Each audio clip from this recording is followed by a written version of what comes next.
That was a weird waiting room, right? Left y'all in the tavern all by ourselves?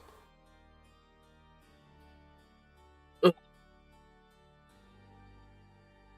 think I need a Wawa. Oh no.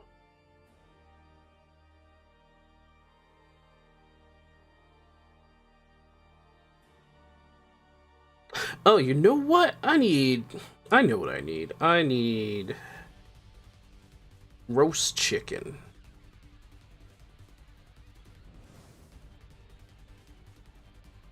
Why is it so freaking expensive?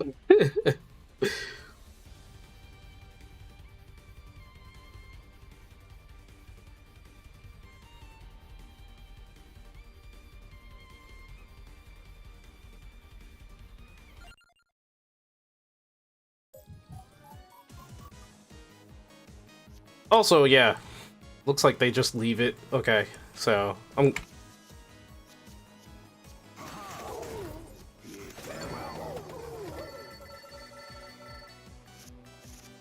You were crawling in the library? Wait, what? You were crawling in the library? Say that again?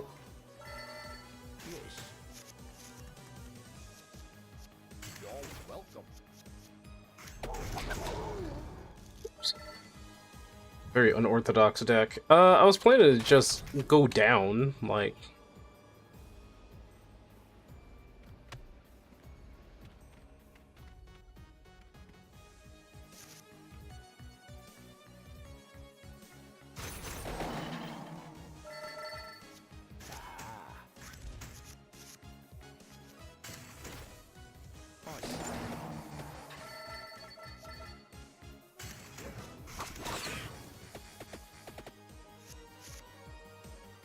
Alright.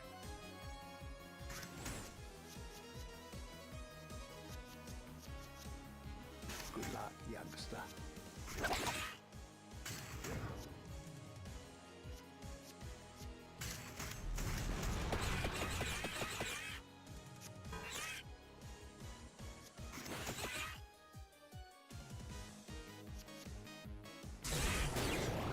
Oops! Accidentally won.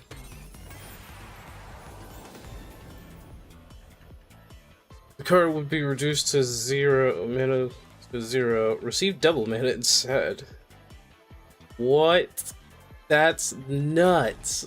That's you put that on a 3 or 2. Most likely you want to put that on a 3 though. Stronger.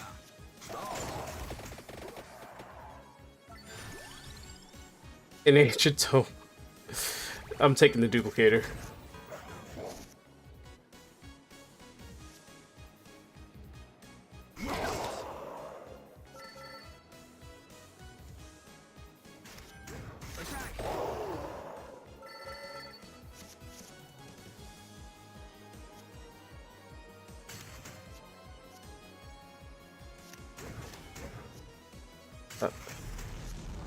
I say.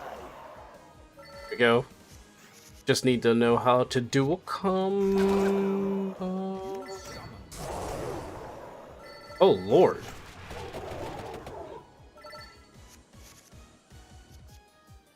By your side. Okay.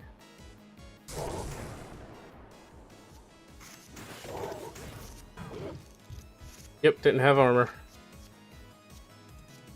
Still don't have armor.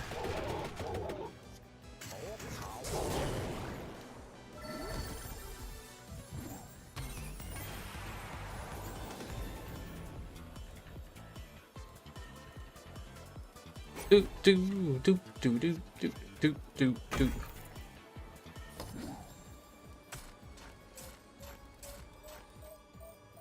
Alright, well, I mean... I haven't had wall chicken in a while, so... I think I'm dead. As far as I can tell. Like, if by some miracle... Yep. Nope, that should be it. Yep. Yeah, I was doing the harder version of the dungeon.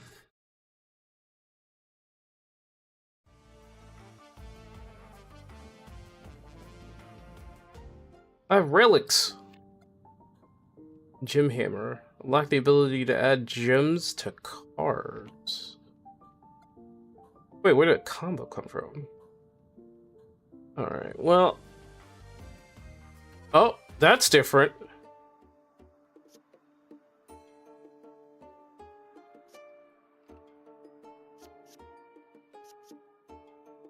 Double the healing. Wait. There has to be a caveat on that, right?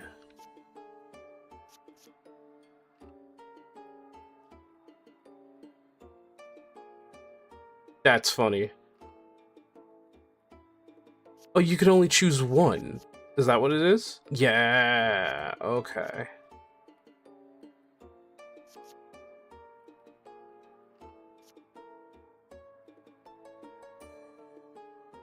Keep up to 5 mana. Gotcha, that makes sense. Armor persist. That actually might just be like the best way to go. In terms of the crawlers,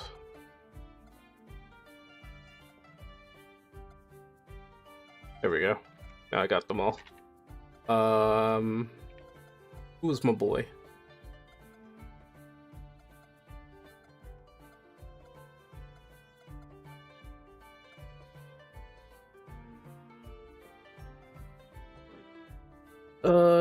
It was Arca and Pascalina.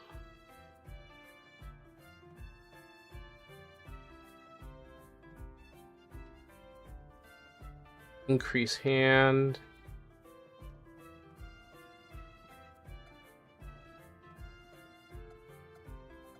Bone.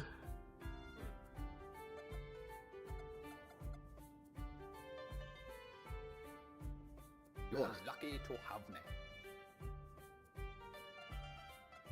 You pick wisely. You pick wisely. My magic is not to be feared. Wield my dark power. Good.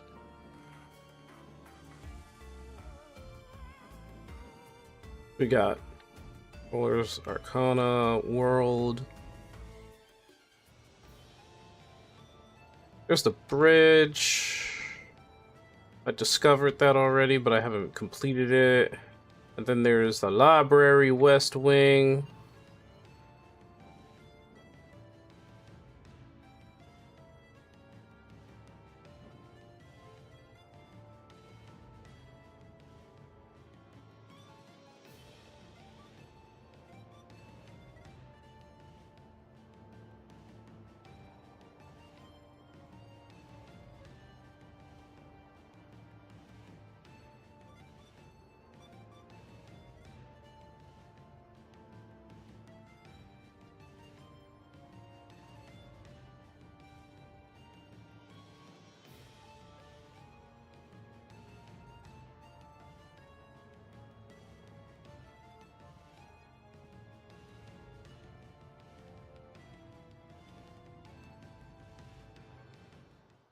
All right.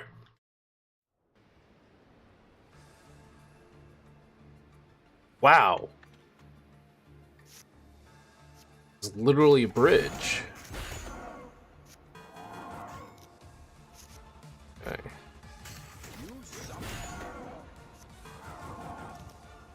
This is quite the ordeal.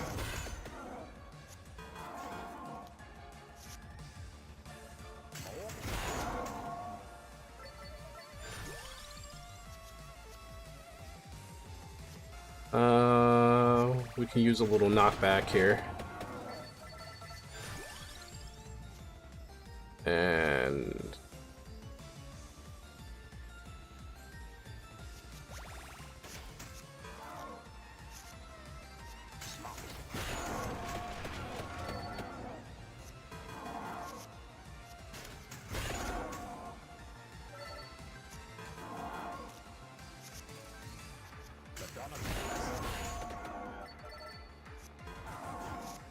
this a gauntlet? Like, what the hell?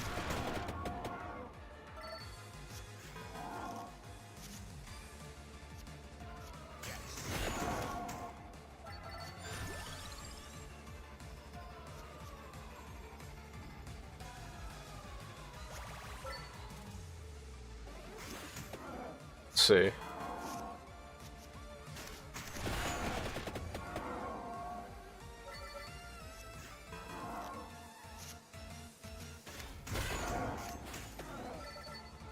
I think I need a duplicator.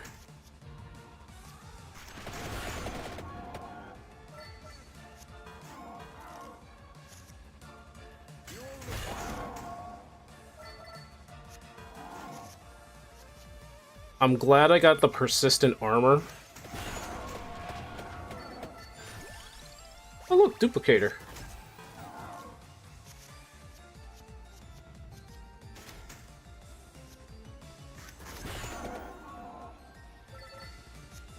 I'll take the 2 hits for that. Given enough.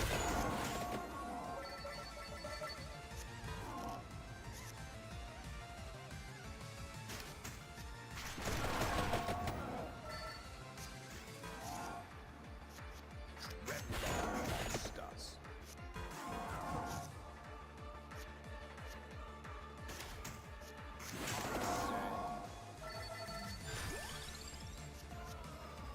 Whoa, adds a purple trigger. I think I'll take the armor.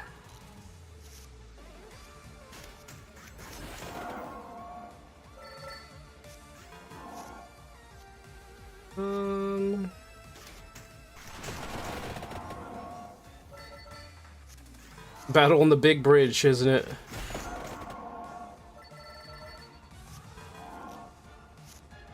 I think I could see the back.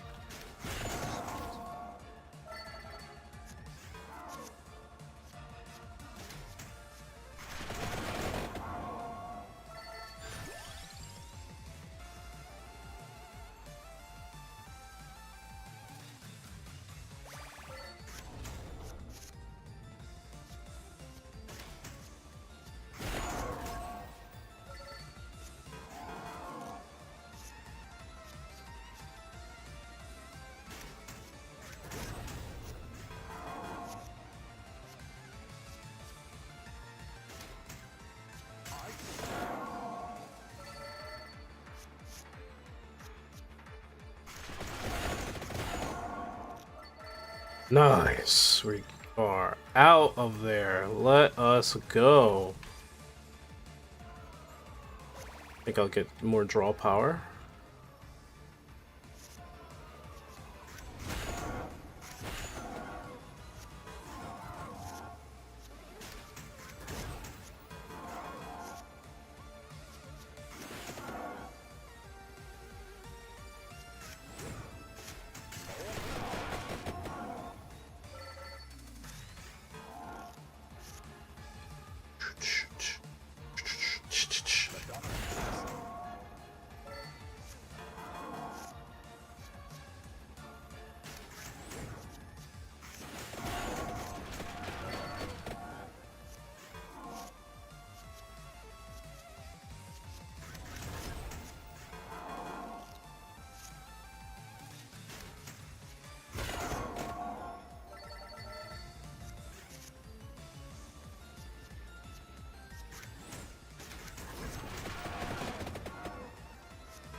Nice.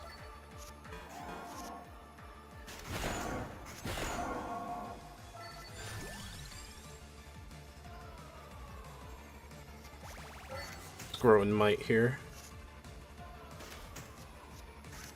Draw 2 instead.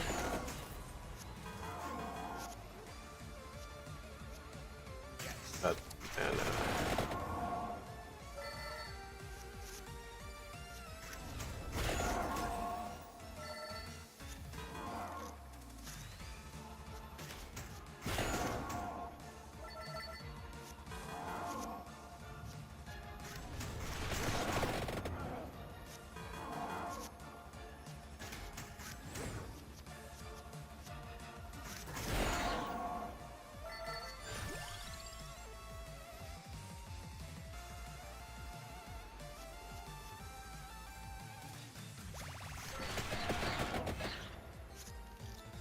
Oh, grand.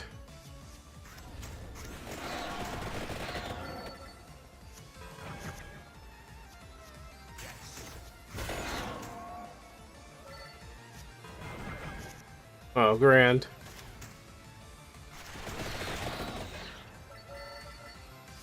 We got weasels and tornadoes now. I don't even understand what I'm looking at here.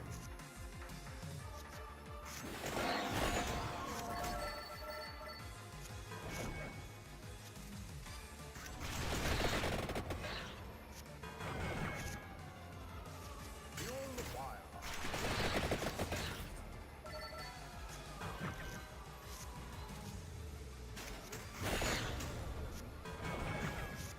Come on.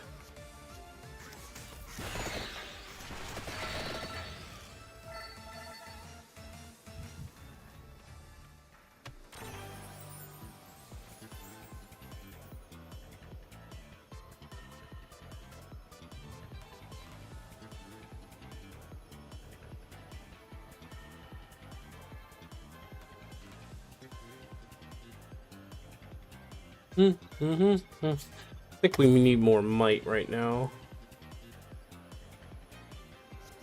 And I'll put it on one of the books, because I'm going to need the wand for an upgrade.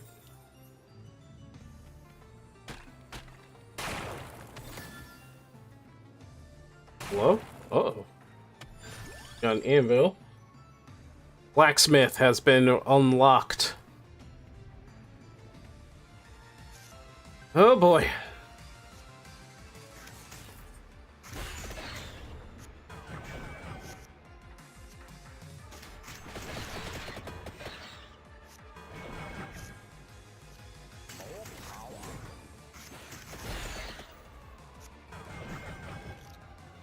Oh, these weasels are bad.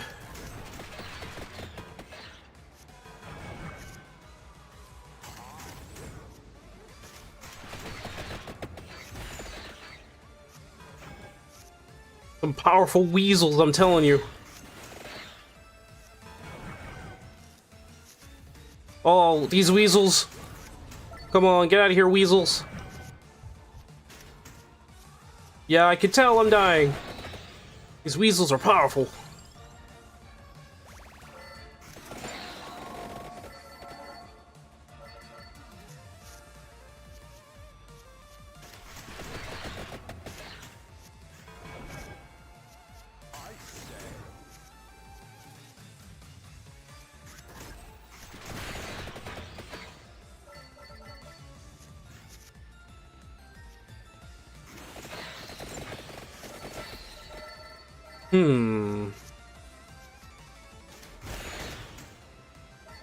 Arkham may not... Yeah, Arkham may not be, like, the best person for this stage.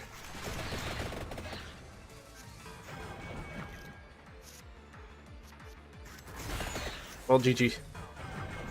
Ugh. Arkham might not be the best person on this stage. But we found an anvil. That means there should be a blacksmith. Is he here? Hello? Oh, no. We here. Okay, I'm guessing... Oh, it's for more gem slots. When did I find the rainbow armor?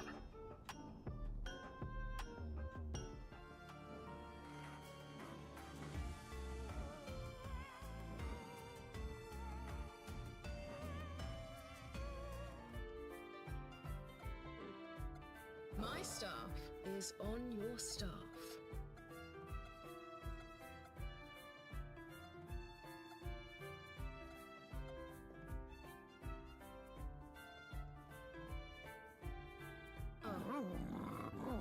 Ora,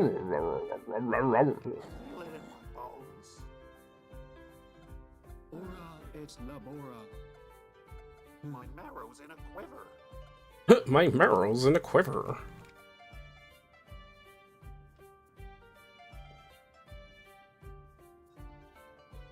You pick wisely.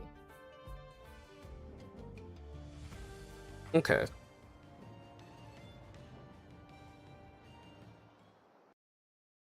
Alright, let's go here then. We also have to find King Gambit, in Pokemon. He is necessary for the new team that I'm trying to make. To your aid.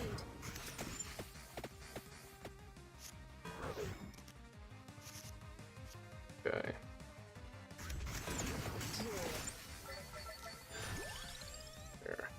There. Sarm is good.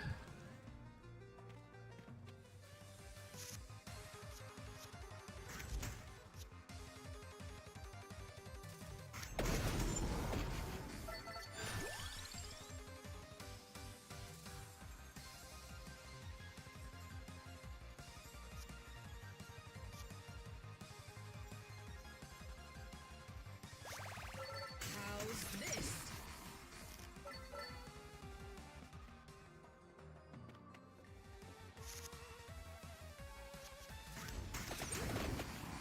That's enough.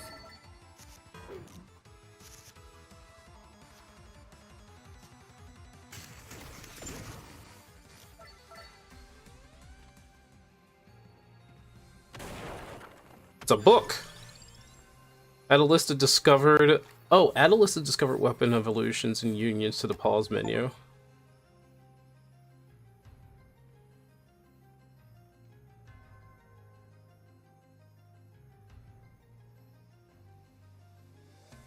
Oh, it's right down there, right? Grim Grimoire? Yeah!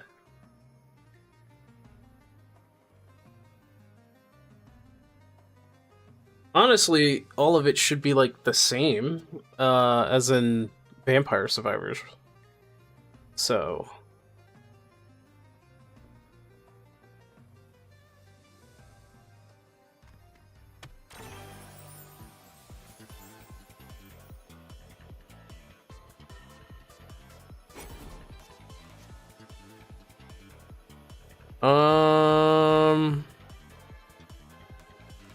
I do like that new music. It's really good. So many options. Smart.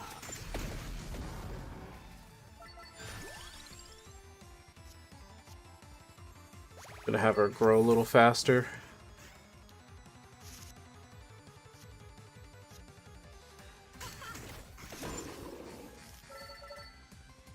We just need a duplicator, and she will be set. Like a duplicator, to be honest. What is this thing doing here?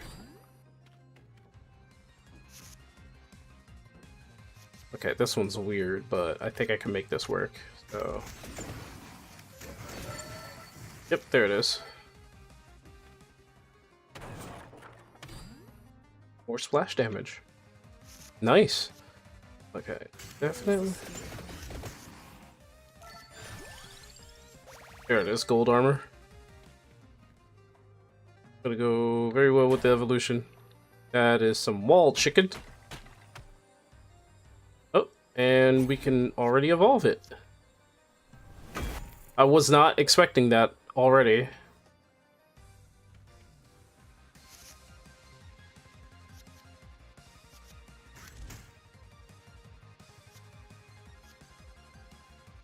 What do you splash damage? Just do that. Just do that, man. Ooh, up there. No, it's just a window. Wall chicken.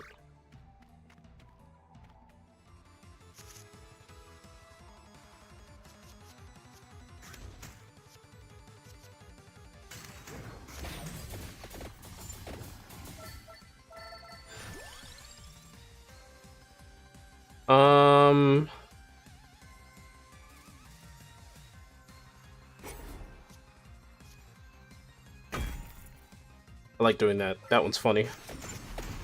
Okay, do a little disarming there. Yup. Okay.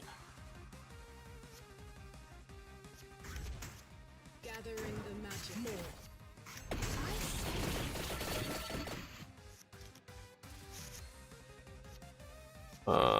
Empty tome.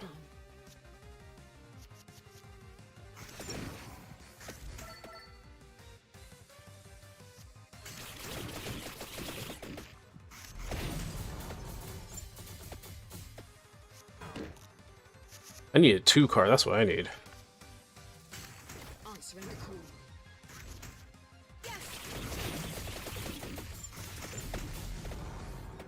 Okay. Smart.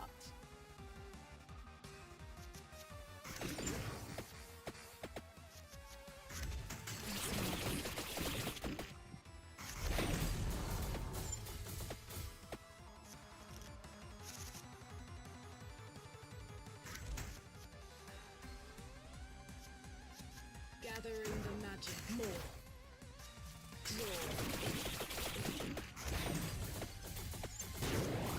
There it is. Still no duplicator.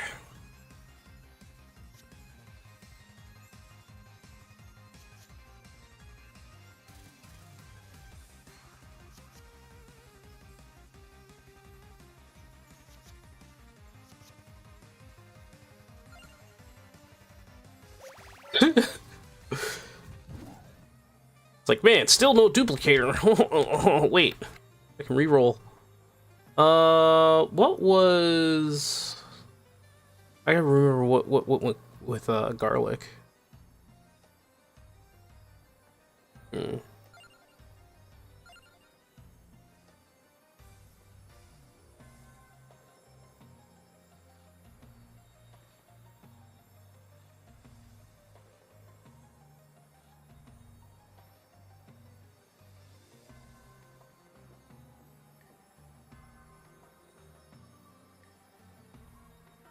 All right, I'm looking up the chart. The garlic went with the heart. Well, do we have the heart anymore?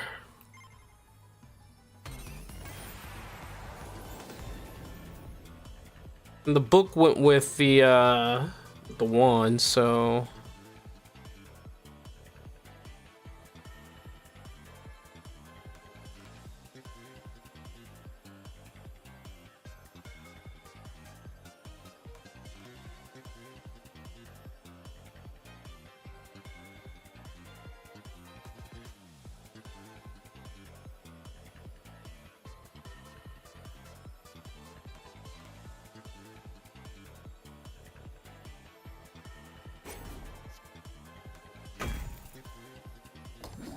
see if we can do something with that.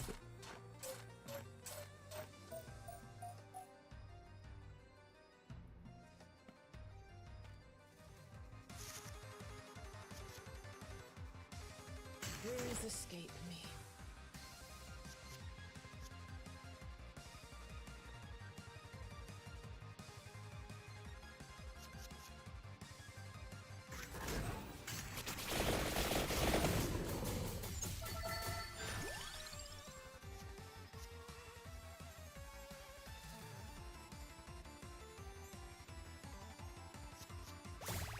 I want more chances.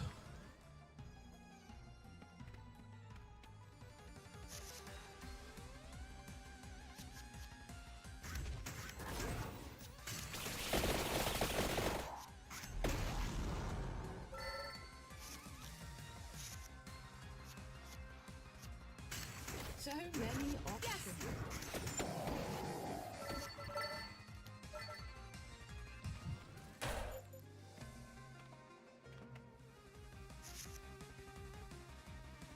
How's this? My work is done.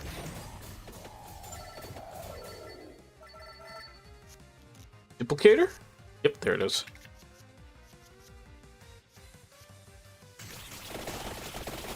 Answering the call.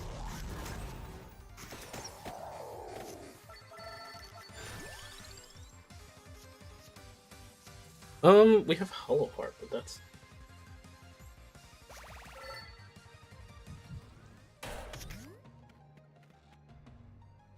okay.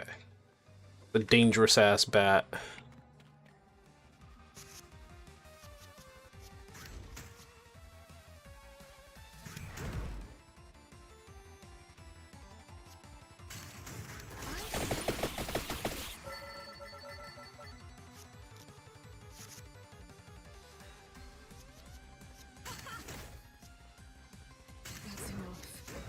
There we go.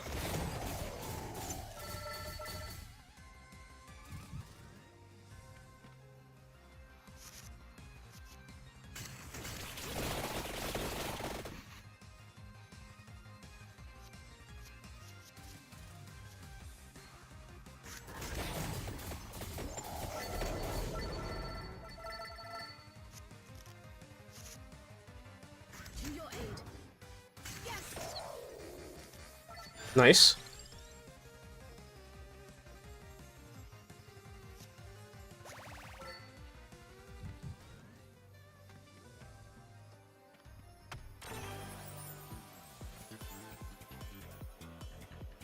Dun, dun, dun, dun, dun, dun, dun, dun. That's not gonna last long. I do plan that to be evolved. Nice, but some splash damage. How's this?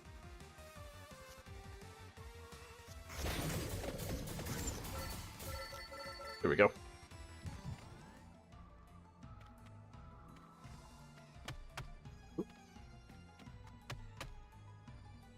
Oh, wait. Confused myself here.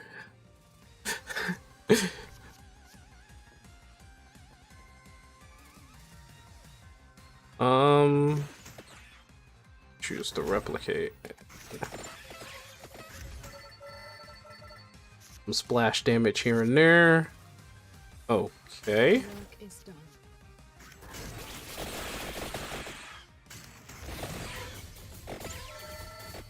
Jeezers.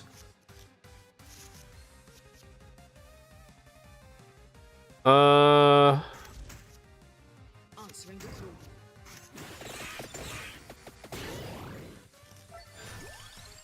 Nice, nice. Armor's good. I didn't have any armor. Do do do do do do do.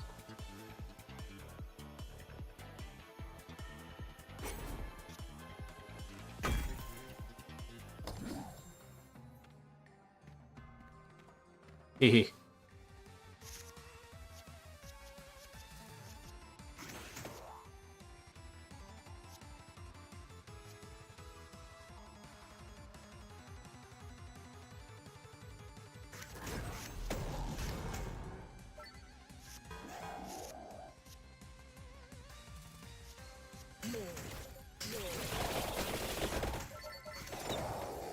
Runes escape me.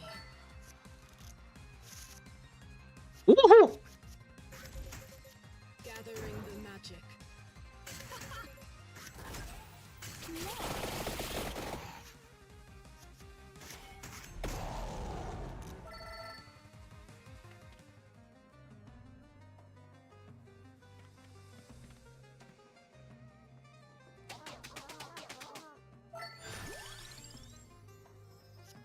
Wait, rainbow armor.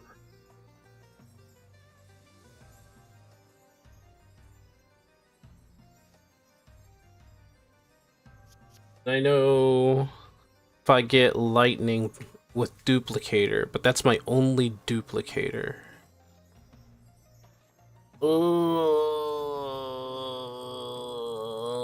Rainbow armor or duplicator. I think I'm doing a lot of damage, but I'm gonna need a lot of mana. I'll be offensive. You be the bunny.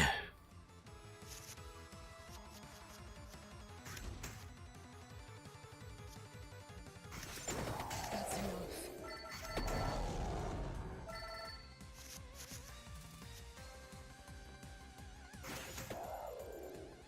Um.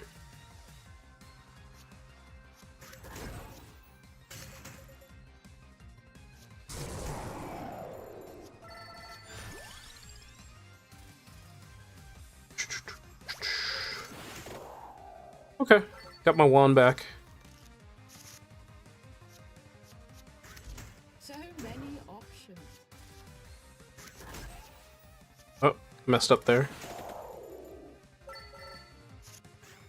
Could have had an extra attack. I say.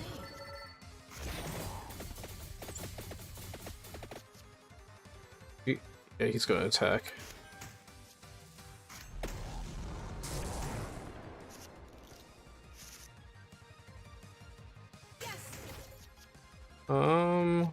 Extra Midas.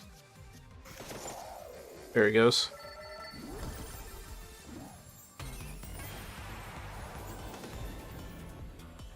Jeezers, okay.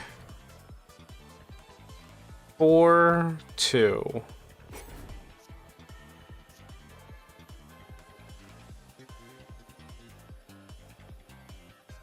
Oh. The empty tome or one of these. Because the empty one is definitely going to have to sacrifice one.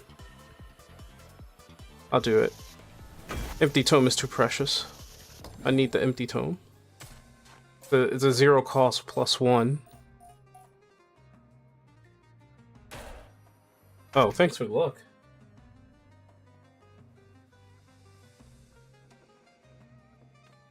No. My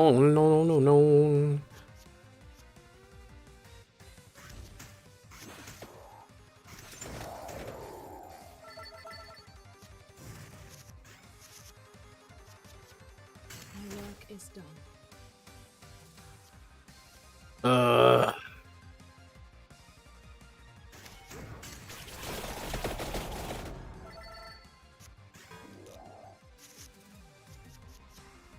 To your aid.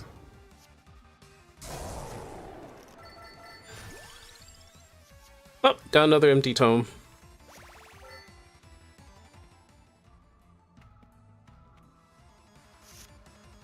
More.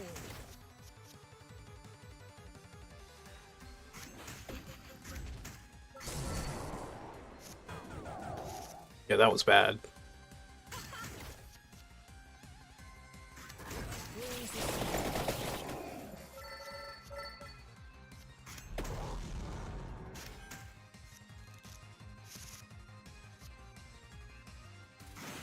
Gathering the magic.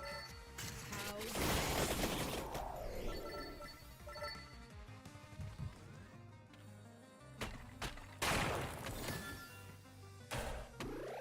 Wall chicken.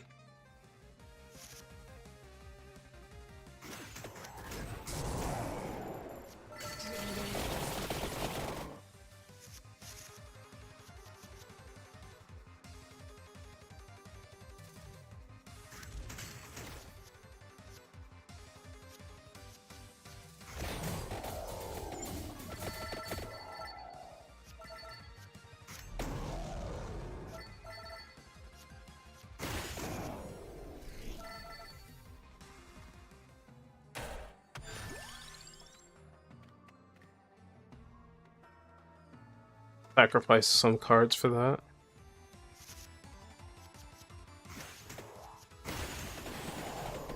Oh, messed that up. That was bad. so many options?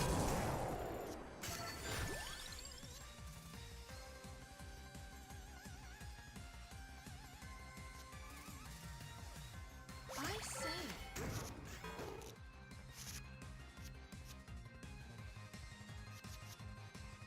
Not.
Answering the call.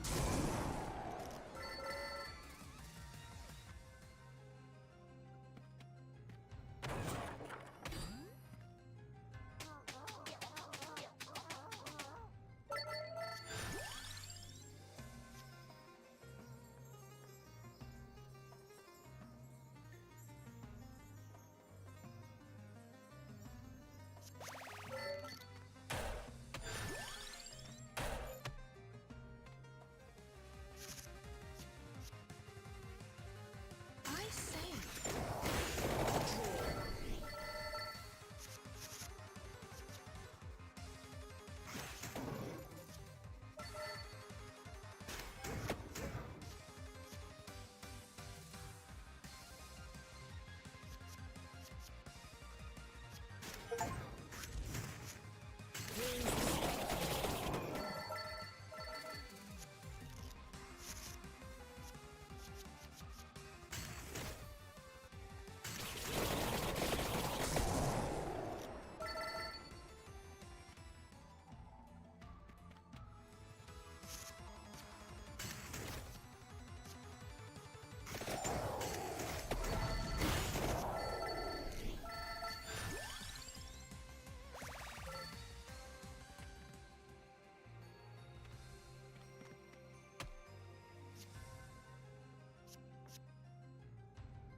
To your aid.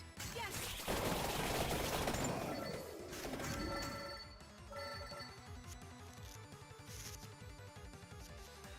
Not.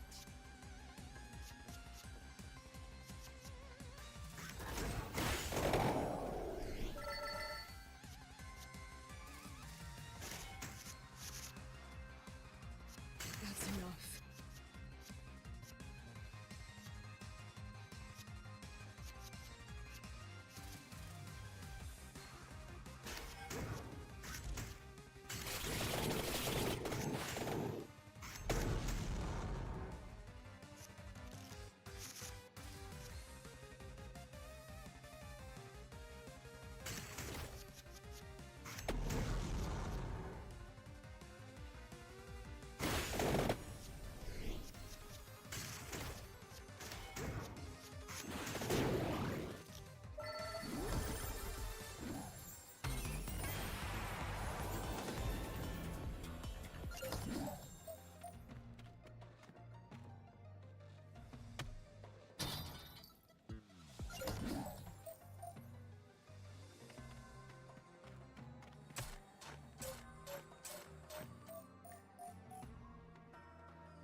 Hmm. Answering the call. More. Right.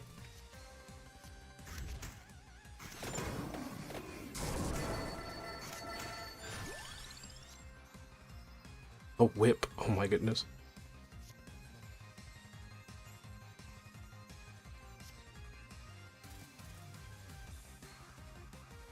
I didn't have the hollow heart. If I get another one, I should probably get it.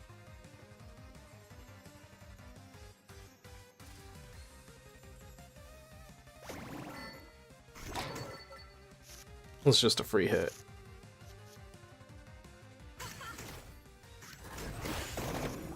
it. Yep.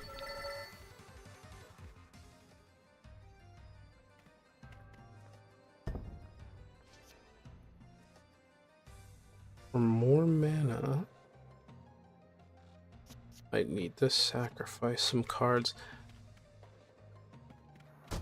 You summoned me. Oh yeah, why not? Let's go.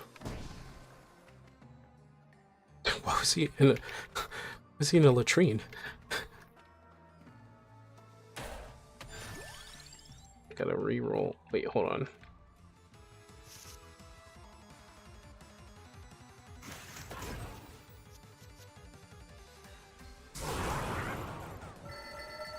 Oh yeah, they explode, I forgot. My work is done.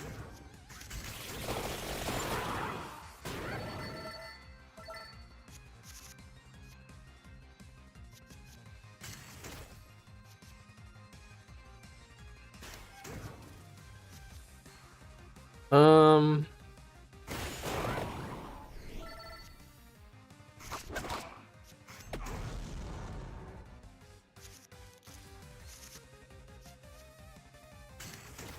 Tremble, monsters. Place forward disarm.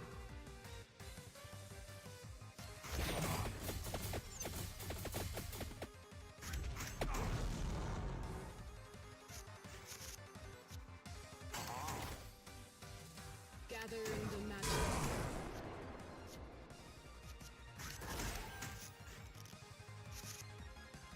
See.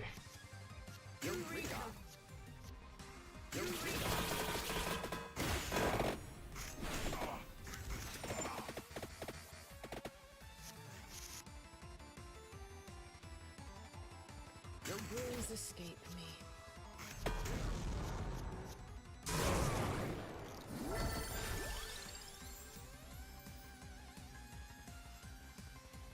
It stays in hand until used. Holy crap. I'm gonna take an extra.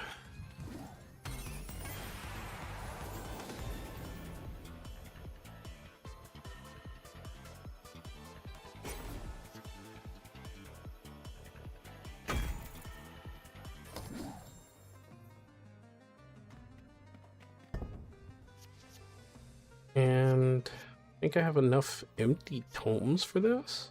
Got an extra empty tome.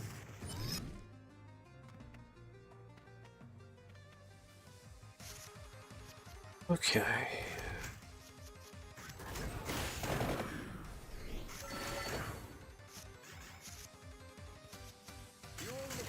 So Oops. many options.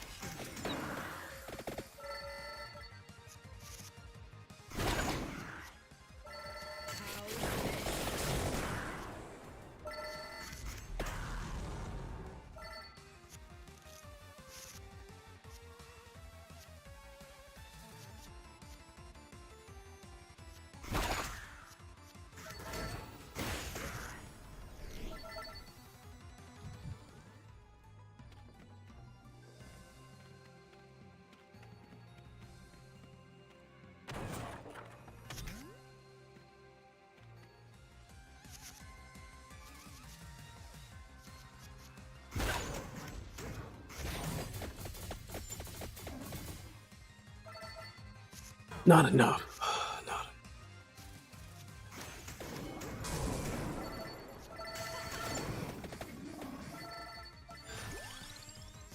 Oh, oh my god. Are you kidding me?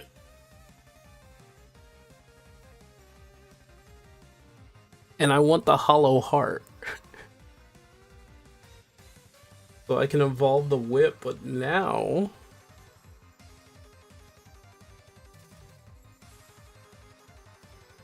Does that mean that the black... Yeah, the black one has to be in here too.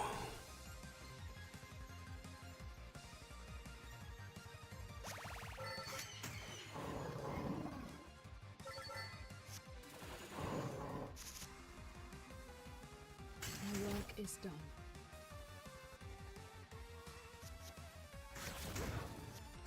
To your aid, I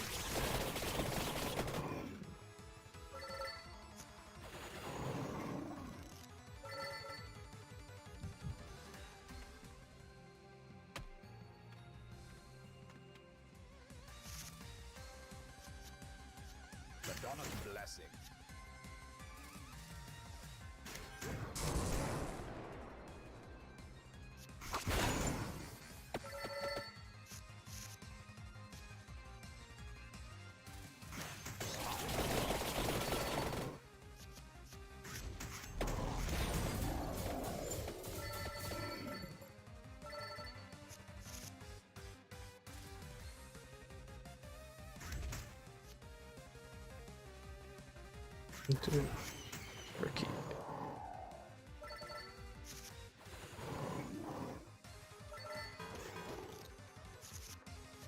More power. To your aid.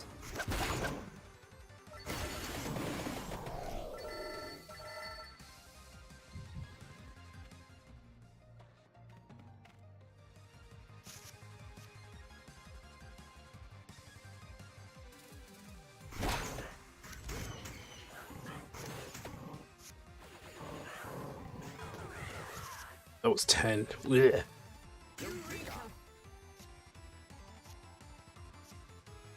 Given enough.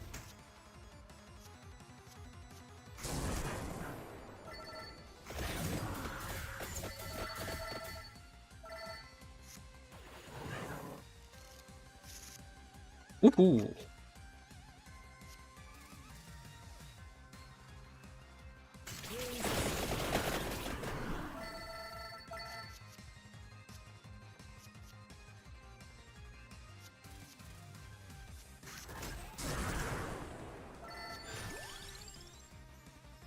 Really?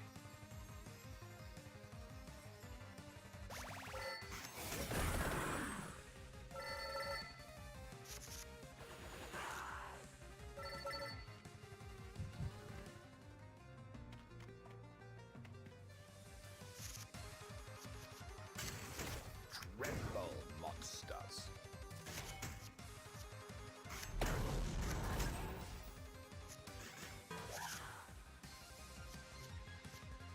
Ugh.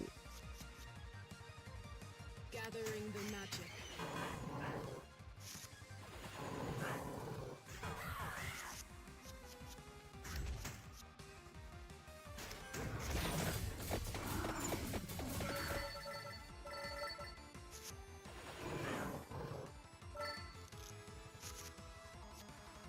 Eureka.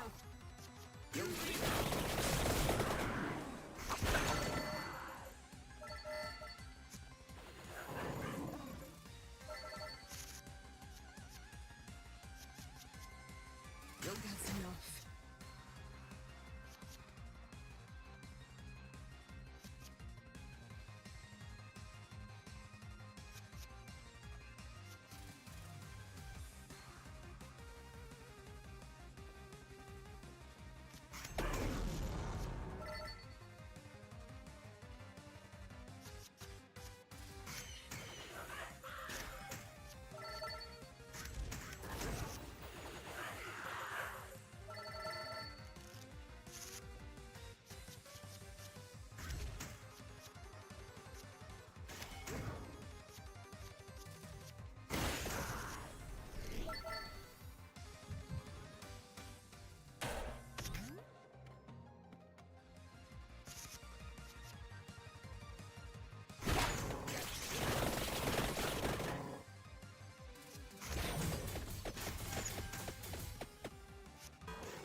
More power. So many options.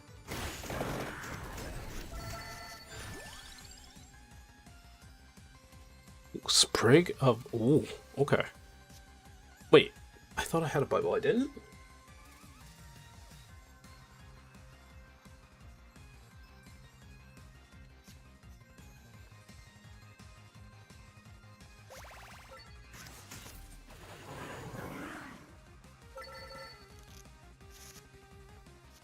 My fire dwindles.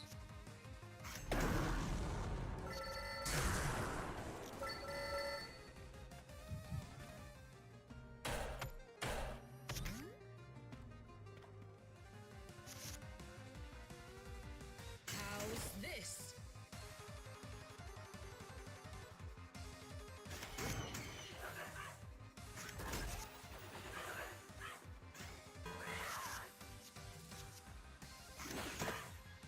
To your aid.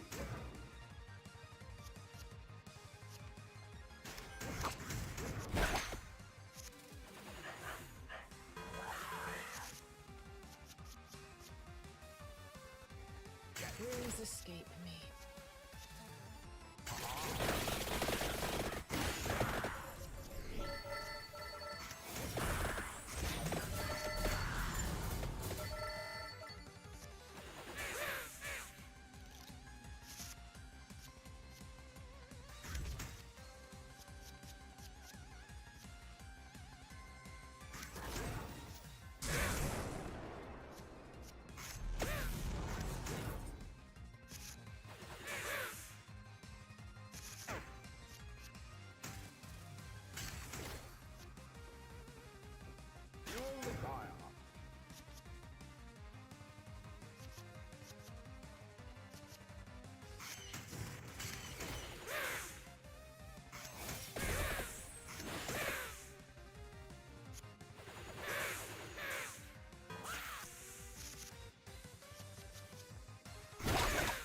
Answering the call. Ooh.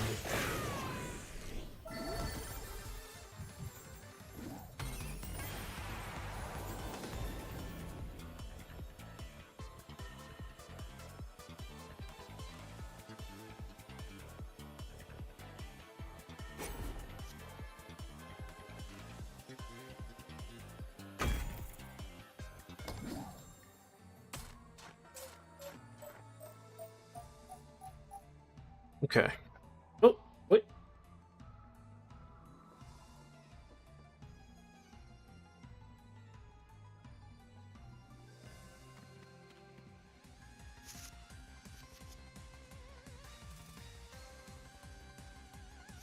So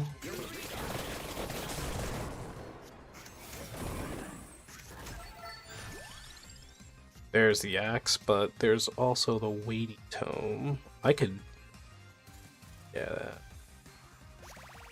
I'm gonna use the weighty tome for combo. I think that works.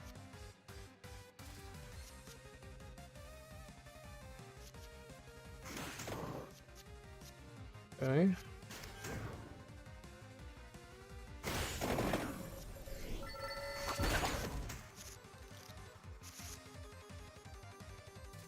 One.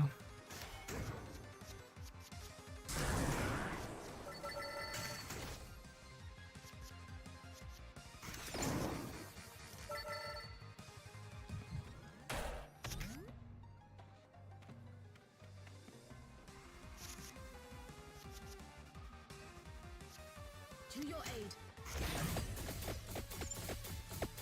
Ooh, that was a misplay. I say.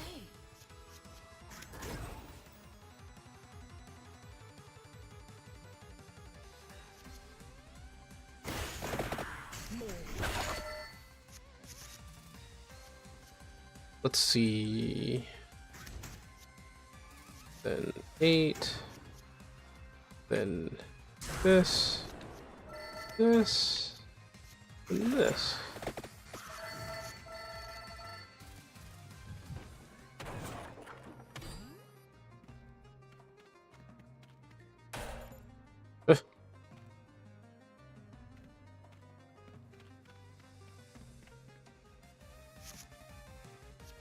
My work is done.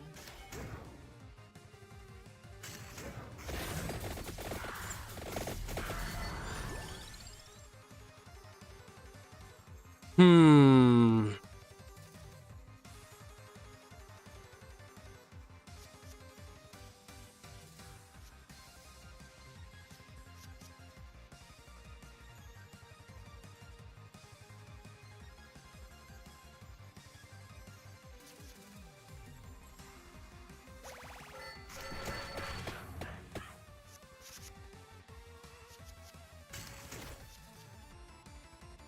You summoned me.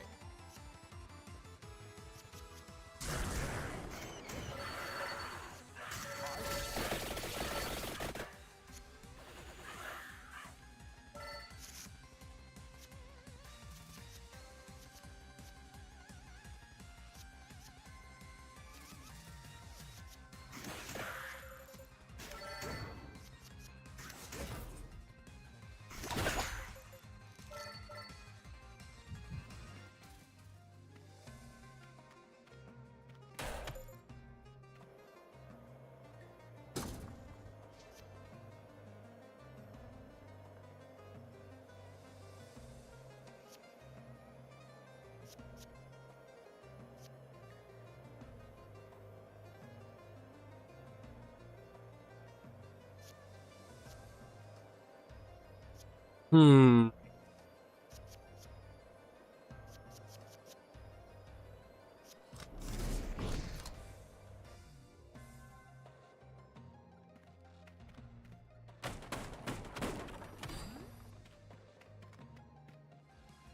Wait, what the? Who they? Hold on.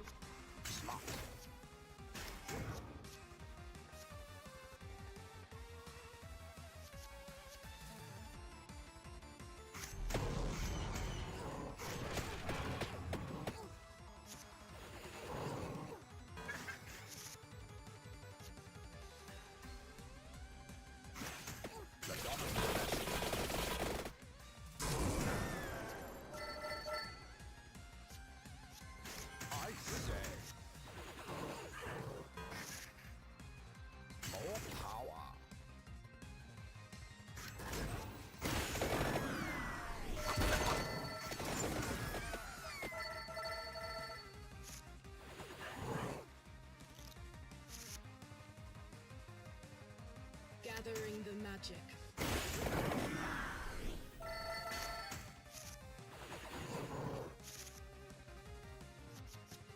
My fire dwindles.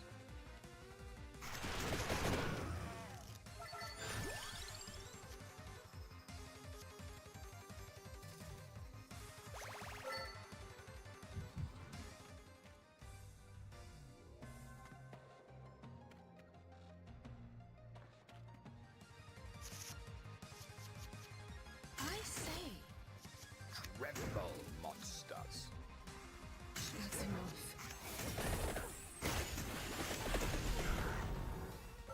No, I should went the other way. Oh, wow. Madonna's blessing. Fuel the fire.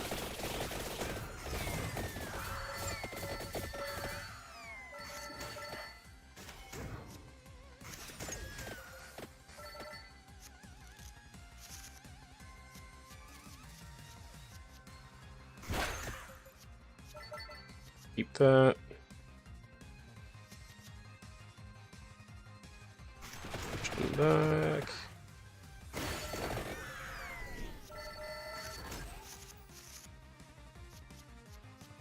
Empty tome. To your aid.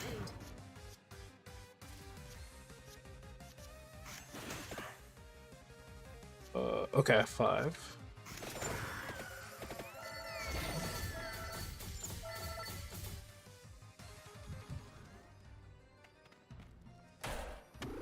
Wall chicken? Whatever that is.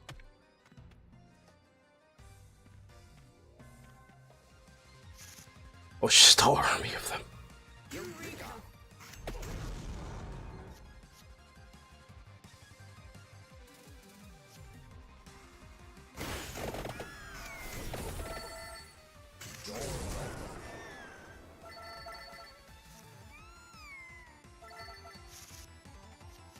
Okay, there's my parakeets. So.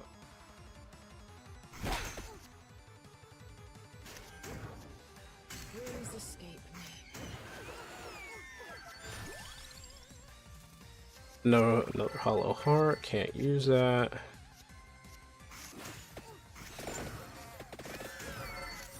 Oh, didn't mean to do that. Well, this is the last one anyway, so.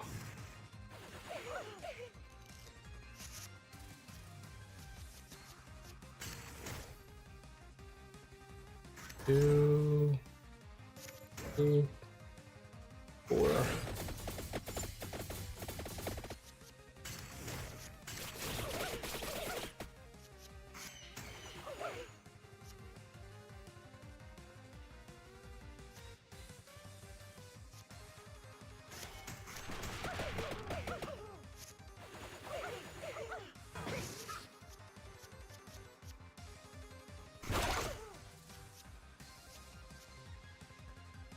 You summoned me.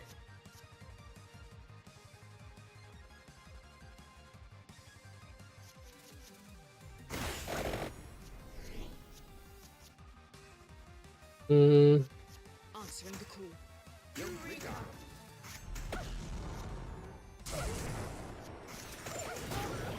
There we go.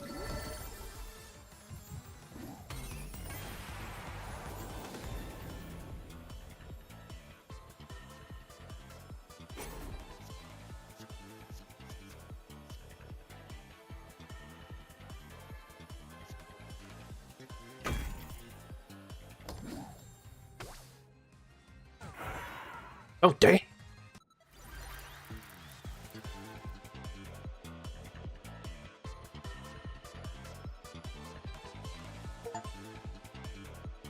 Triple damage gem, ebony. Oh, play. Oh, I could play the. Okay.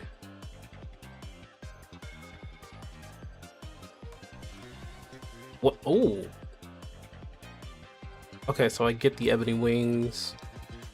Complete library west wing. So, what does that mean? The library sanctum. Then we got the grimoire. We have the grimoire.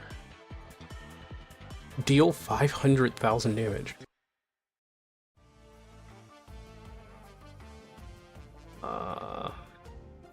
I feel no, we didn't get any new people.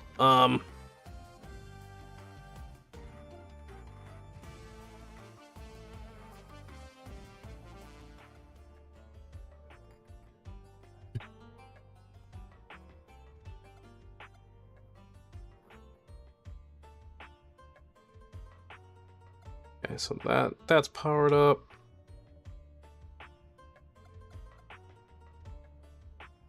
Ooh. Things are getting expensive.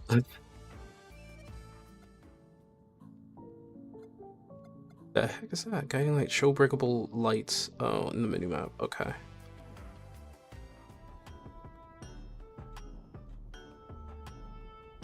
Oh, this game wants you to play forever. I see.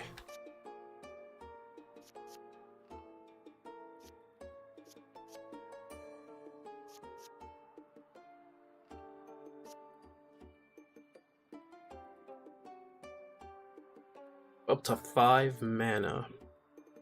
That's really good. Other than the armor, that's really good.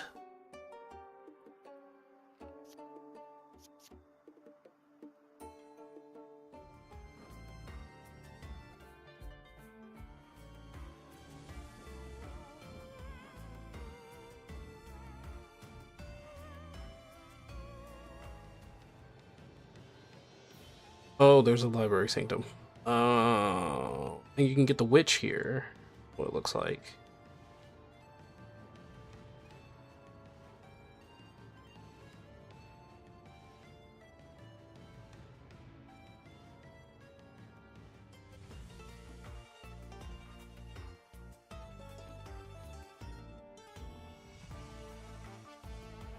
Okay.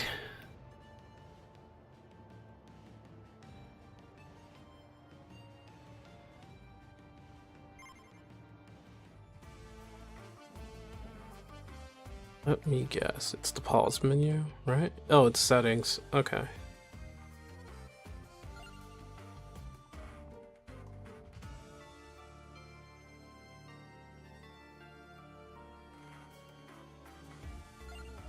.3D card viewer. Let me see what that is. But give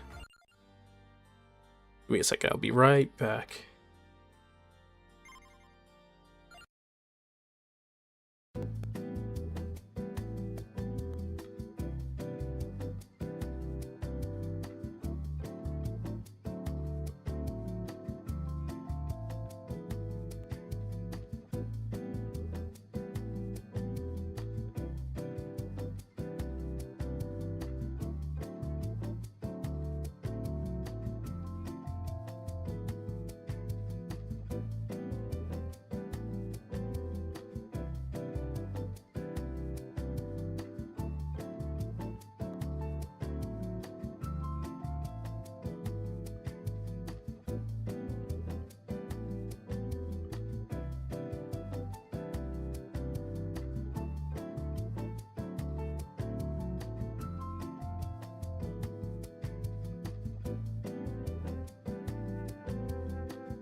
Okay, alright. I have been revived. I needed that water. Woo! I needed that water, man. Okay, so I need to catch a King Gambit. And the only way to do that is get it from Scarlet and Violet. And the only way to do that is to apparently catch it within catch it in a certain area. So we're about to do that.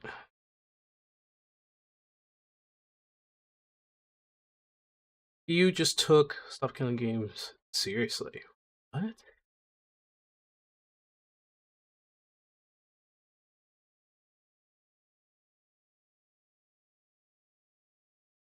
What?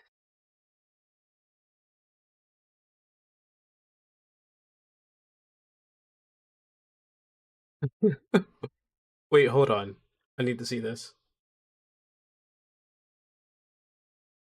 Today I've got a huge update with Stop Killing Games. Now, there's good news and there is bad news. I'll start with the bad news. You're going to have to put up with the likes of, let's see, the IMCO, the jury, the petty, the ECI, MEPs, and a whole bunch of other acronyms because, yeah, it's the EU. There's a lot of acronyms. But the good news is captured in this one quote. Here it is. I'd say mission achieved for this one. So yes, they've actually made progress. Now this is all happening because Stop Destroying Games representatives Ross Scott and Moritz Katzner sat in the European Parliament's broadcast studios for a press conference last week. They were happy men, and to prove that, here's another quote. There was no European Member of Parliament that wasn't responding positively. Even the Commission was pretty positive, I'd say. A hell of a quote. Now, the events that quote's all about took place just a few hours before that quote was spoken. That's because they had stood before Europe's politicians and delivered their arguments for why the EU should take the cause of Stop Destroying Games up. And you know what? Even they seem surprised by just how well this went. So that means today we have a lot to break down. So this was all about the first public hearing at the EU Parliament in Brussels. This is where Stop Destroying Games could lay out the full details of their citizens' initiative and where parliamentarians could voice their support or ask questions. Now, it was hosted by the Committee on Petitions, PETI, with Stop Destroying Games formally representing the initiative, but the other EU bodies involved in all of this do actually matter as well, because also running things were the Committee on the Internal Market and Consumer Protection, IMCO, which was integral in improving the EU's right to repair laws, which, by the way, are giving us nice things like user-replaceable batteries for our tech. But also there was the Committee on Legal Affairs, GURI. Now, based on the committees that were chairing this whole thing, it's actually fairly clear to us how the EU Wait, they're literally called the jury? Now, based on the committees that were chairing this whole thing, it's actually fairly clear to us how the EU is thinking about this problem and what kind of expertise it needs to solve it. Basically, they're seeing it as a consumer rights problem, and it's one that will need to be interpreted within current laws, basically ones that already exist. Now, to be clear, they weren't going to be providing solutions at this hearing, but what it was an opportunity for Stop Destroying Games to basically make their case, to make it to everyone involved. So all of those bodies, the parliamentarians, and, well, at the end of the day, they're the people who do end up driving policy. And that means that if the reaction from them is good, well, if you back this initiative, then it's good news. So far, it seems the reactions have been quite good. Now, as gamers, we're having to do things like age verify ourselves, and, we also do stuff like ordering DoorDash.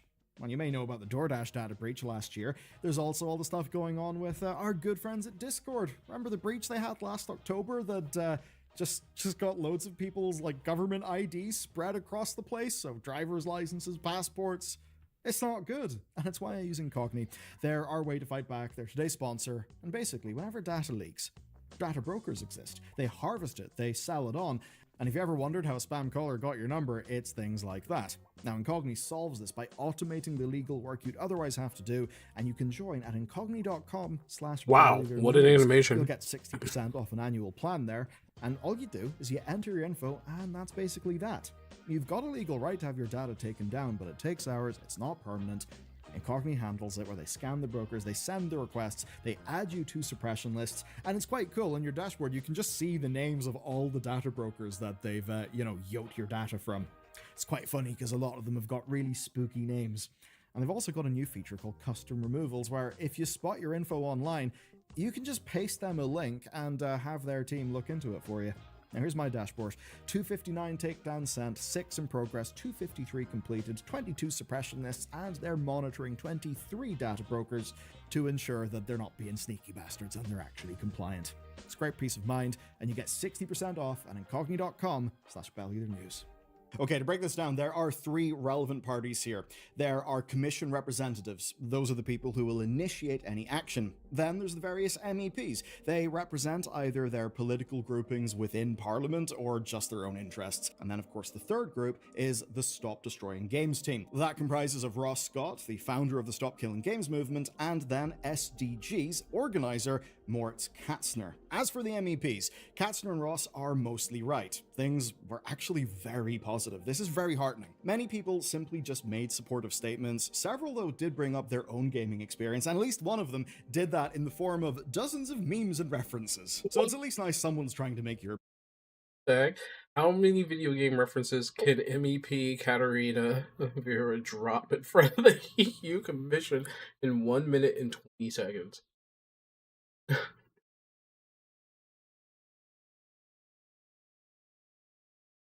Pick an arrow to the what? Why? game Parliament fun. And then others were talking about wanting their kids to be protected from anti-consumer behavior.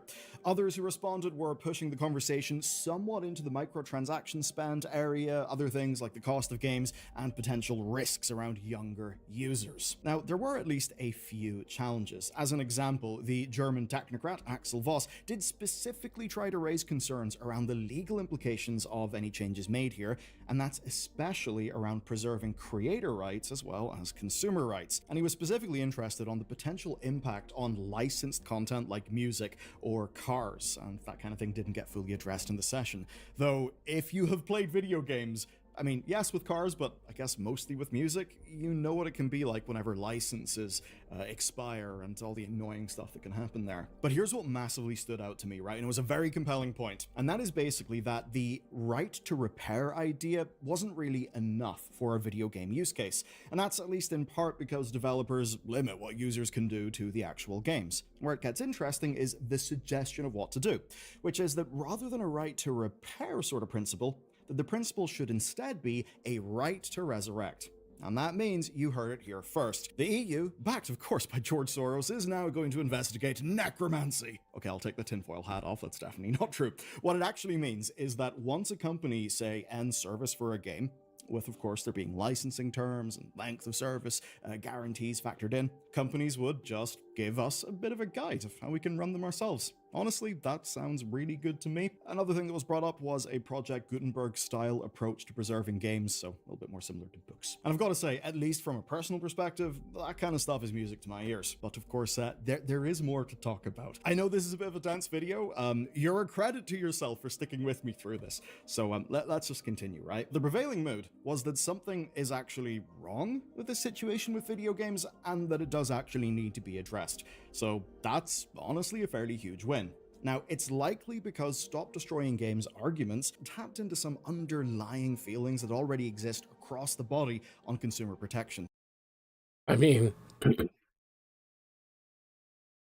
well, I mean, the question is, what's happening with the largest entertainment in the world? What's happening with it, right? That's the question. And the answer is that companies don't want you to keep games. They want you to, because like the overall issue, like, we know what they want to do.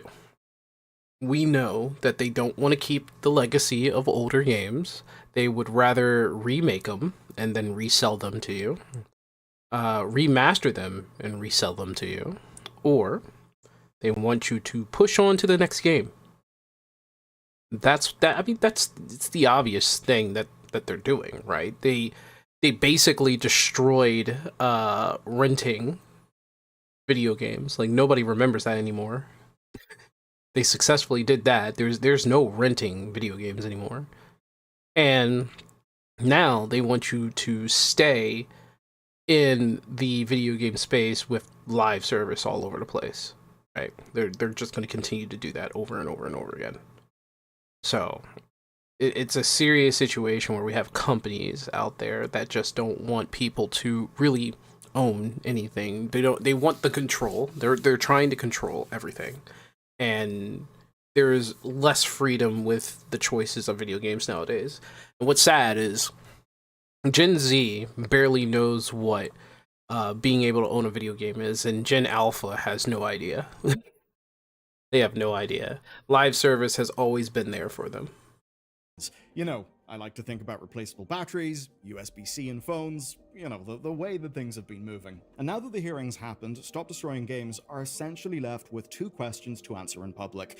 And those are, what exactly counts as a destroyed game, and what were they exactly asking for? Well, first, they defined how a video game is destroyed in their opinion, and you can see it in this flow chart here, with the key points being no clear information on end of support at purchase and a lack of consumer protections for owned property. Now, Scott explicitly stated that subscription games, which clearly define when service can end, actually would not fit in this criteria. And they're also openly saying they've got no interest in changing the business models or the monetization of the games industry in this initiative. It's not saying that they don't want those things to change as individuals, it's just basically about the scope of this initiative. Now, all those criteria matter because when Stop Destroying Games went to the EU Commission for clarity on legal requirements, and to many members of the European Consumer Centres Network, they basically got no clear answer. There was no clear answer, though some of those Consumer Centre members even told Stop Destroying Games that they expected indefinite support for a product, which is really going far. So far that even Stop Destroying Games' representatives kind of found it unlikely. Now, that's because they did make it clear that they're open to, quote, any solution, and that they have zero interest in ongoing support from publishers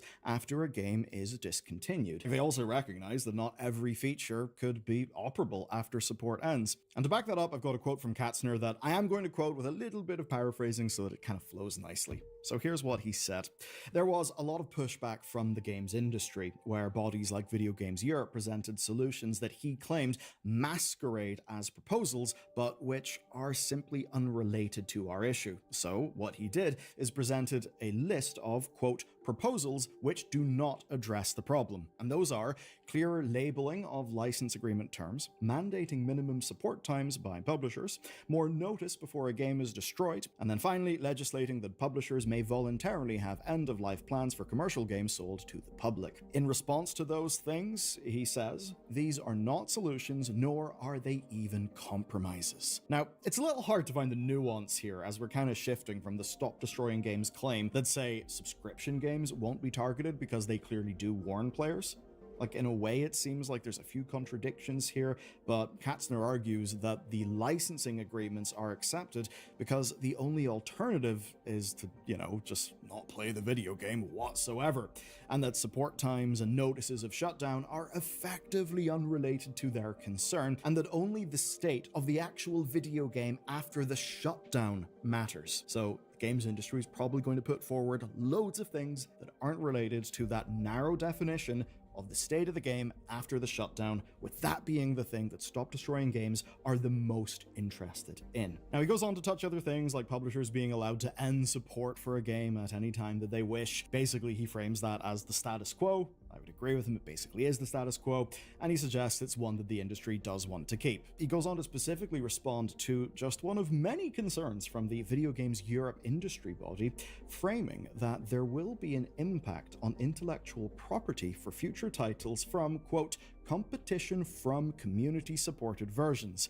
Basically the idea that a game could be shut down, but then the community-supported version of that game afterwards could, basically be viable competition to the industry. Now, Katzner translates this as basically a business model to shut down the game to get players to go and play the next game. And that basically it's a consumer hostile argument and a form of planned digital obsolescence, where they're basically asking the EU to deal with any case where it's a, quote, deliberate and avoidable decision to destroy a functional game. And you know what? An overall trend we've seen in the games industry is that people tend to play a lot of old games, right?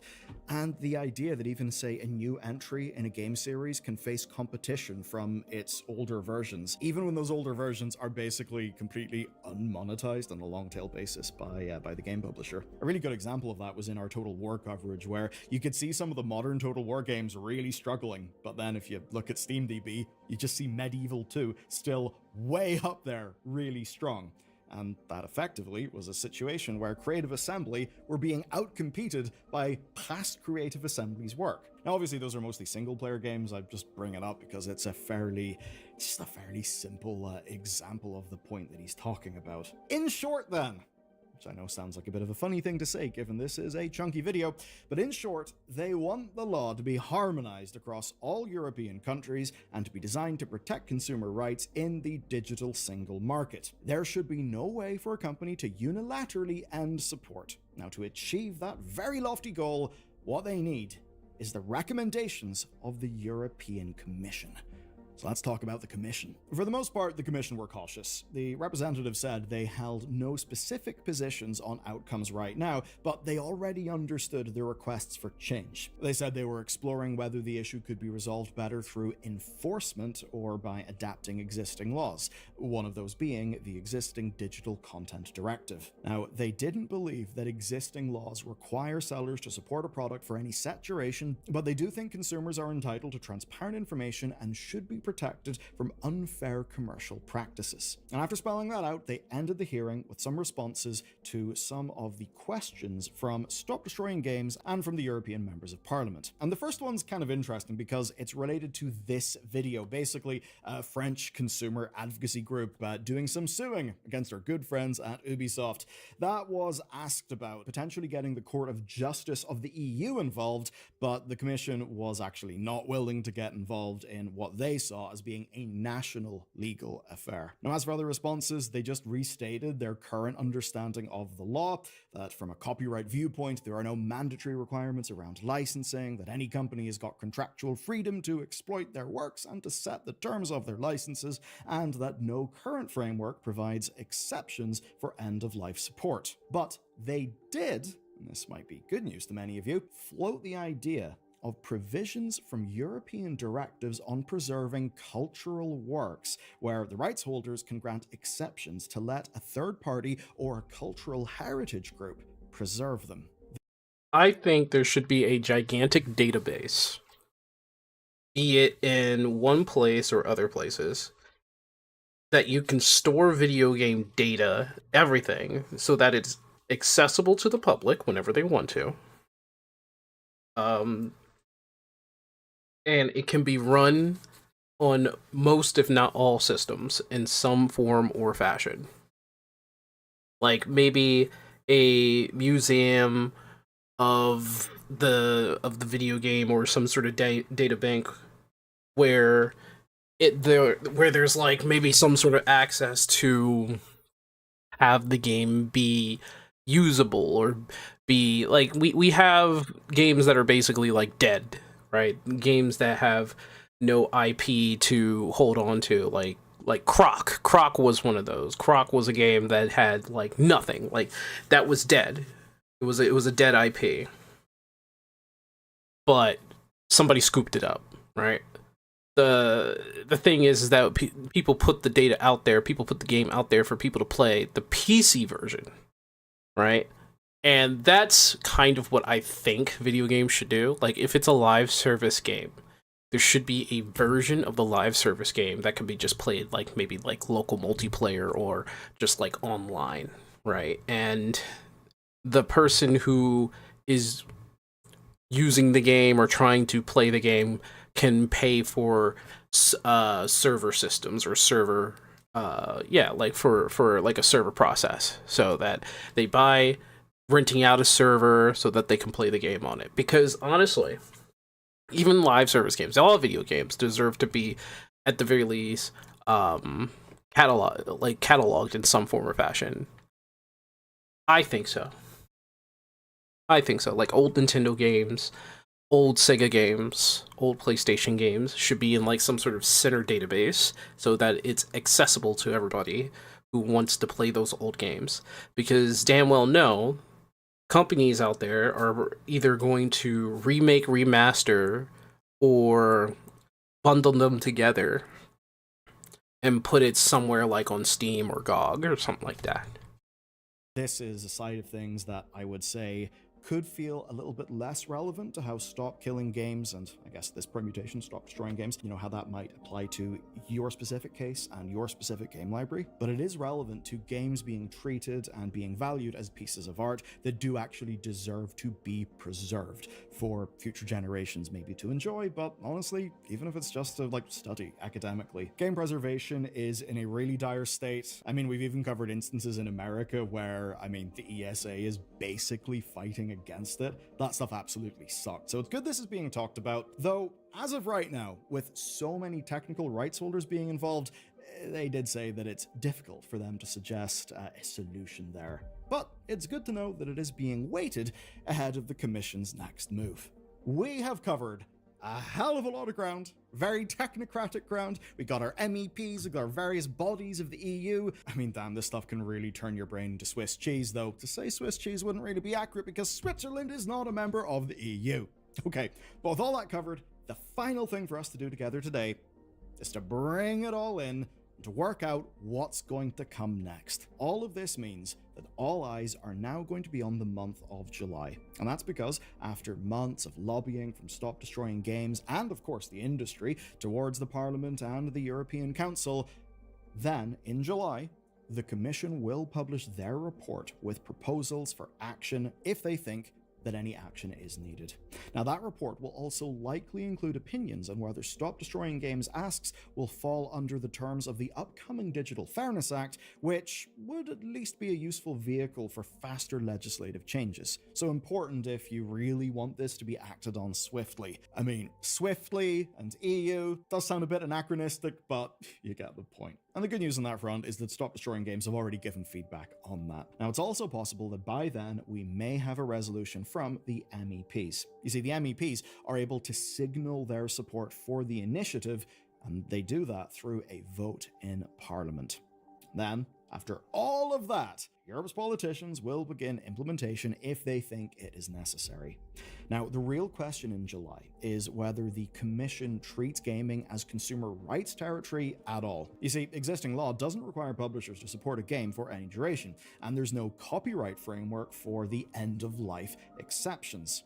Stop Destroying Games ask is harmonization across the whole single market, with no way for a publisher to unilaterally pull the plug. Now, that ask is the sort of thing we could see implemented if gaming does basically get treated here like a consumer rights issue, and it certainly does seem that they're sympathetic to seeing it that way. So, for your next big update, wait till the month of July. That's when we may get to see how the future of gaming looks, at least in the EU, but if you're an American, actually, don't worry, you're not going to be left out, because soon we will be getting to the kind of surprising updates from the USA. So that's it for this video. Do you know what? As a good little pal— Really? We're getting updates for the USA? That's weird.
Wait, what the fuck?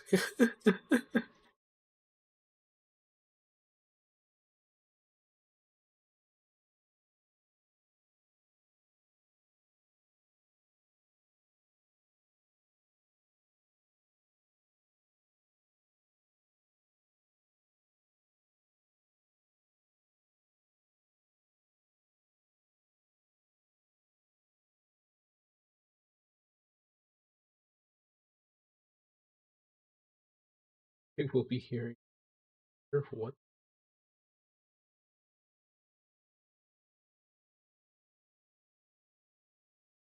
Uh,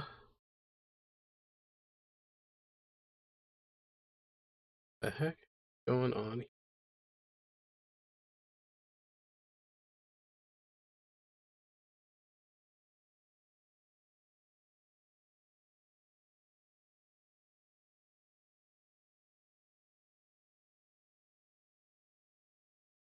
What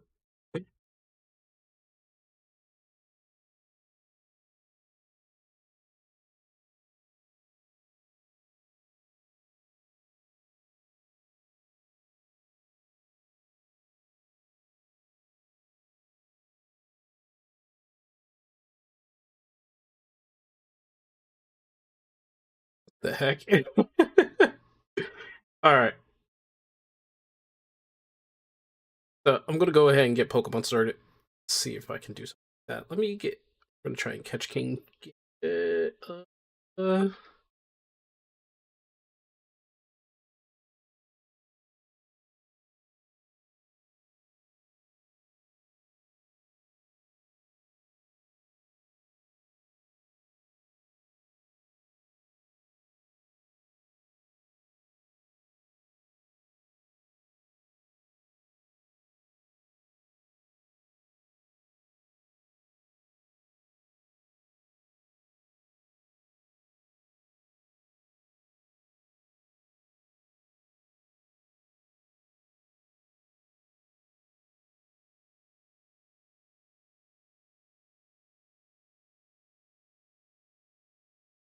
okay. Let's do this.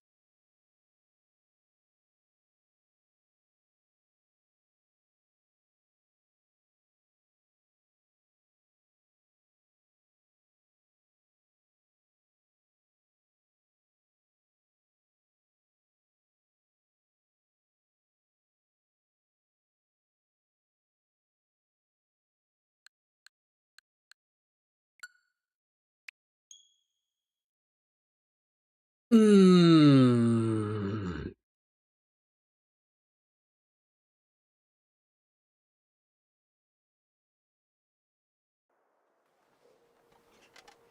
Go go go go go go go go.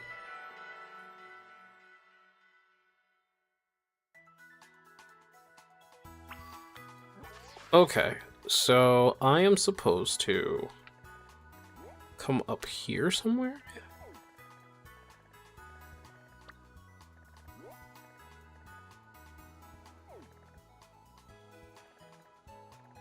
North Province, I think.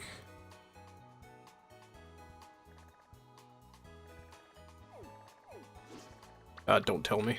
Let me see. I think I caught one. I hate this button scheme, I really do.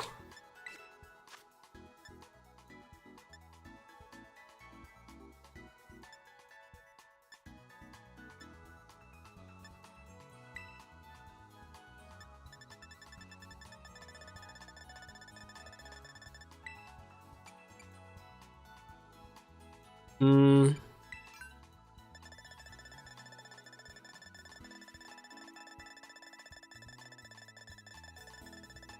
Wait. I never caught one, but I did see one.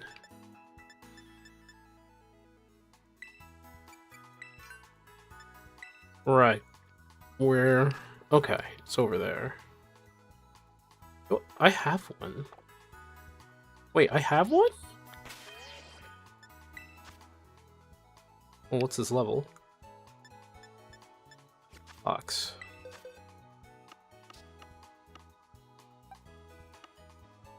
Hmm.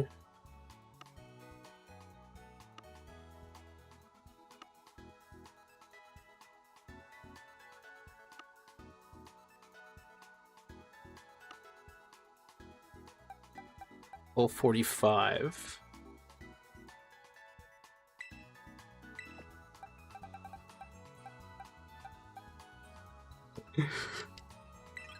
That mofo, what is he doing in there? I'm also gonna move this guy.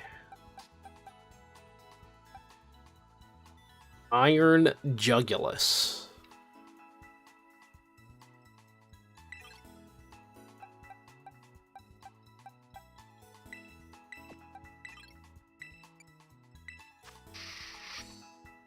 Terra type is steel. Or really? No, Terra type is what?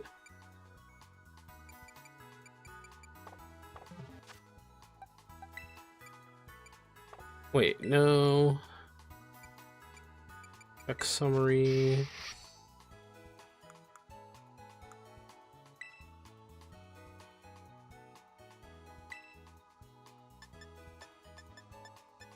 Oh my god.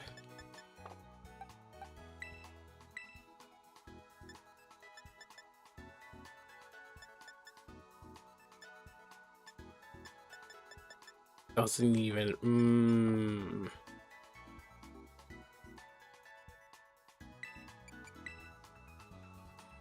Huh.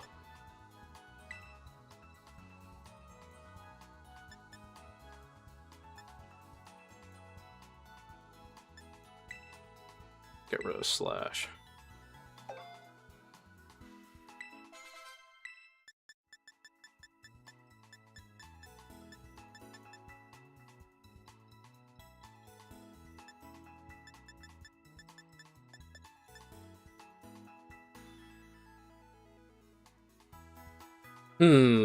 Can also break barriers such as light screen and reflect.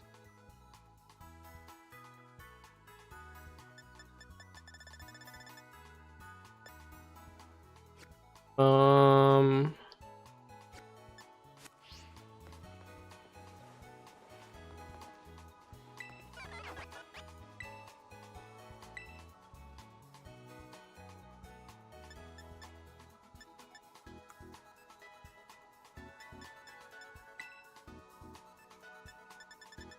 I can only make how many? Oh, dude.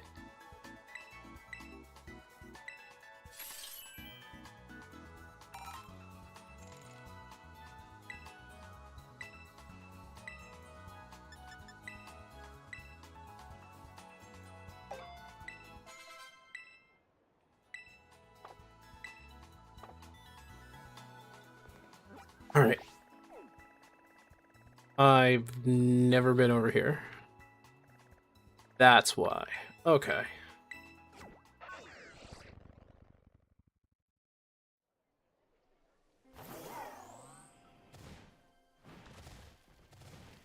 What the?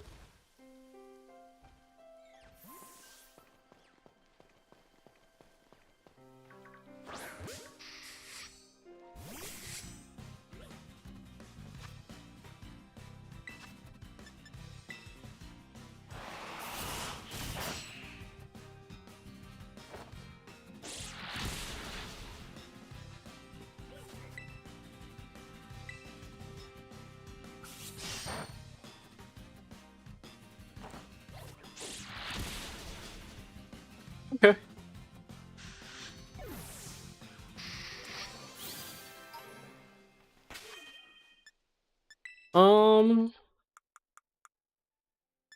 I have to save those. Yeah, I have to seriously save those. He ran up to me.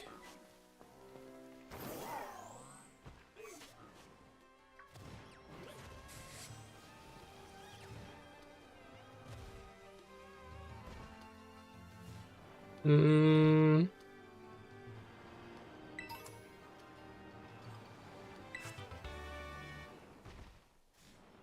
That's slacking. Okay. Just random ass slacking over there, man. Oh Lord.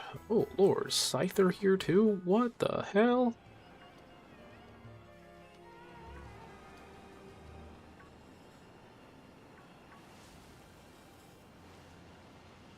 There's all types of things wrong here.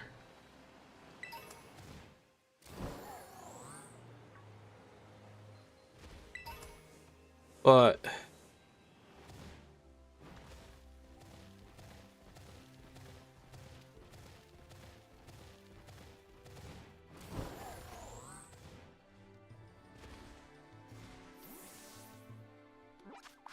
I'm going the wrong way.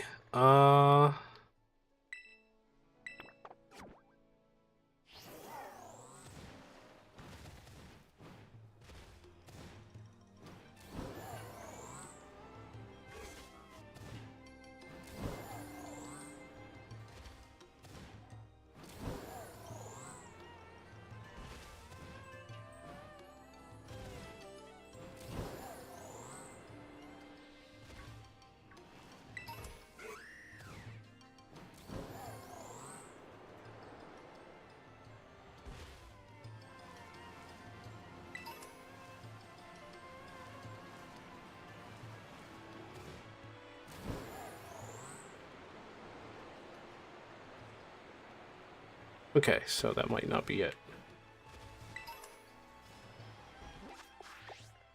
Down here, maybe, right? Leads to Bamboo Forest.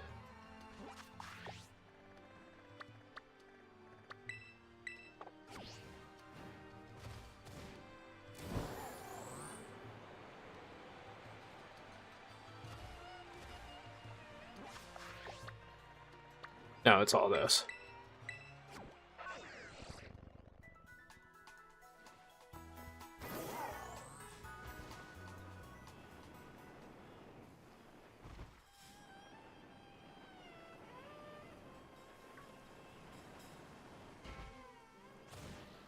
Wait, is that what I think it is? There?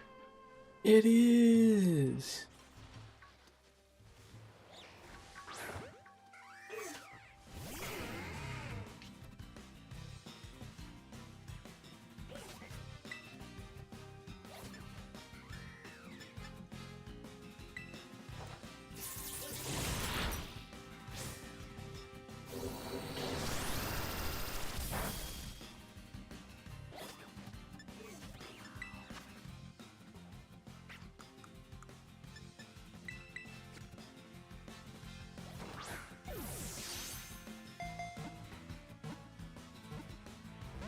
Okay.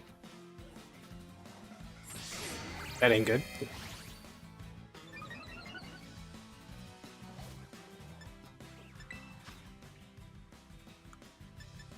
That ain't good.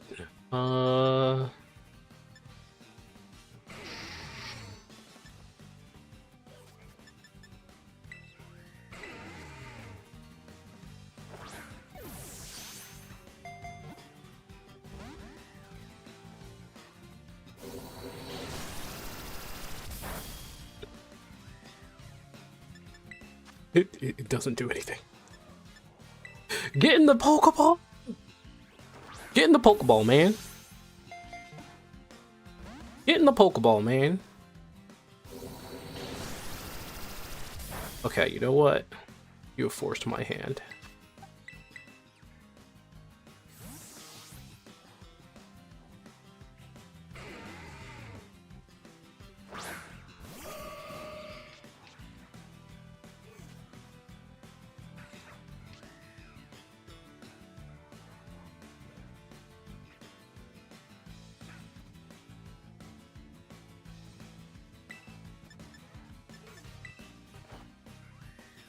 It missed.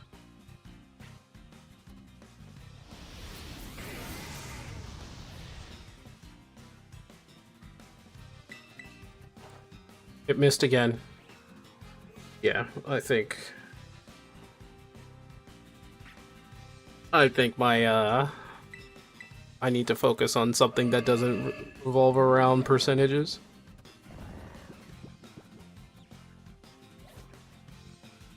And chance. Never again with chance. I'm never doing anything with chance ever again. I need guarantees.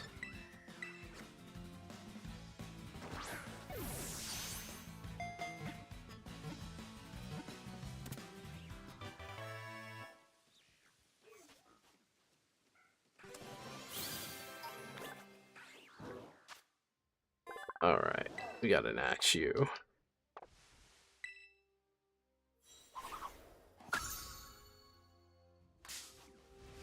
The hell?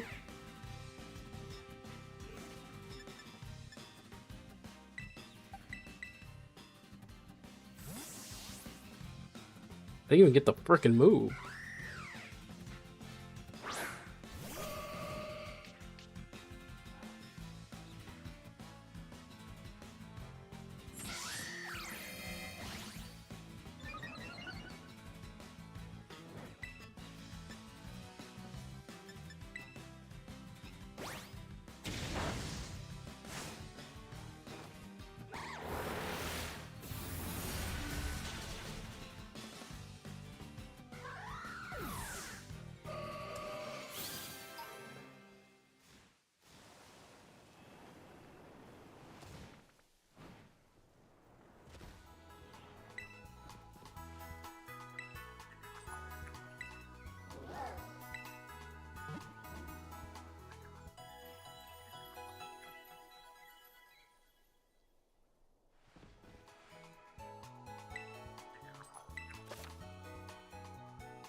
That slacking is still there, dude.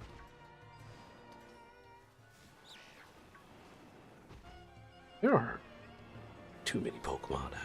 It's all crazy here. What the? That is honestly a Dratini in there. That is crazy. I was not expecting that. There's an Amogus.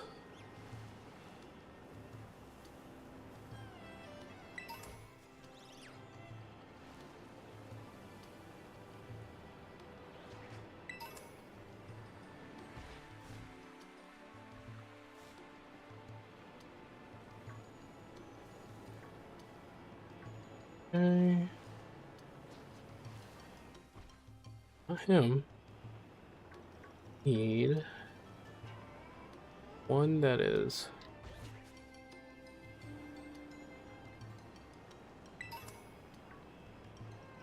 nope, not him.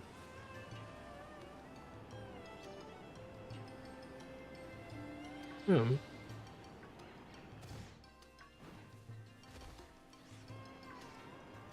Ooh.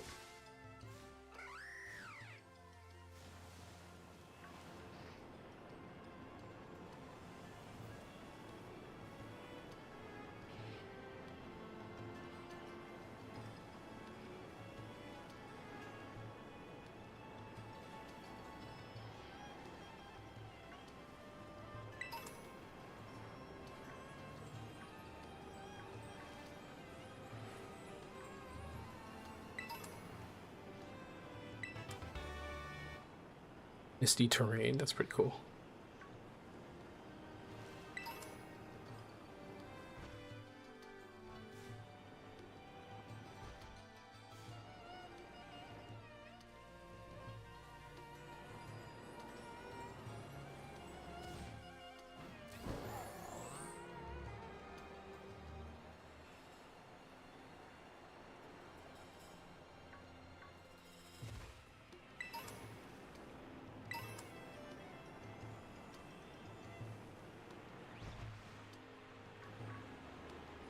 They are around here somewhere.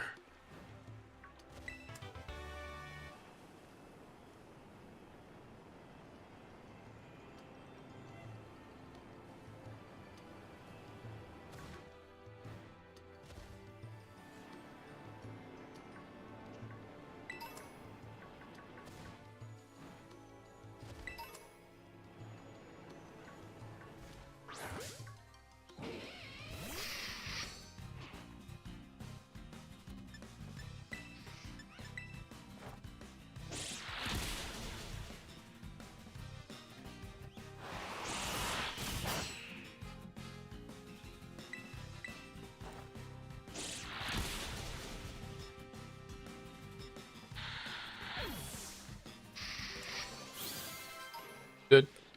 Good, good. Level, no. That's good, that's good. But I need to find a family of you guys. Is that a primate, really? It's a DD.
Okay.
Nope.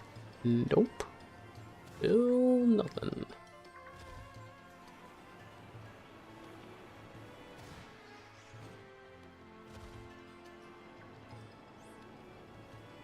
Honestly, they were just in that one corner.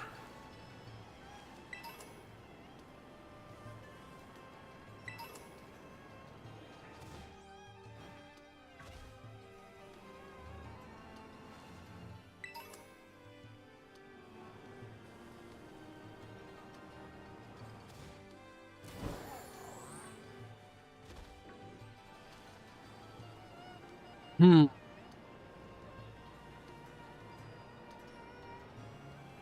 CA buy shark dinner. Not the ones I'm looking for. I'm looking for leader buy sharps, right?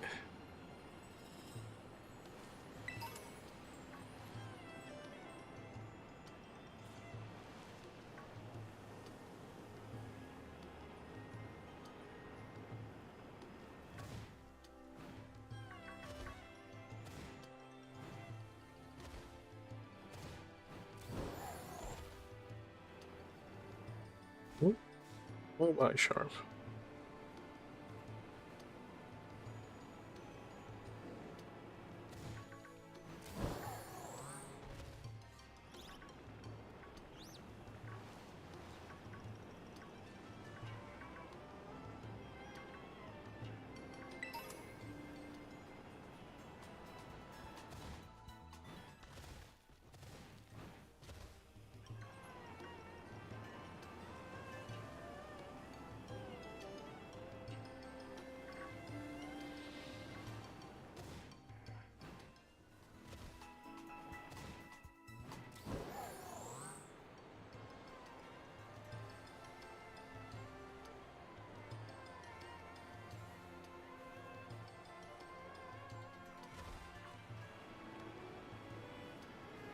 Uh-huh.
Dude.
That was 2 in a row.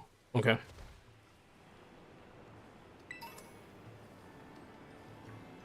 There we go. That's what we're looking.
I'm gonna show you how we can evolve Bisharp into King Gambit, one of the coolest looking Pokemon in the game. First thing you want to do, teach your Bisharp a fighting type move. Next thing you want to do, North Province Area 2, this bamboo forest. We're looking for Bisharps, not this Bisharp here. See how he's by himself? What we're looking for is a Bisharp that is surrounded by a small group of Pawniard. Once you find yourself a group, engage in battle with the Bisharp. We have to defeat 3 of these in total. So we've defeated 3 Bisharp leaders. Each of them held a leader's crest. Now all we need to do is level him up once.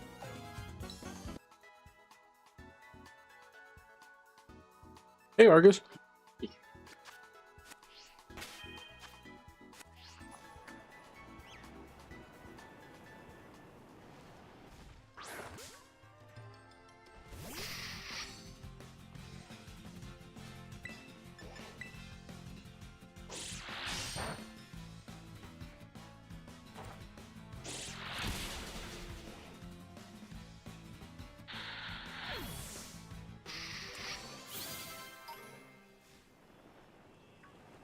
Wait. Huh.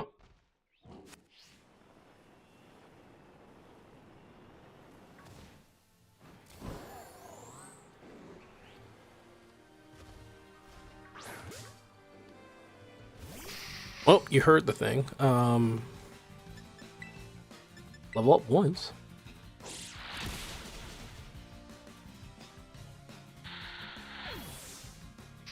Heading back to the warehouse. Oh, almost done? Okay. Seriously, what? It's a freaking Dratini here, man.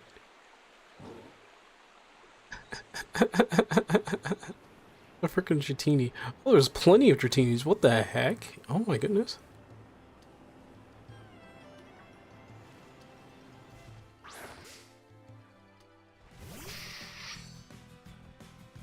It's for champions. For champions. I'm tired of the RNG system with the recruiting, so I'm just like, you know what? I'm just gonna make my own King Gambit.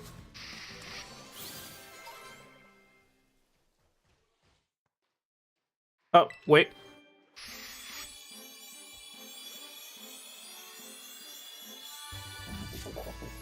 I made my own King Gambit.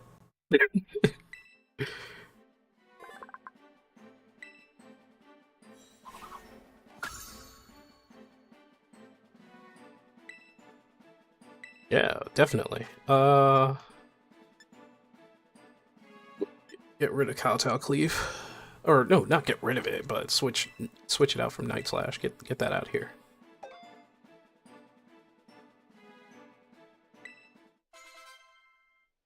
Not hard to get from Evolution. It's not hard to get. I just didn't get one. Like I never got a King Gambit from the RNG system that was Champions, and that's what I've been trying to pine for, and it never happened. So might as well just go make my own. It's like, you know what? I'll just make my own. I don't need this RNG bull shenanigans. Hey Jerry. You want to talk about ew? Look at my lineup. Although it's always a tradition to try to find my favorite Pokemon in the game. So like, here's Garchomp, right? The reason why Iron Jugulus is even here is because I need my Bexcalibur. And there we go. There's a Bexcalibur potential there. Potential Bexcalibur, but I usually have a Bexcalibur somewhere like here. Look at all these fruit. I was trying to find the best nature Bexcalibur, but Bexcalibur can't even be in Champions. I thought that was funny. I was just like, damn it. Can't use Bexcalibur. Dang it. But I have my own King Gambit.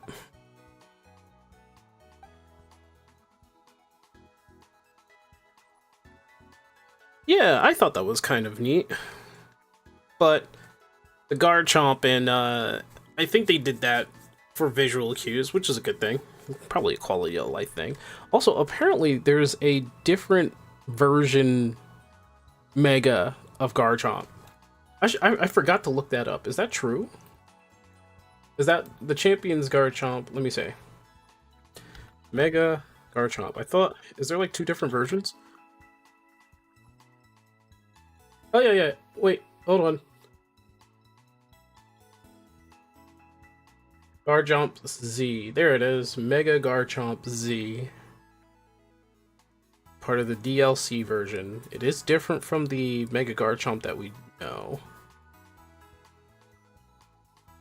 Alright, what's the difference between this one and the other one?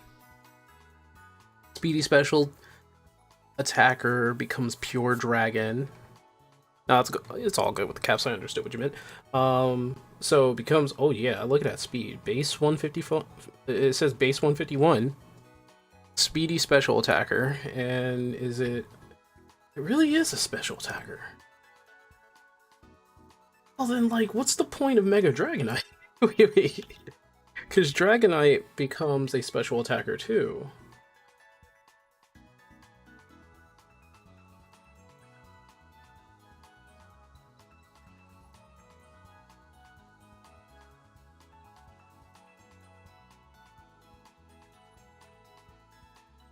$151 Speedy Draco Meteor.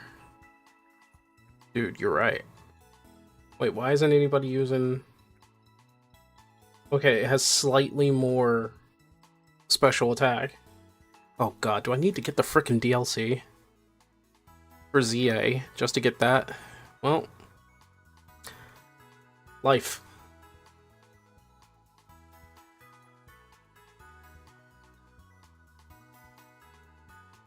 I have one of your favorites. Let me guess.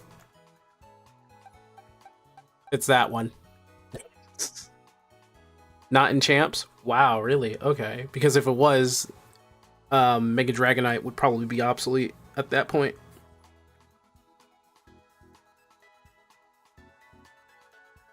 Literally cheated. Wait, what?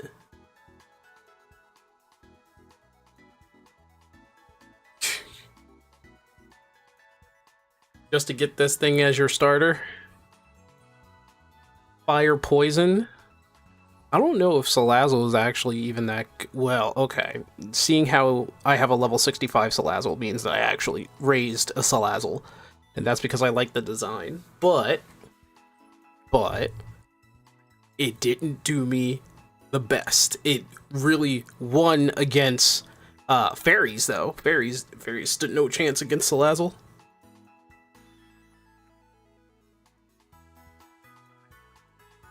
I think they're just easing people. Ooh, my bad. They're just easing people for the format and expanding including the insane threats. True. I think so too.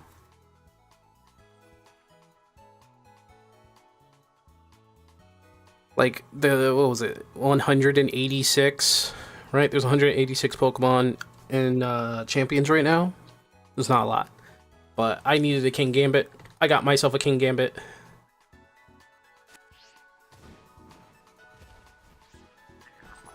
Which reminds me, I need to...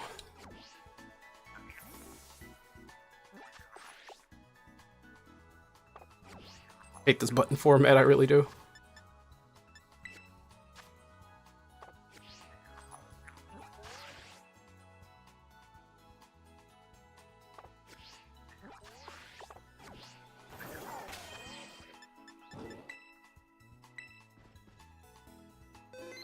They need to add Pachirisu.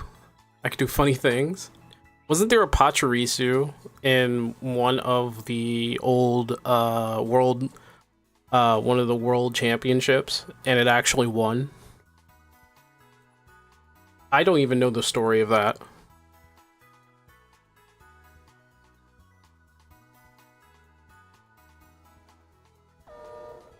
Hey, what's up, Yui? Pachimachi won worlds, really. That's a story I need to invest myself into learning. Well, why did Pachirisu win? That's the question.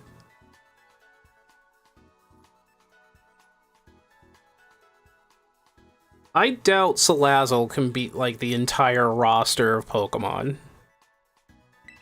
Like, it's quadruple, I believe it's quadruple weakness to ground, so I'm pretty sure you didn't let Salazzle fight ground-type Pokemon, because one hit is it. Screw normal starters?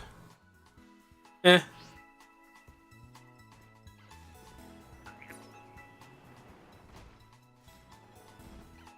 But we got a Kingambit now. Now I can say that I have one. I didn't really invest my time into this game too much. I really should have, just to like complete the decks. But there was like attractive Pokemon that I wanted to get. One, I always try to find a Dragonite in each game, seeing if it's like available somewhere. And then when I do find it, I catch a Dratini and raise it. Takes a hell of a long time, but I raise it. And I try to raise it to be like the best Pokemon that it has like currently. Ripos. DW. Now, I'm just gonna say this right now. I do not like this starter at all. I don't like any of the starters in this game. I just don't. Like, you can hate me for that. Like, you can judge me for that. I don't like the starters in this game. I don't really like the overall design. Well, maybe no. Masquerade's pretty good. I'm okay with Masquerade, but I didn't choose Masquerade. I chose the frickin' Flamingo. And you know what? Maybe I should have chose Masquerade. I don't know. I'm a water starter guy. I've played water starter since the very beginning. Started with a Squirtle, then forced to choose a Pikachu in Pokemon Yellow. Primarina is the best starter. I hear Primarina is like top 10 being used as like, well, except for Incineroar, obviously, but Primarina is the other starter everybody uses. Never cared about the starter in Violet and Scarlet. When I got this game, right, my expectations were low. My expectations were very, very low. Now I have to think about, like, here's the other thing that I need to do, because I don't have Mega Floette in Champs. And obviously I'm going to need Mega Floette, because currently it's arguably stated as the best Mega in Champs right now.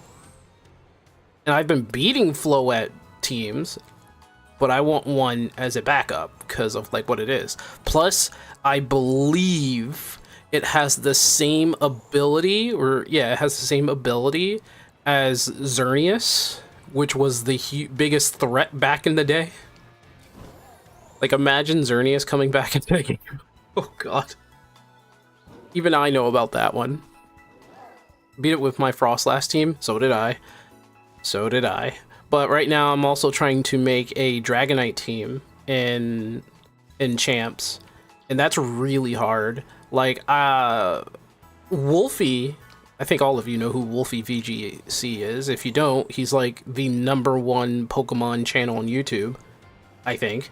And Wolfie can't even make a solid, he can't make a solid Dragonite team. And he tried.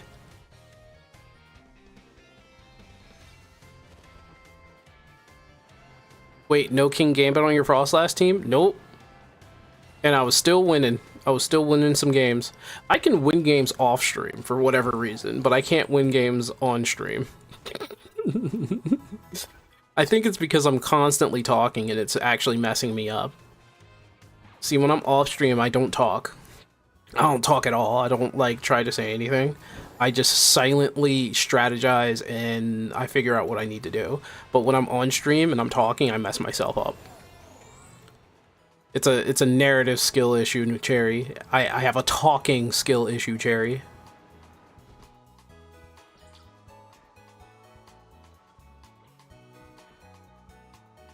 The streamer curse?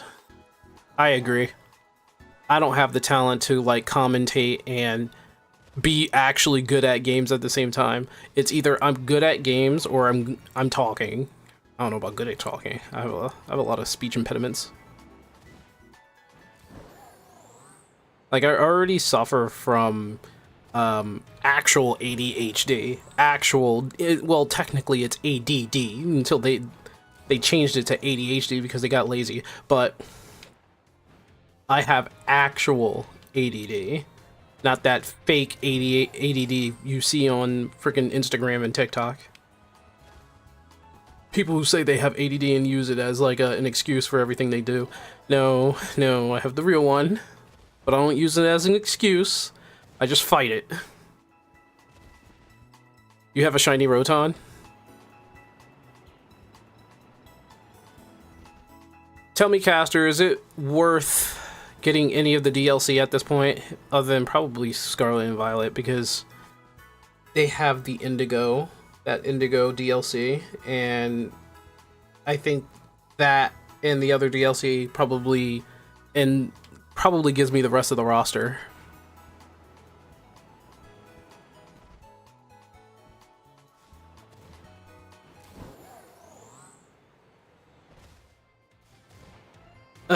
But yep, I have my King Gambit.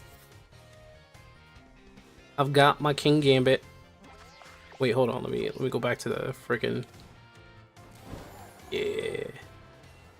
And tell me, the only place I actually enjoyed myself was here, in the great crater of Paldea, like Paldalia, but the crater. I liked going through the crater because like the background music was like intense, and then there was obviously the whoa, I didn't see that coming ending there.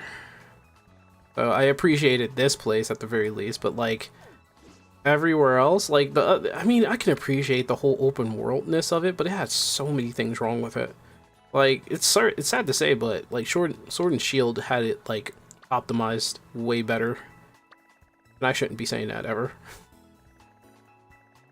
And poor man, this poor man right here, this poor man, he works so many jobs.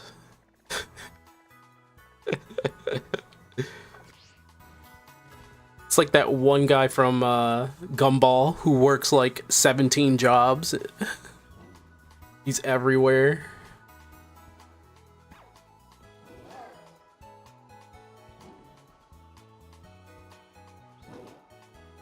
It's worth it if you want to play without being at the mercy of the roulette. Damn. Damn it. I was hoping that maybe you would say, nah, it's not really that worth it at all. But yeah, you're probably right. I probably have to. Like, look. Here's both part 1 and part 2. And this thing is like $30 freaking dollars.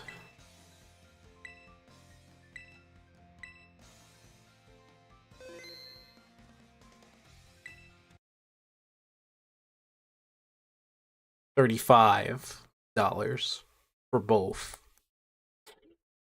You're gonna want to Ogerpon eventually. You're right, though. You're right. I will want an Ogerpon. You're absolutely right. I heard Ogerpon is it's a legendary, right? Like it's the one legendary that everybody was using when like terrestrialization was like a big thing. Like if correct me if I'm wrong, Ogerpon had like 4 masks that it used. And those 4 masks was pivotal with terrestrialization, which we don't have yet. Right now we have Megas. Ivy is just it's just abused move. It's an abused move. Okay, there it is. It's just an abused move. Okay. So Ivy Cudgel. I don't know anything about Ivy Cudgel, but I can look that up. What's it called again? Ivy Cudgel. Ivy. Oh, it's busted.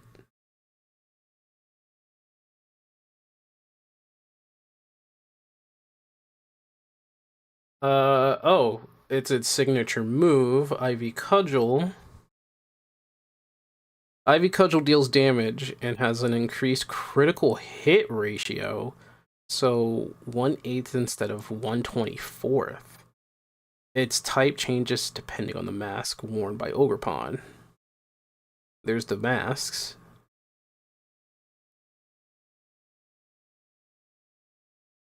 My lord.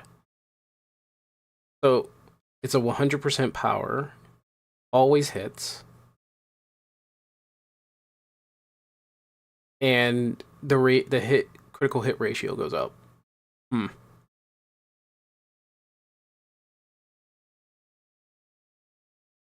Dear Lord.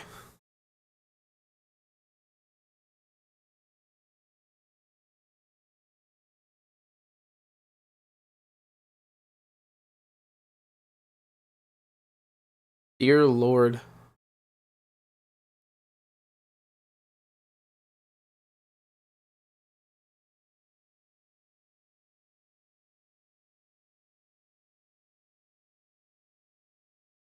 Is the only 100% accurate rock type move, I think. Is that right? Wait, isn't Stone Edge a rock type move? Doesn't that hit 100%?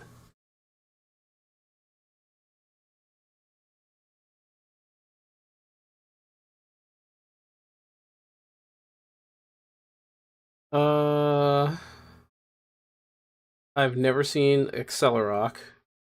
I don't think Ancient Power is on too many people. Power Gym is on a legendary, I think. Smackdown is a thing, but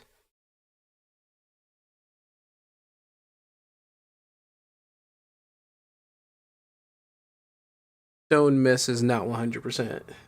So Stone, I see a lot of like 90, 80, and 90, but there's a couple 100 accuracies. And I think a couple of them are signature moves. I think Power Gem is on also legendary, right? Oh no, it's on a bunch of people.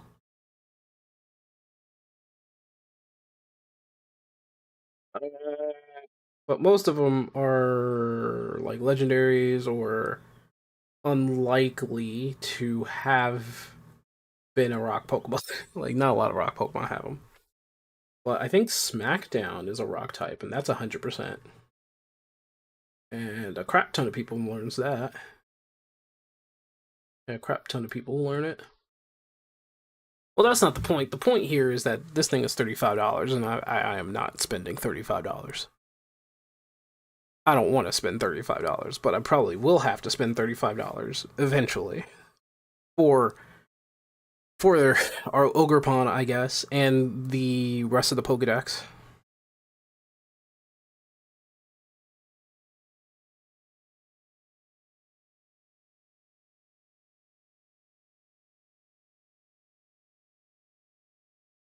If you're only interested in for champions, the price is too high, in my opinion. Yeah. If I'm only in it for champions, it may just be, but I am 100%. Oh, what am I doing, dude?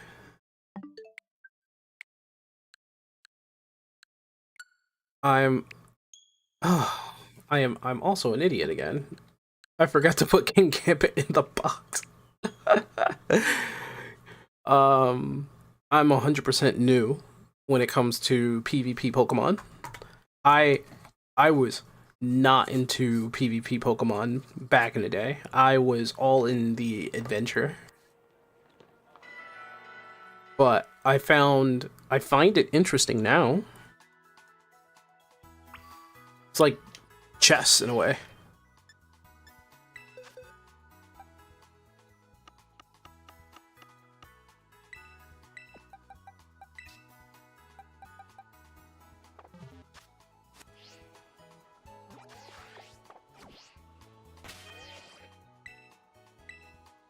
Right. Okay, let's get this King Gambit over. Wait a few seconds. Let the save actually save.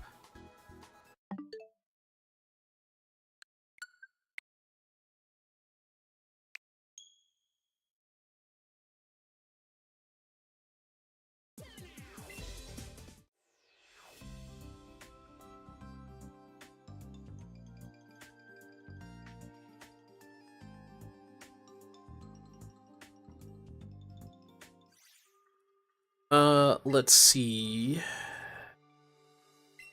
Pokemon Scarlet and Violet.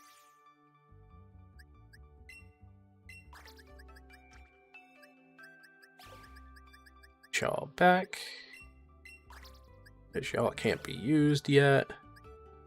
Well, yet. I do eventually want to have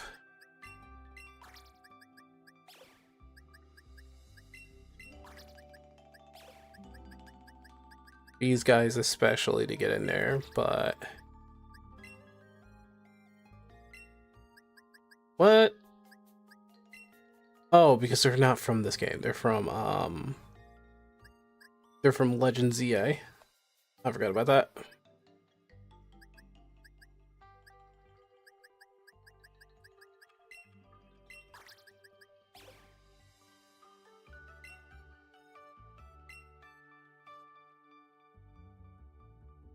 Man, I fought an Excadrill the other day. Why Excadrill so fast?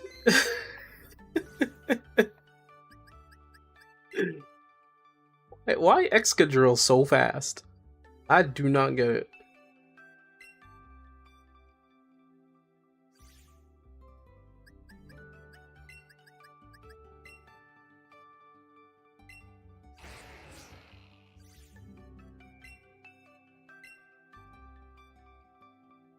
I don't think I understood Excadrill until I figured out that Excadrill was too frickin' fast, man.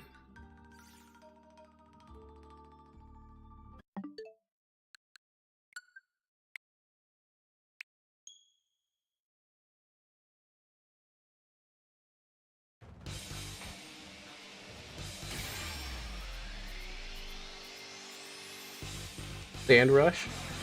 Lord have mercy. Also think Tailwind had a lot to do with it.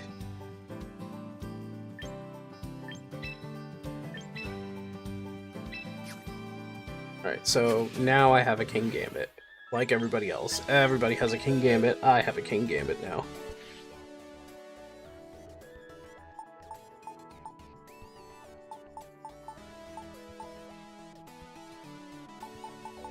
Yeah, these are all my Pokemon. There's King Gambit. I feel like Ironhead isn't really the way. Maybe I'll just keep it the way it is, but it definitely needs to be trained.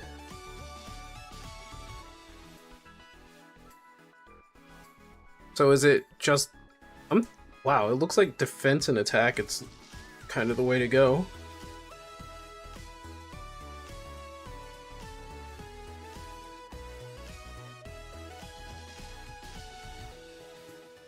How's everybody training their King Gambits?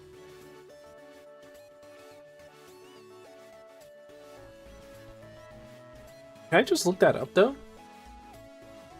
Don't they have, let me see. Don't they have it like, hold on.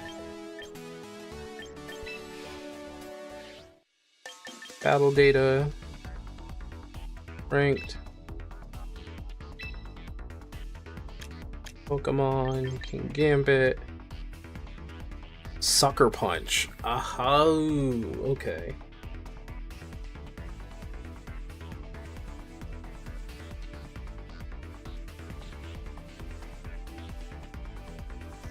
I hate you, Sucker Punch, so much. Does it show the stats? Adamant for stat alignment? Okay, and yeah, HP and attack, and a little bit of special defense. And its ability is always defiant. The heck is Supreme Overlord? I'm glad they give you the battle data at the very least. That's something else.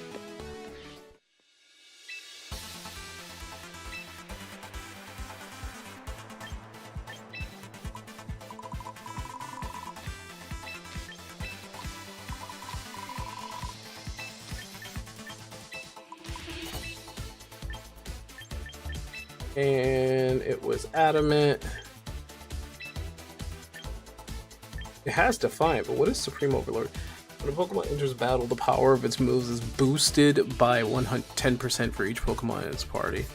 That has been defeated in the battle already. Maximum is 50%. I feel as though some people may use that, but then they're probably going to be using Basculegion as well. Causes opponent. Oh.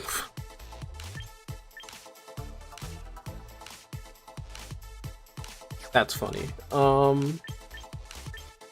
It doesn't even use.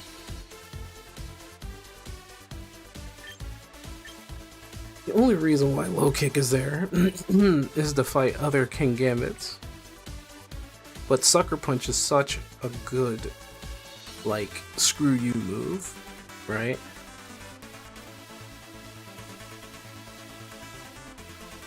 Yeah. I know Intimidators are key to, like, everybody's thing.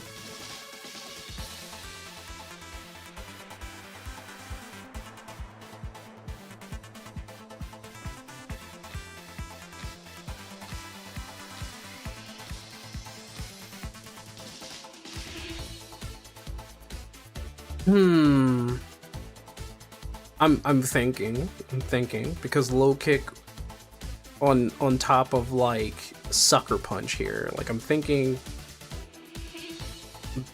like Sucker Punch is way more important than I think here. I think it's up to me now whether or not to have like Sucker Punch or Low Kick, because obviously Iron Head is for like fairies.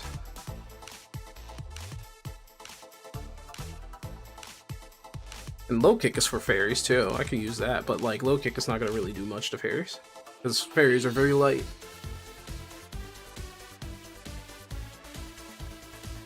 Oh, excuse me, no.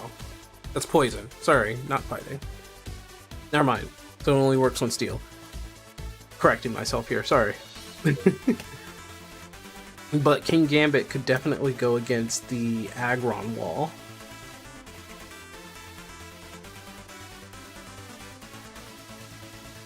Does Sneeze Low Kick, or should I think... Honestly...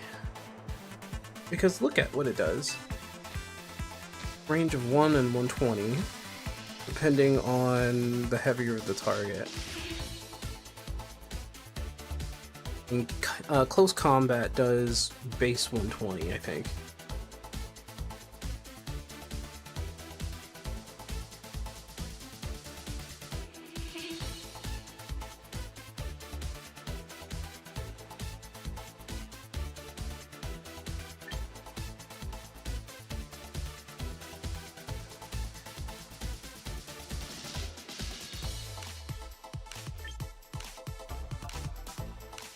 Sucker Punch is the most used one.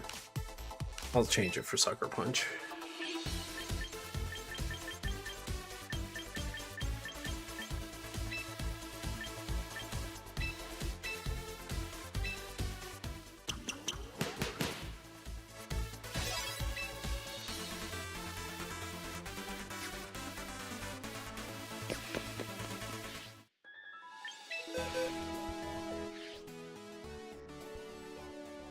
And now we figure out who we are taking out, and it's probably Rotom.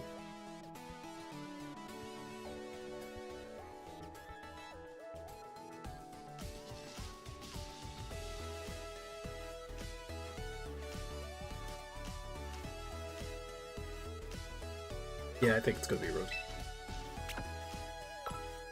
And I'm gonna be honest, I don't know what items are. I could check the battle data. Oh, yeah. Let's do this cool thing where you can do quick menu and just go to battle. Like, I forget you can just do that.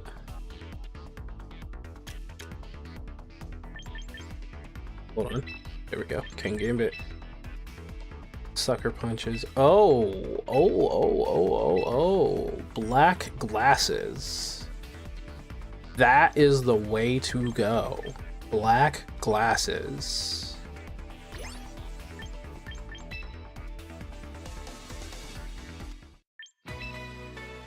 I don't think I have them. So I'm just gonna get this one real quick.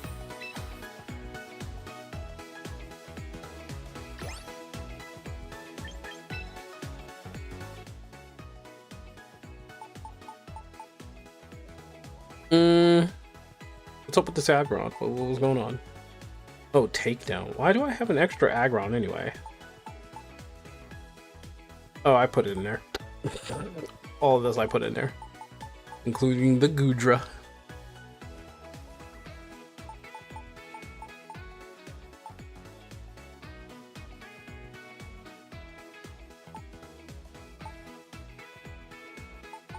I have nothing that really takes out water Pokemon.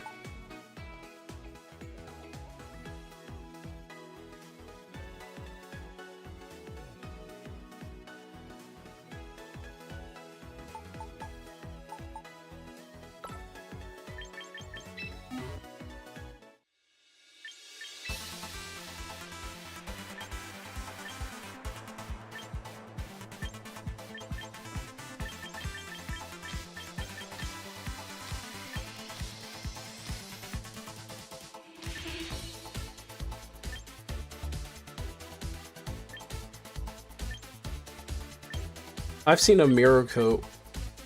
Oh my goodness.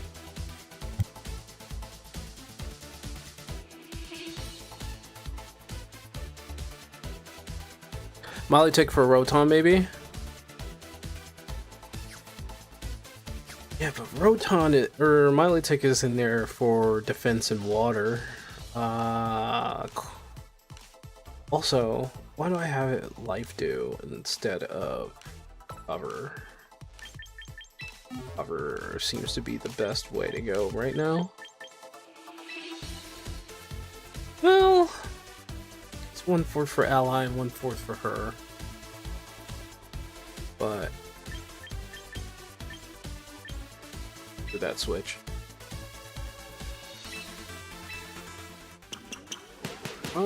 But I might have to switch out Milotic for Rotom just for that water coverage.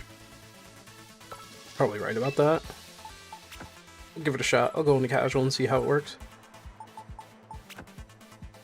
Boy. Dang, there it is. There's that magnet. And it has Thunderbolt already, so it should be fine.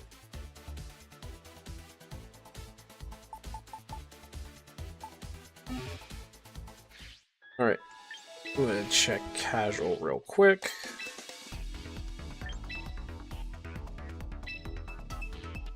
Just to see if we got something going here. There are tough people in casuals. Like, real tough people in casuals. Oh, it's probably one of the best ways to find out.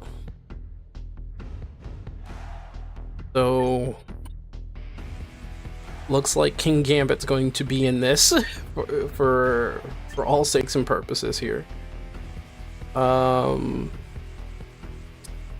Fairy does not look like the way to go.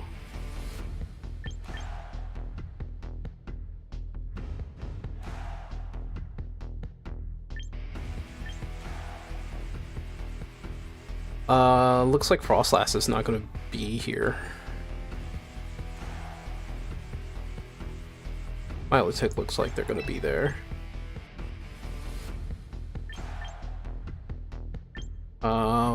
There are two fairy types.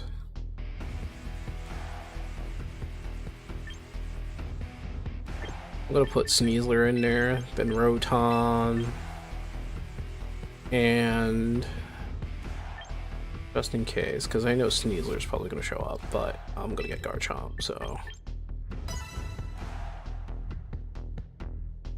Bullying some random kid on casuals? Yeah.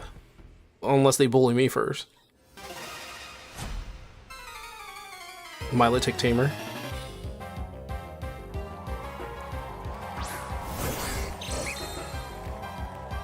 We got a Psychic Fighting and a Sneasler.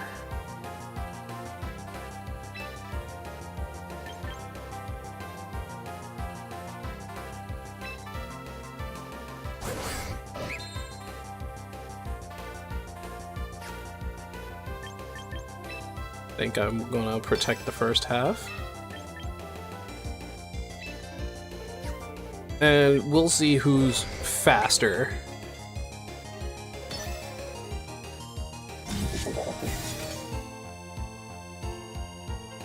Is that Mega Gallade? Probably.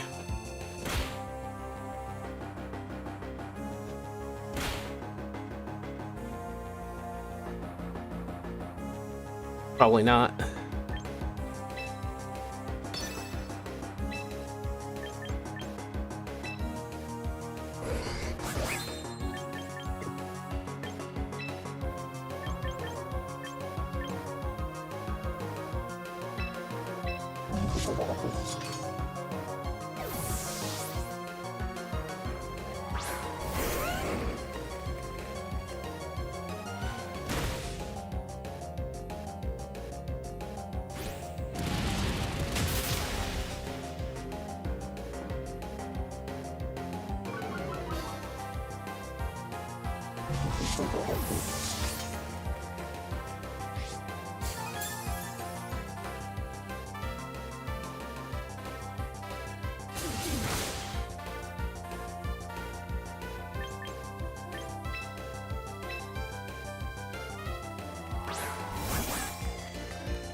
They brought out a fairy.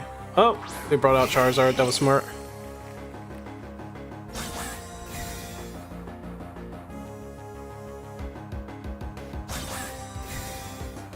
Was also smart.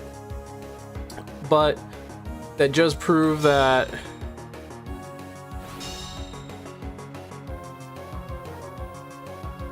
so nothing happened.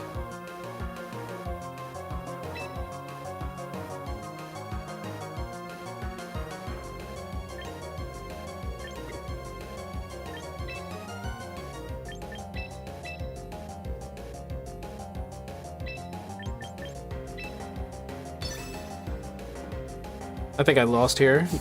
Oh!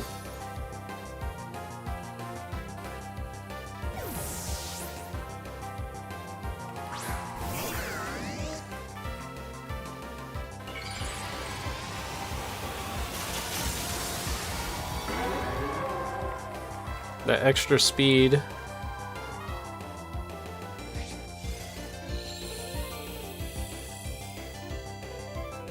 Of course.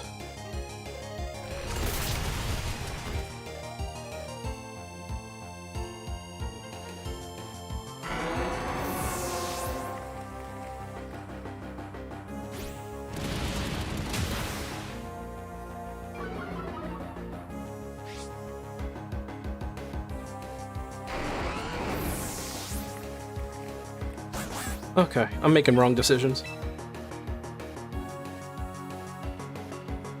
I need to think.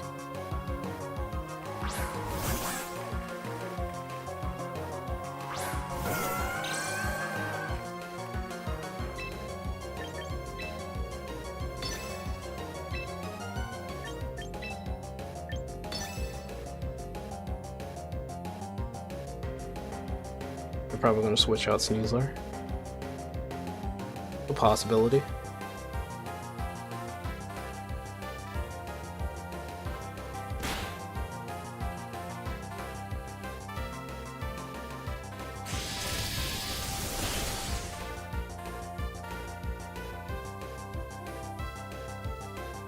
Are you kidding me? It had Miracle. That's what I was just talking about, bro. I was just talking about how Milotic has Miracle.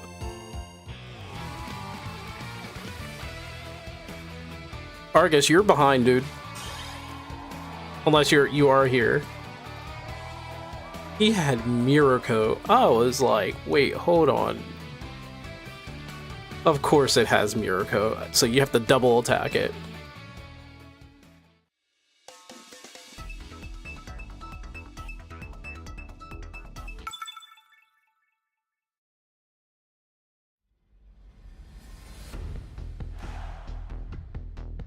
For Alligator. Probably Mega for Alligator, Mega Charizard. And they definitely have a Lucario. Which means... well, this is going to be bad because Heracross, but they're probably going to see the...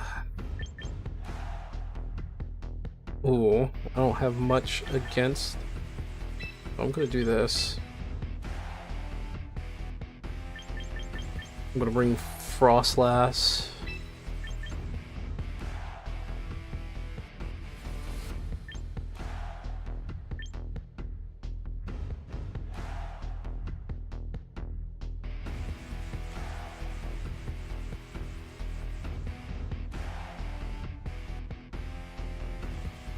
All of them can Mega.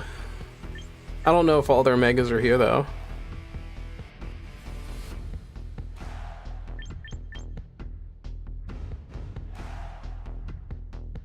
I know they have fighting just for King Gambit.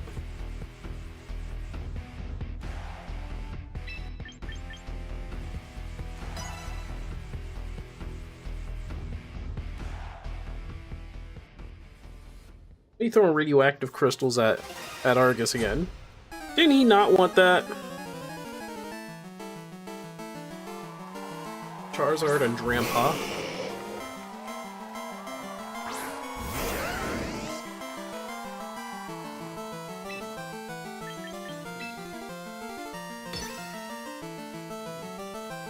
It's very possible, but they're probably going to protect.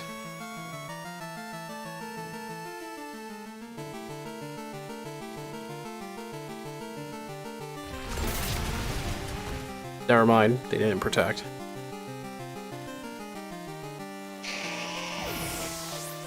Drampa might be the Mega. Or never mind.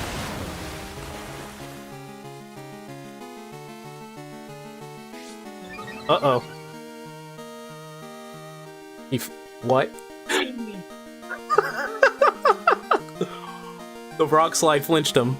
That's lucky.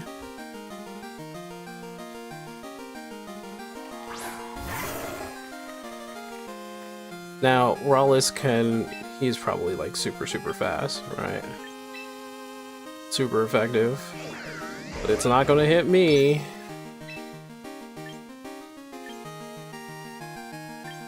Hold on, this move is 95% accurate.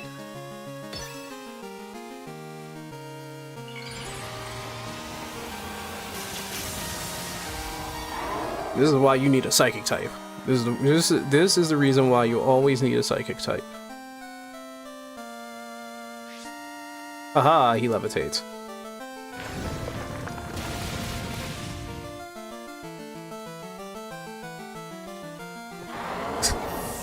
I guess that's why Garchomp is the #1 Pokemon in the game.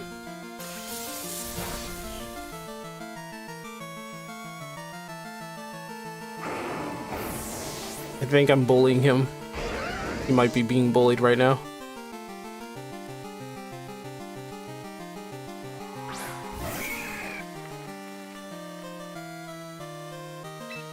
Not very effective.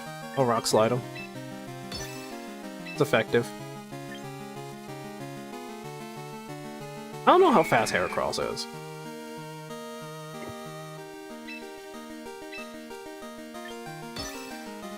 We'll just Thunder Shock him. It's not gonna do much.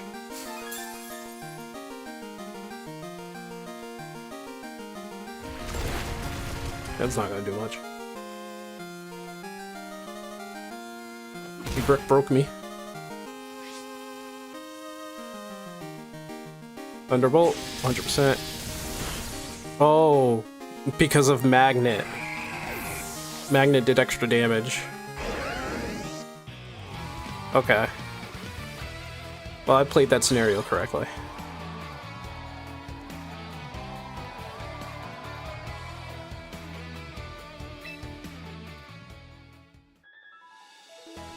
You didn't die enough in whatever game you were playing.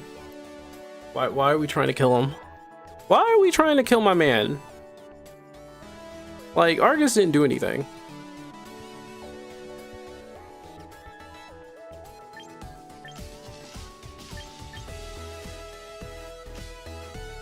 Y'all continue to try to get our... Wait, hold on.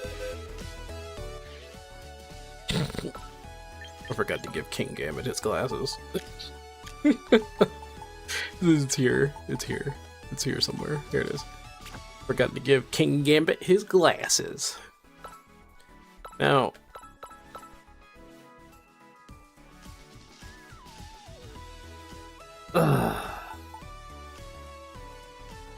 There's too much water.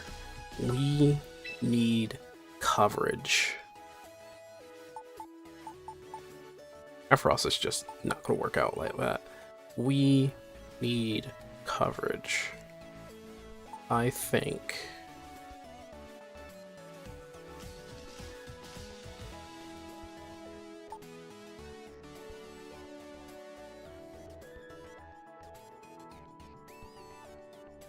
Okay.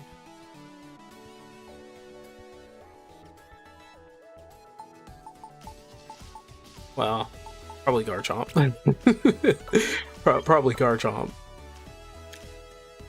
I don't really trust Choice Scarf. Choice Scarf locks him into one move, makes him go first, but with all the Tailwind and all the Trick Room setters, it gets very difficult.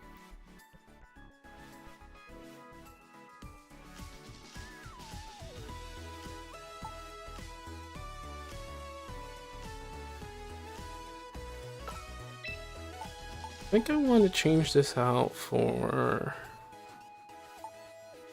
Not Milotic. Because even if I put King Gambit in there, he's dark. I already have a Fairy Killer. There should be Sneasler.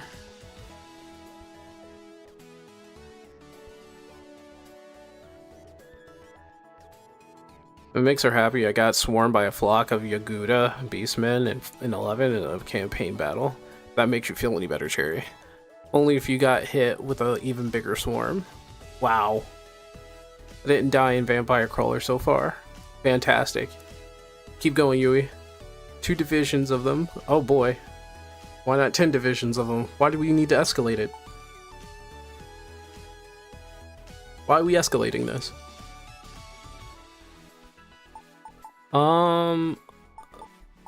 Yeah, that makes sense. I think that makes sense. Choice Scarf, Basculegion.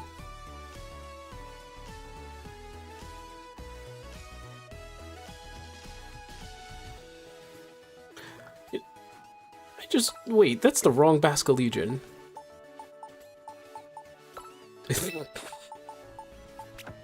I'm like, that's the wrong one. Is this not? Oh, okay. I was about to say better have been favorited. By the way, apparently Wolfie made it to.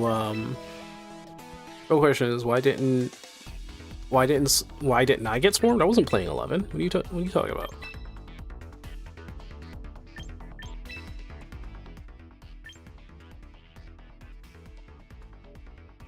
Why would I get swarmed? Real question is, why aren't you playing 11?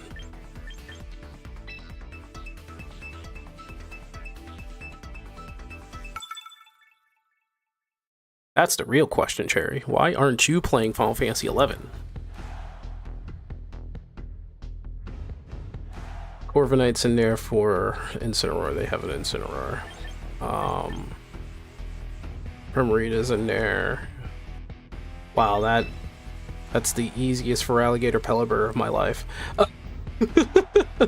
That is the easiest for Alligator Pelipper of my life. Let's see.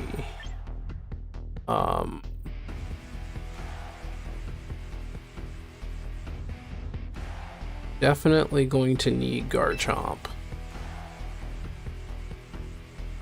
Excadrill is way too evil, so I will have... Excadrill is not going to be affected by Archelodon, so we need to take him out. I think he's going to be left behind. We'll see.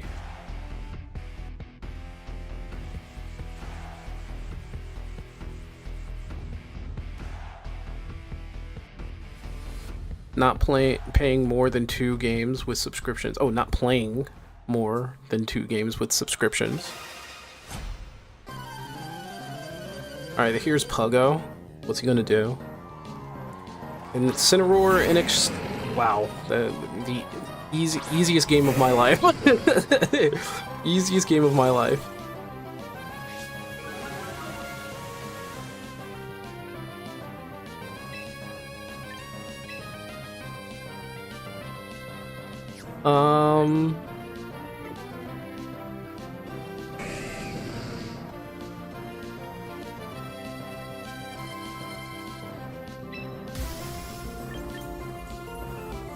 I'm going to be slapped, and I'm just gonna hurry up and put Tailwind up. If it survives. I know for Alligator is going to be slapped. Excadrill is probably going to, if they get the chance, Rock Slide my Pelipper. I think my Pelipper will live. It has. Hopefully it'll live.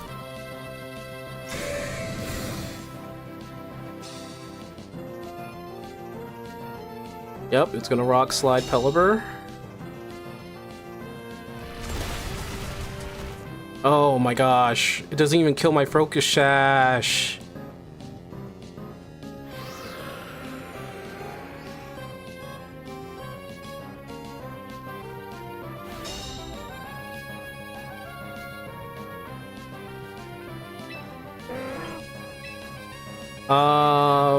Excadrill's more of an issue. And I'm pulling in Garchomp. He did his job.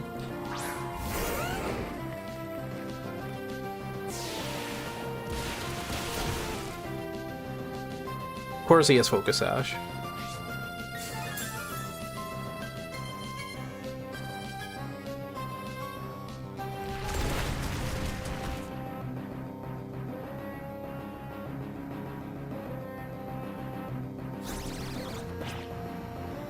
Man, that's a shame that he's going to use that to get my attack down. Most likely case, yes, Sinistra, which is fine. Tailwind is still up on my side.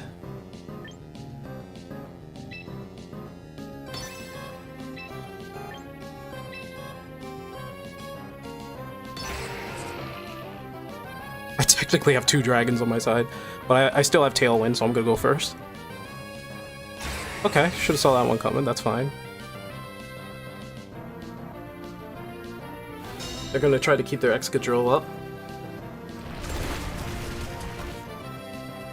I don't know if that's going to flinch it, but this is probably gonna kill it. Probably not. Wow.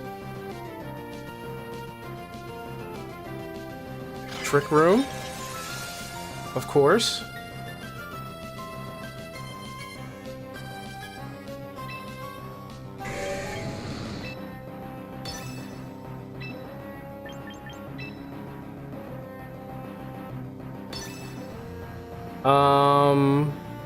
High horsepower is probably what he's going to use.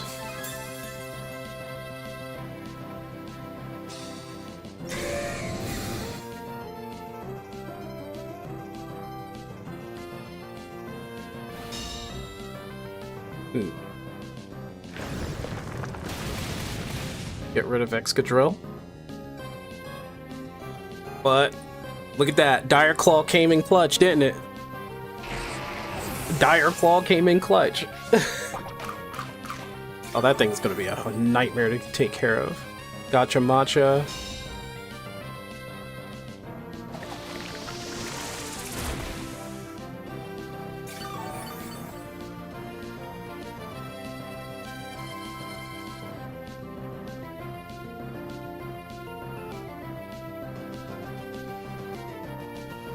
Incineroar comes out, use Intimidate.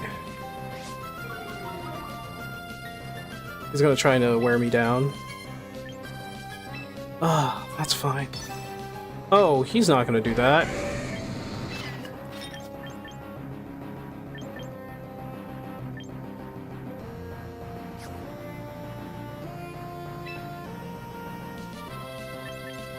Mm.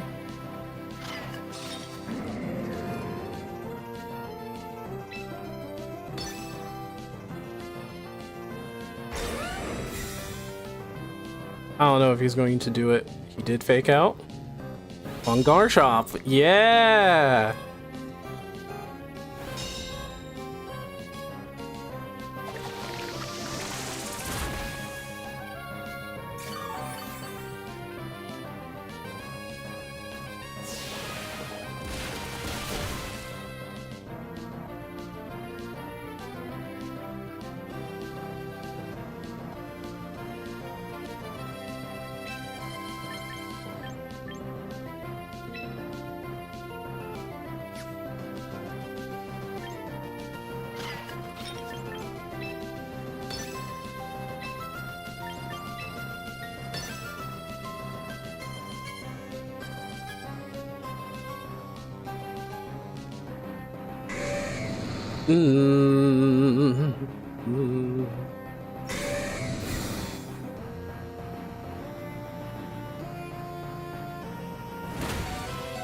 And Gotcha Matcha, I get it.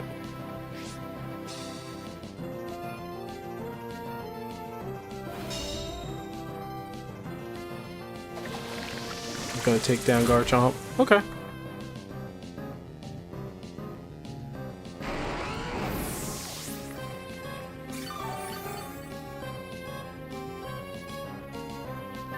How many? One turn of Trick Room.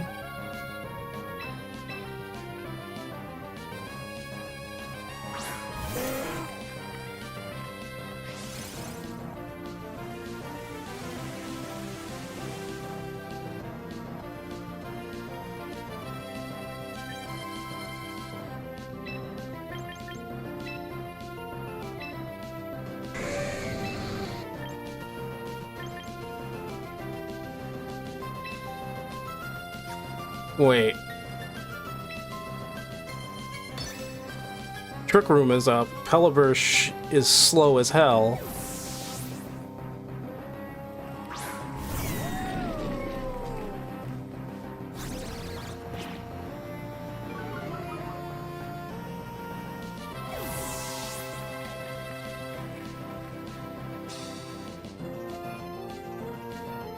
Tyranitar.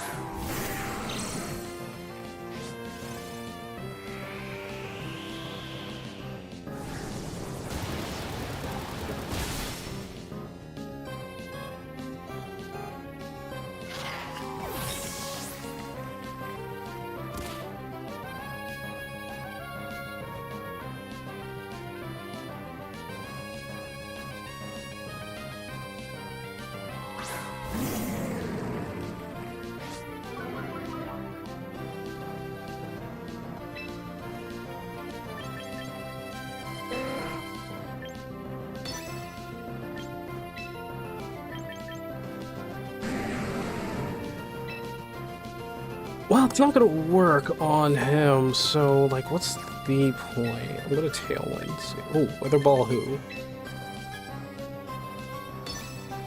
That's funny.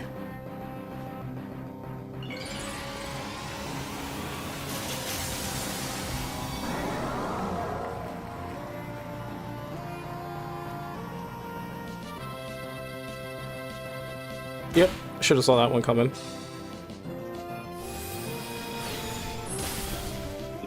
Doesn't do anything, dude.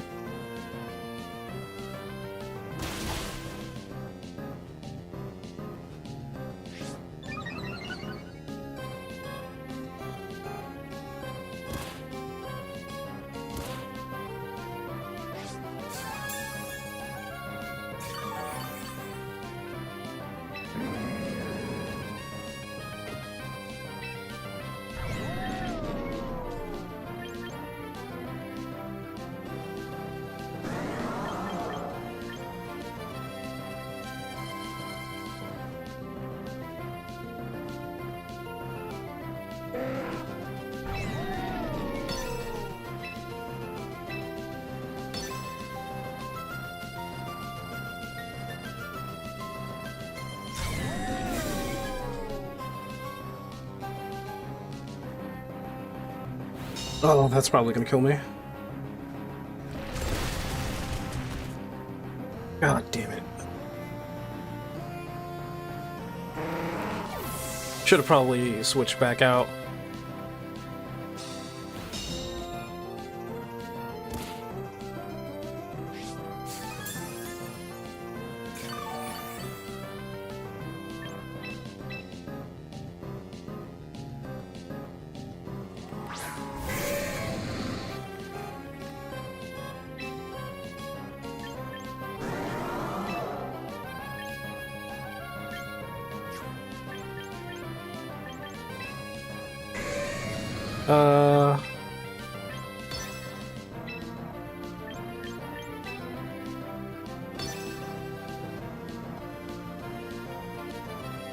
I wonder who's fastest. I think it's Tyranitar because of the friggin' sandstorm.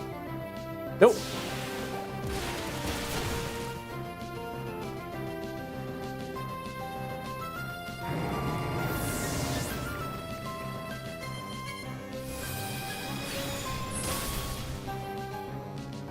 He's gonna use Rock Slide.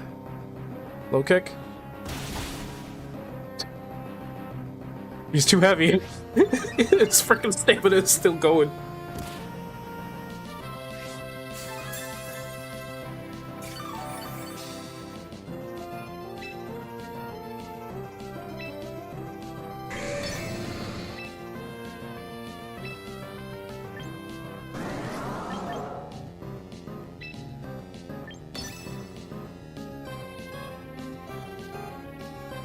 Still sad about Megaform.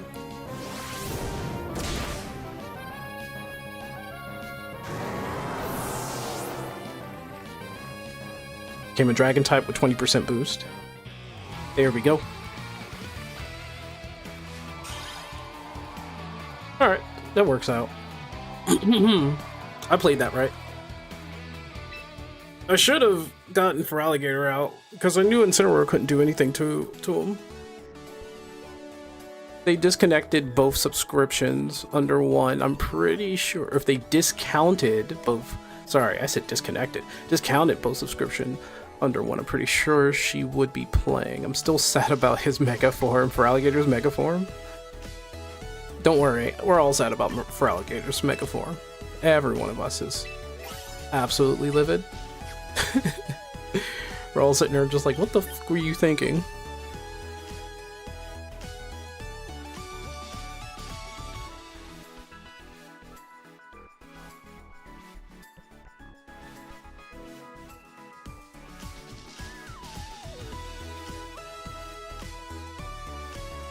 Crazy how Takedown was that powerful, by the way. I didn't get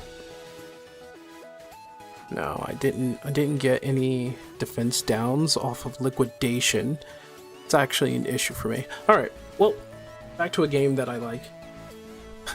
I'm kidding. I do like Champions.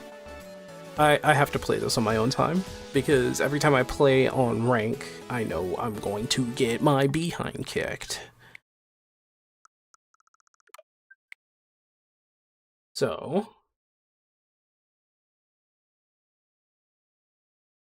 with that being said,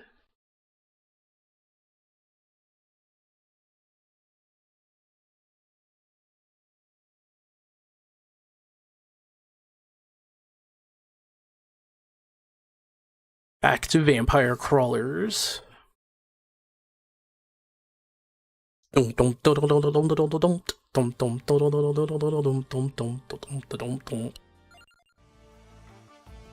Whoa.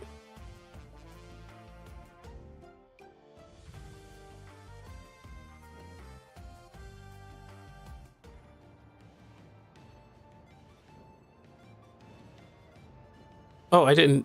Did I finish this? I don't think I did.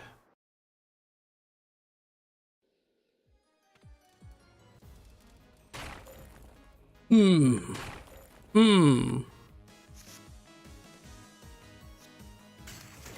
the call.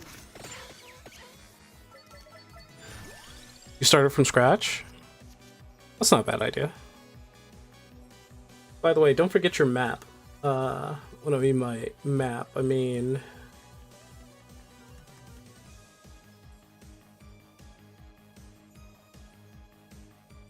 Because it's relative.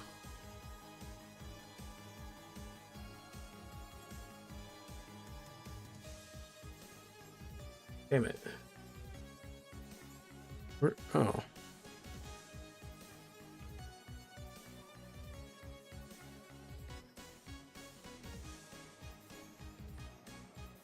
Can't see it, but I have like a map open right now. Or here, I mean the chart. The evolution chart is what I mean.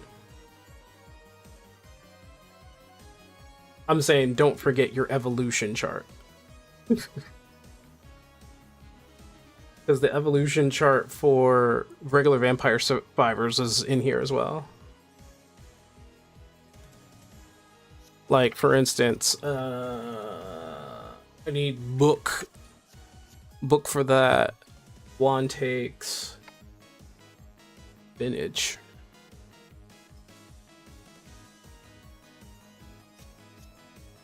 I'll take wand first, just in case I get spinach. You got to make sure you don't use them, like any of the extra spinach and stuff. Whoa.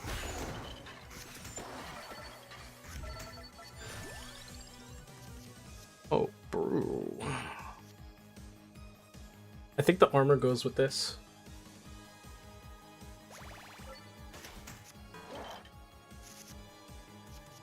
I say.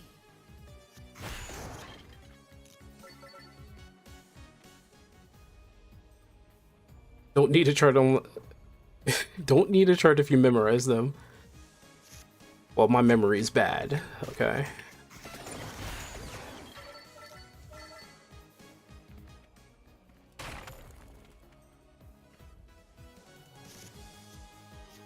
That's enough.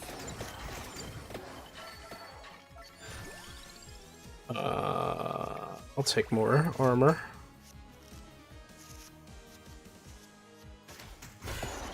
There we go. Play Survivors too much. You're burnt into your memory. That sounds like a very youth. I guess that's a thing, right? See, yeah, I can already do it. Already have evolution, but it's a level 3, and I need a level 2 and more mana.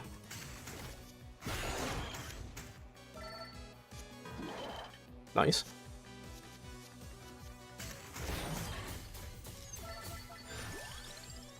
I'm gonna take more armor to replace that. Nope, not yet.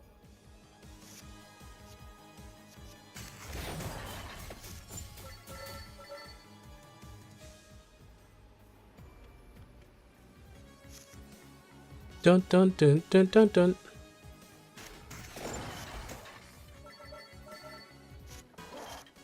Raw! Gathering the magic.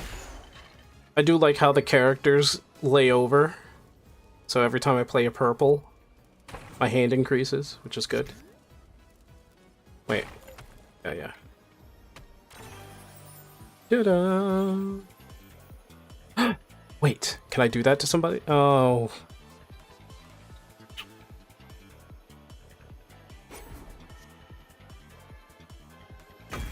I love that. I love the music. Dun. Okay, I'll just take them on first.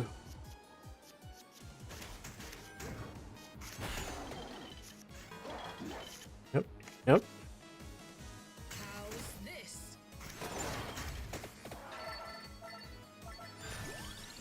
Need an attack. Ooh. But the empty tome is... Increase my hand. There we go. My work is done. Okay, I'm invincible. So many options.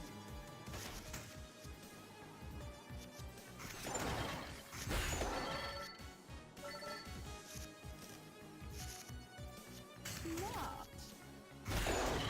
More. Okay, hand is way increased. Rules escape me.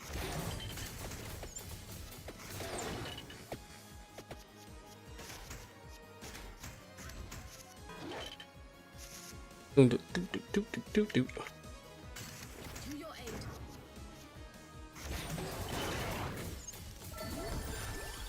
aid. And there it is, the light tone that keeps the combo going. Also took the Arcana that lets you keep 5 mana. Yeah. I should have chose that instead of the armor, but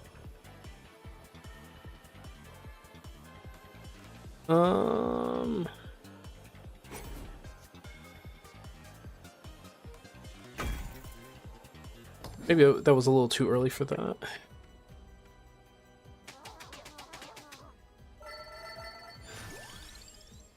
Duplicator. I know I should have chose the book, but Duplicator is so good.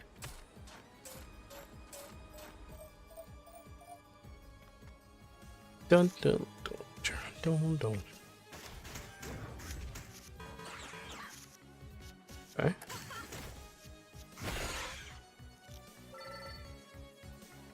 Dun dun dun dun dun dun.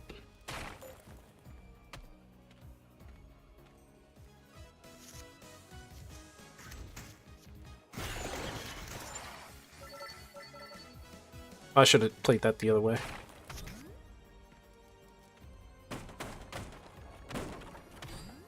Alright, permanent hand upgrade.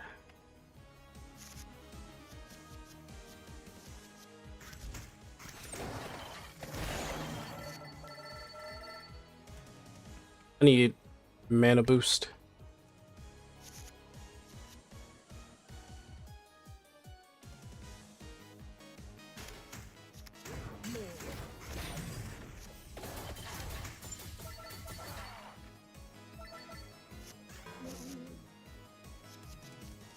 My work is done.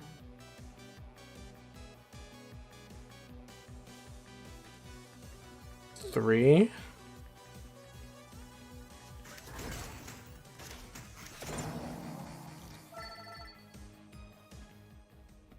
That's a sacrifice sphere. That's a hard boss. Answering the call.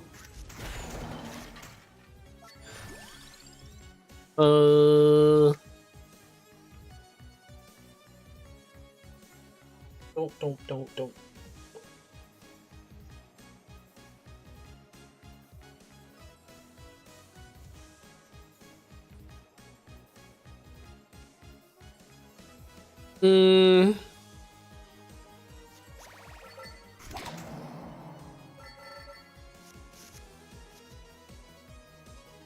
I say.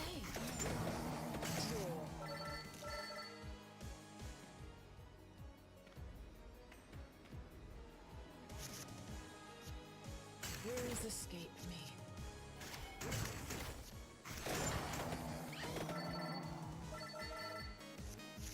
Let's see.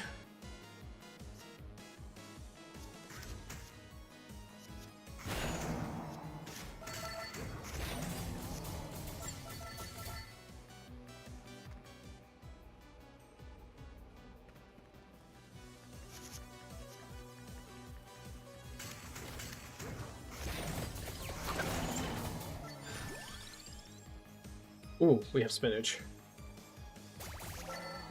We cannot use the spinach. If we use the spinach, well, permanent. Oh, I love that.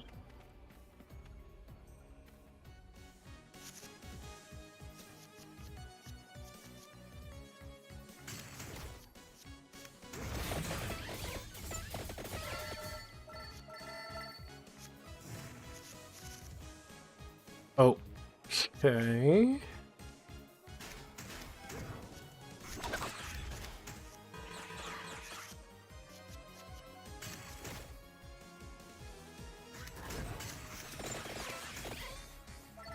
Oh, wait. And the bracer.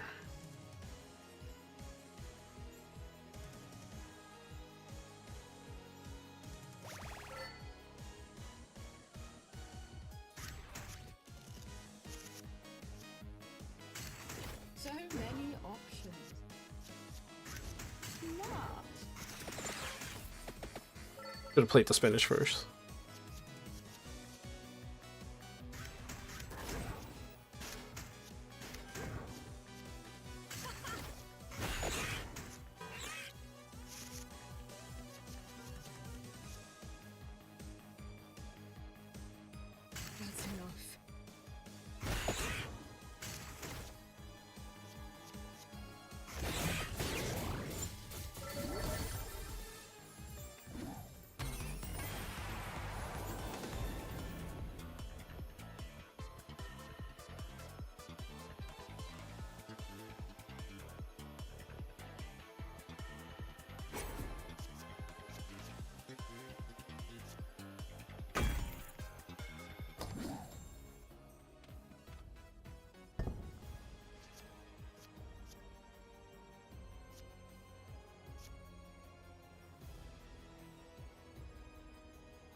think that's fair.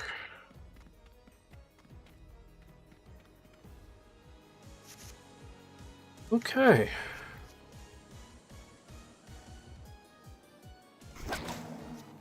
Gathering the magic. This.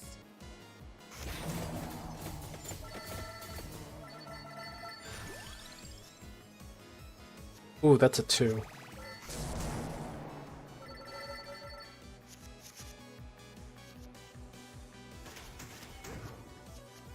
Yes.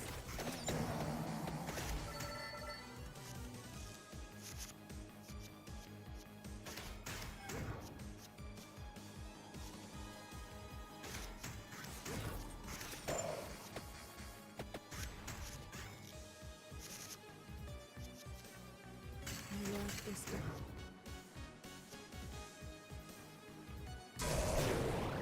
Hey!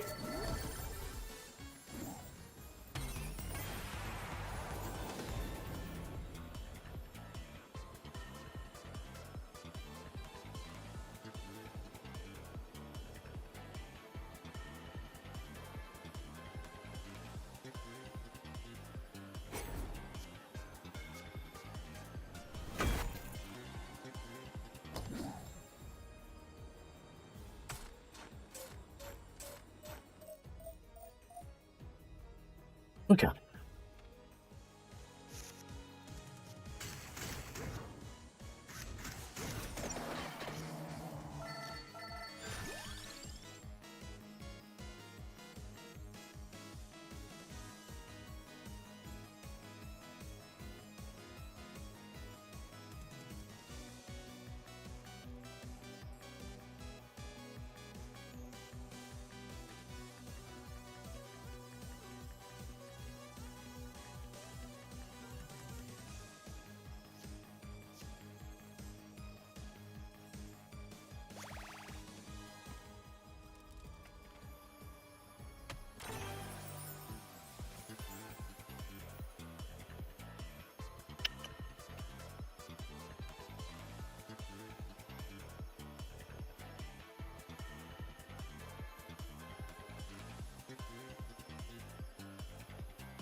Weird choice.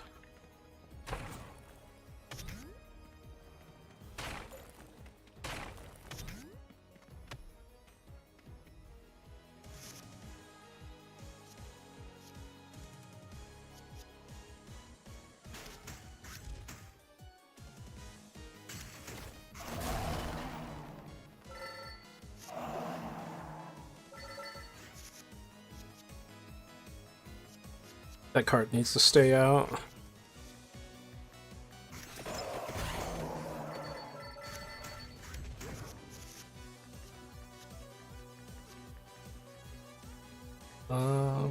One, two, three. Go.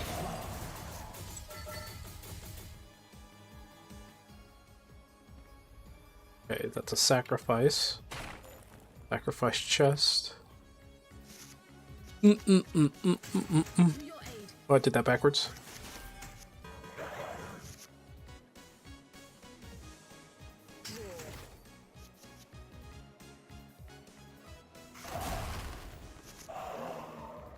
Really? These are tough little bastards.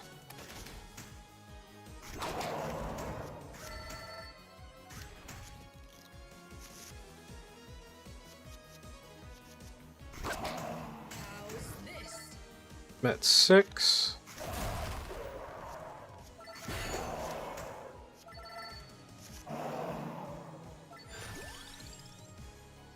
Ooh, we got the heart.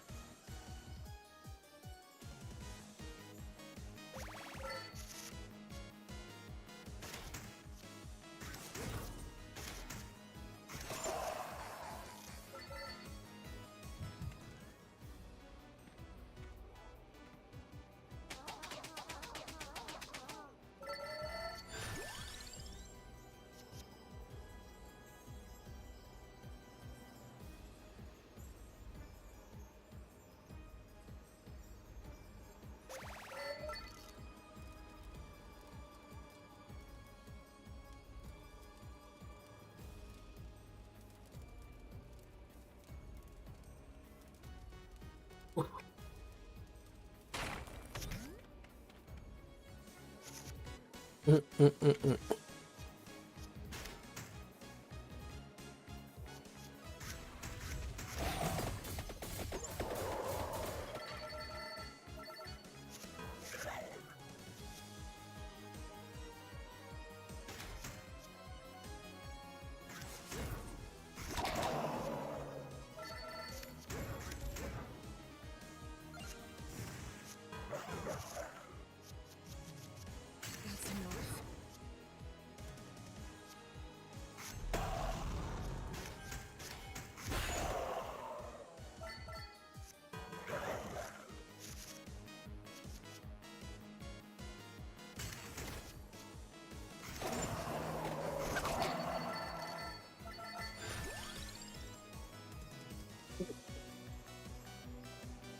enough.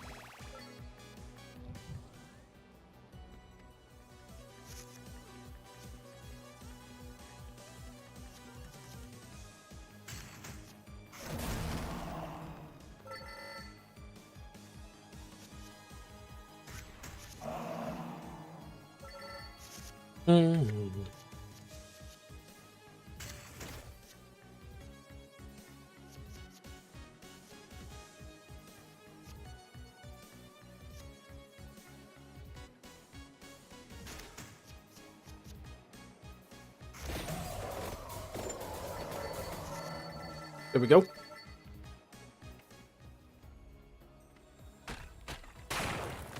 Nice. Nice.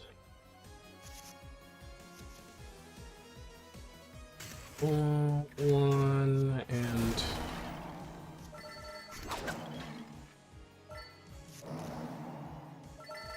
Go.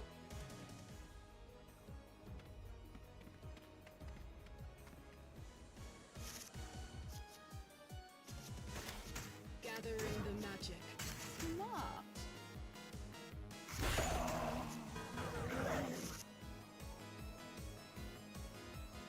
Yes.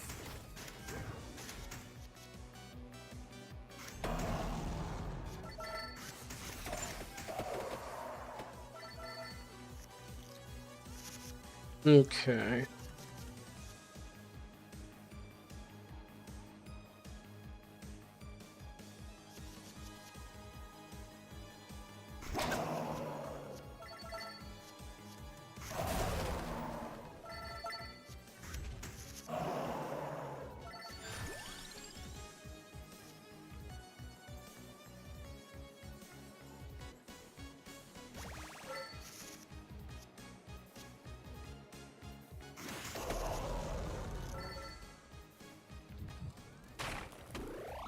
I could... Wait, what?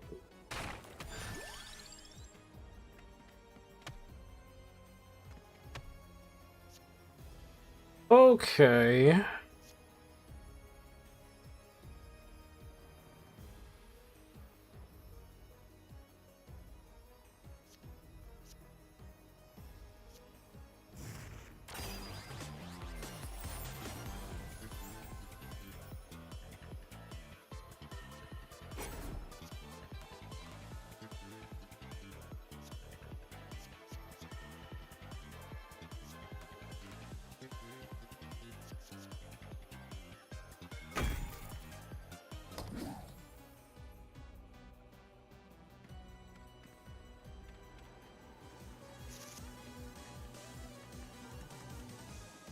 Please escape me.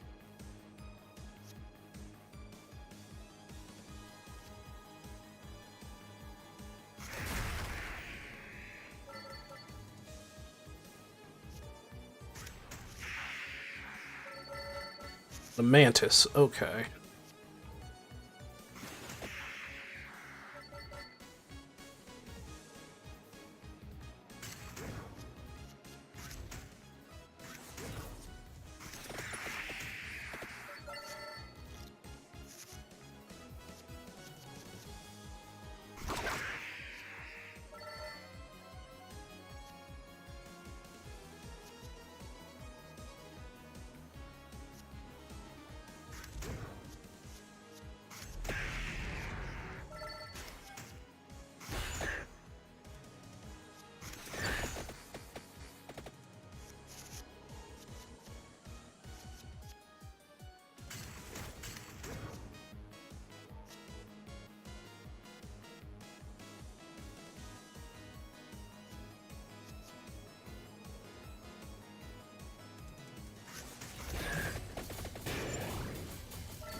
Hmm.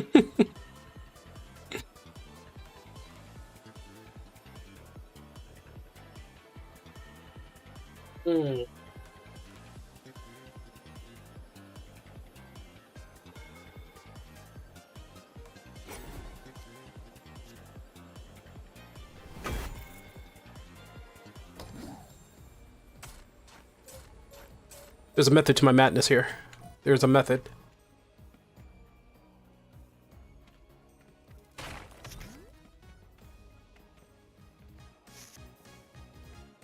Bloody tears.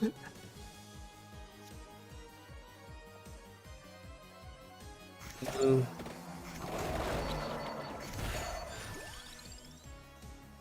Let me get my armor back. Free. Your charge.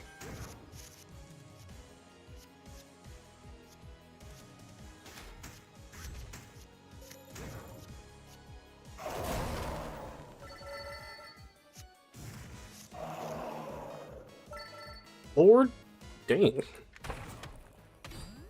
Might?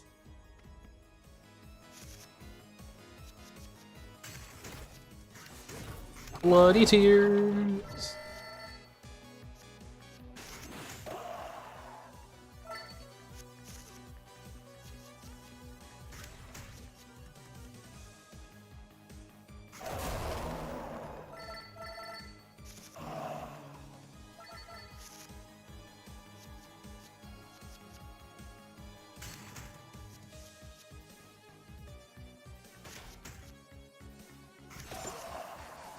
I was about to say.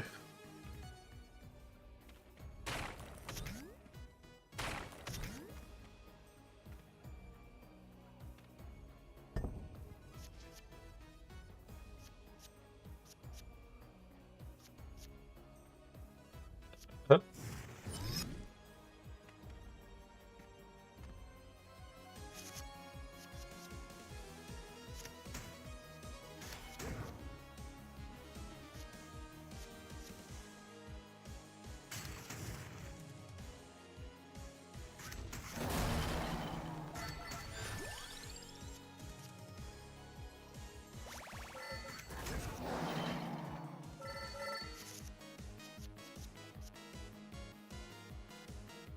Hmm.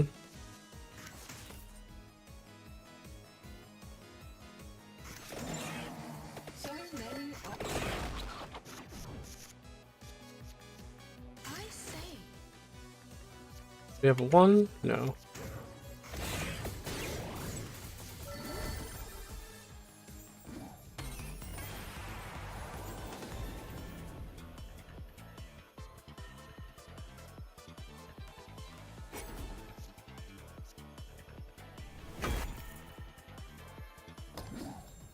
Alright. Now we have something that's gonna kill people. This thing is absolutely nasty.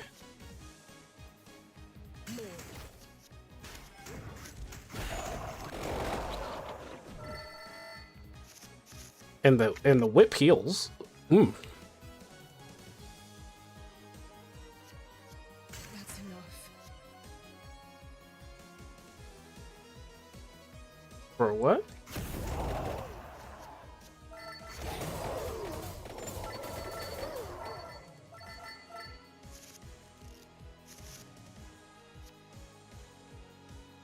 See.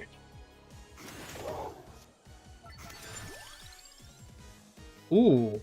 What?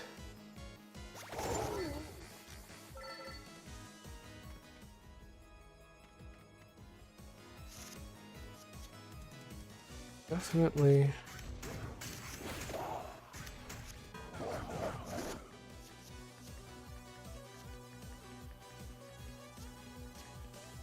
Answering the call.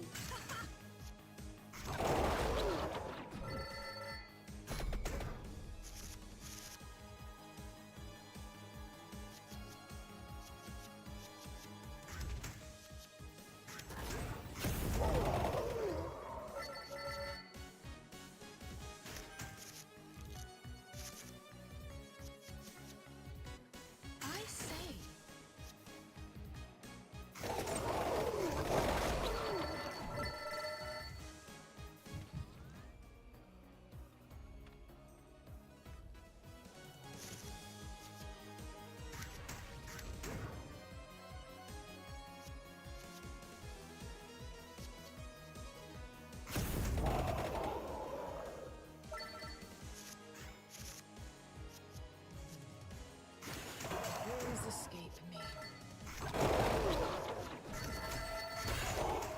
Oh, I did that back. It didn't matter.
To your aid.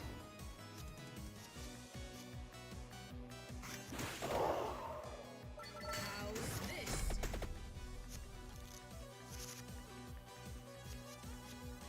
Yes.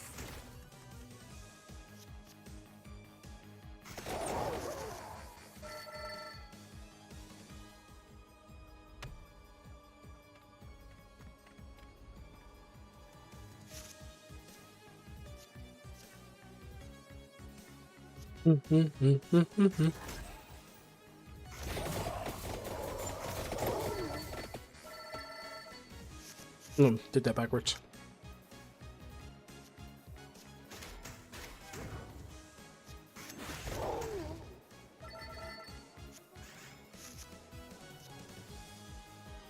My work is done.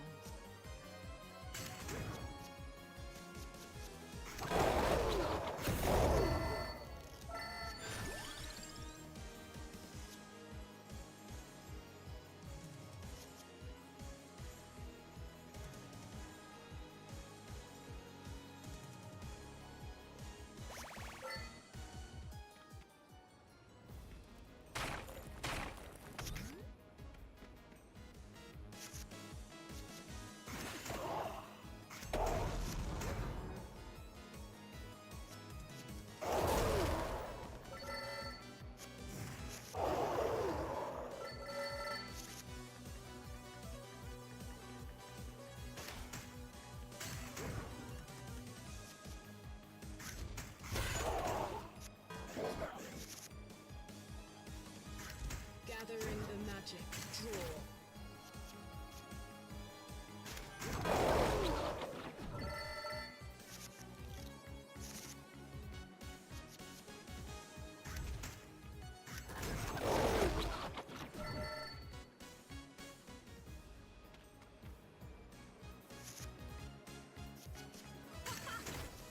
That's enough.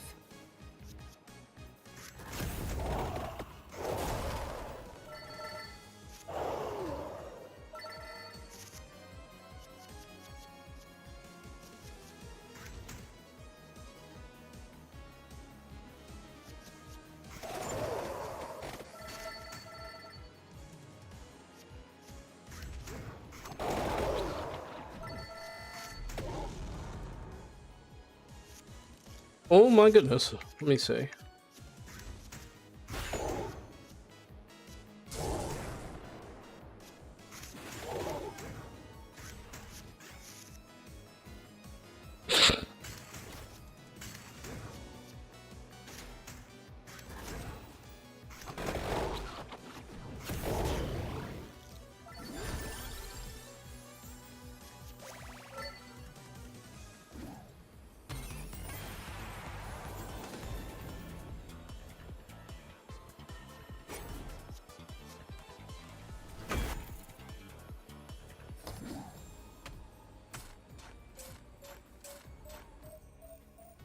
It's okay.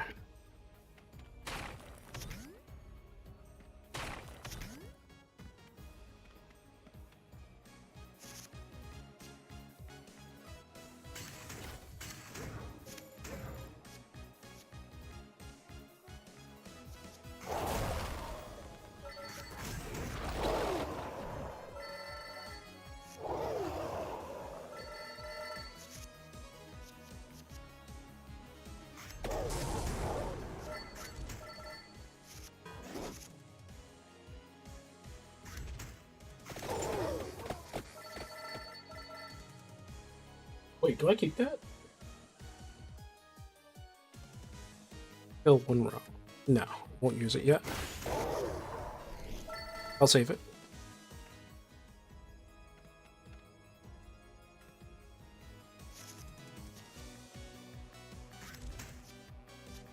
It keeps trying to make me use it.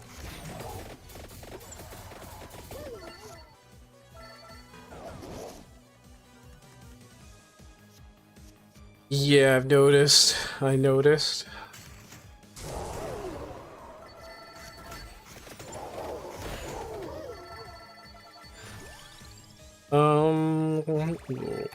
Look. Ooh, I want that to stay in my hand. So many options.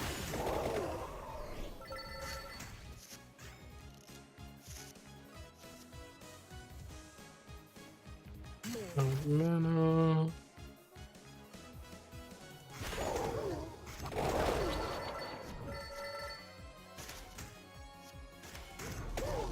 Rather keep the armor.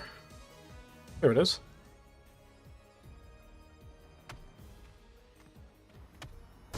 Oh, who is it? Hey, what's up? What's up, Arca?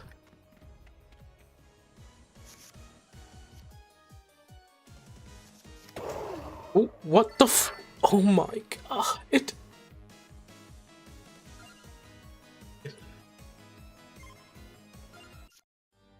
I did not just do that. The frickin' mouse was on top of that. Oh, thank you. I can do the turnover again. I was so mad. It's back. I'm like, what the? It's because the mouse was on it. You summon me. You summon me. Purple, purple. They do purple. You summon me.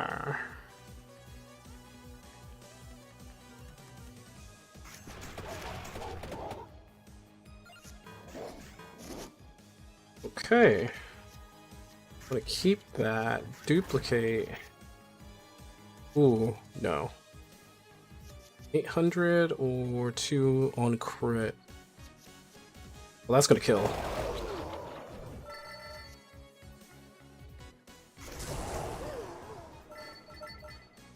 The ones where I couldn't click on any of the cards at all, and 5 seconds later, all of them popped at once. I think that was lag. That might have been lag for you, buddy.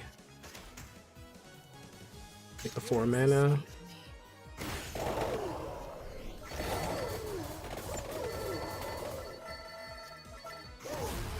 Damn. I did a 4 combo. Lag in a single player game? I mean, it can happen. Graphics, computer hardware, the game can actually have programming issues. So it's not lag in terms of online. Uh-oh. To your aid. No, I'm good. Ow, ow, ow, ow.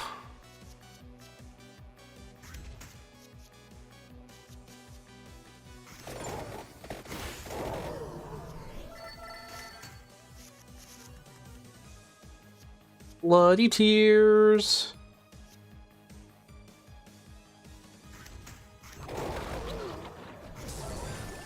Bloody. Ooh, yes, the weighty tome. Do I freeze them, or do I just like freeze them?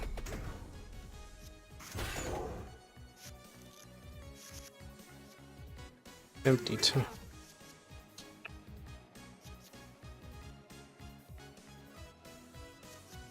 My work is done. I have 11. Holy crap.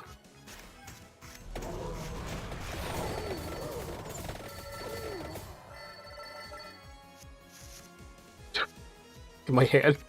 Ugh. I gotta put the mouse in the corner there.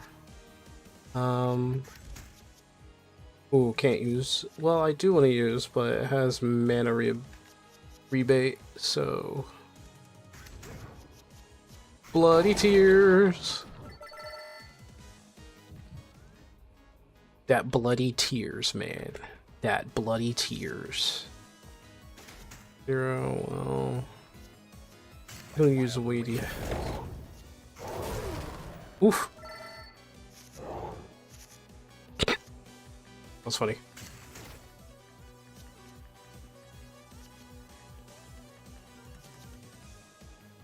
Bloody tears.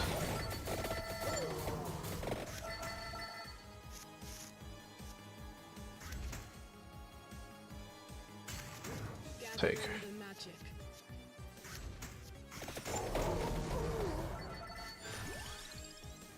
An ancient tome, dude. More. Yes, more.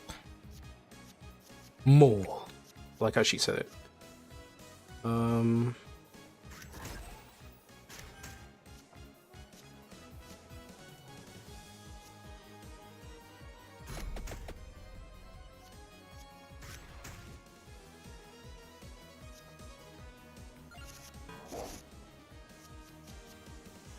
Damn, look at his hand.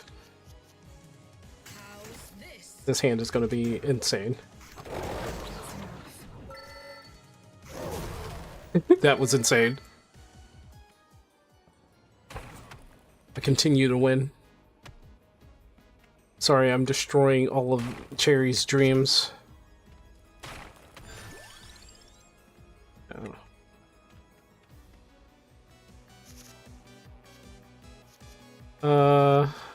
Might as well start with the duplicator, then weighty, then this, then have a ton of armor. And then empty. So many options. There you go. 0, 1, 2, 3, 4. Skip. 0. Acarde. Bloody tears. Lance. Thunder.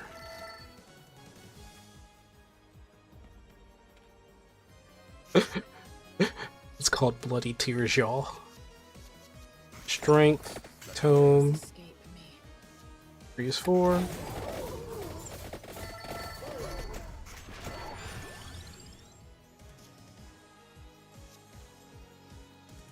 The crown goes with. We don't have that. And we're on the last lap anyway, so we don't need that. Could always use another empty tome.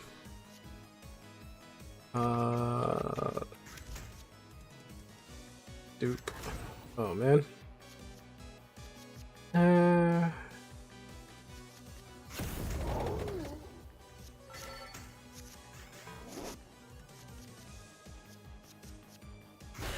Oh, I should have started off with the other one, but bloody tears.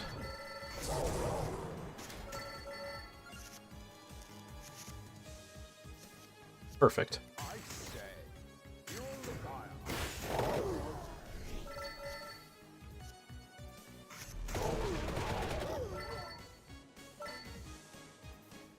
Perfect.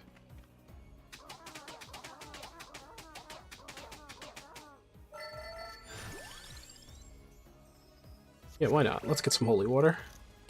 That'll be another number 3.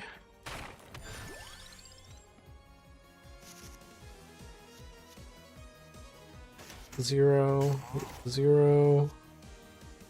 Mana. There we go. I need 1, 2, 3, 4. This is insane. I will. Bloody tears.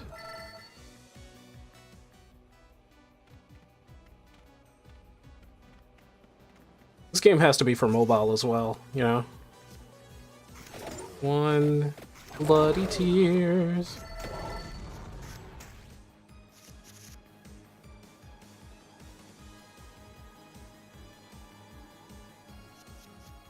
Plan for mobile later. I knew it. Answering the call. Taking 7. That's fine, I'll take 7. Empty tome.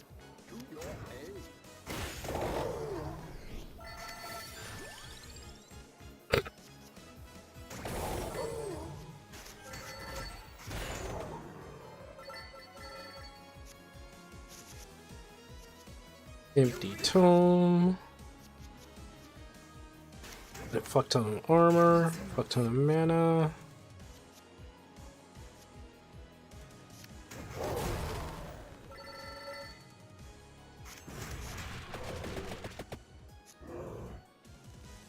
So much damage.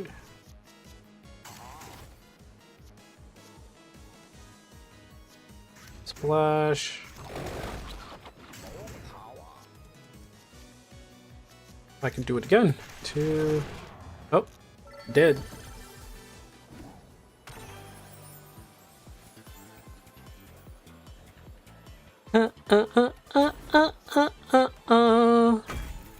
And I think, yep, here he comes.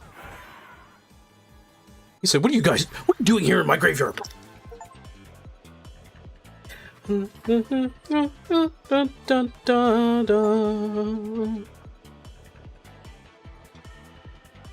So we have the Berserk Woods. Dun, dun, dun, dun, dun, dun, dun. Discover Lightning Loop.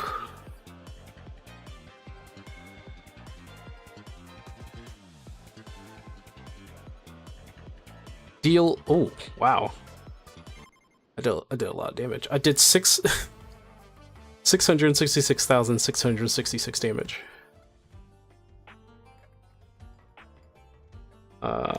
Maybe we have enough to upgrade 1.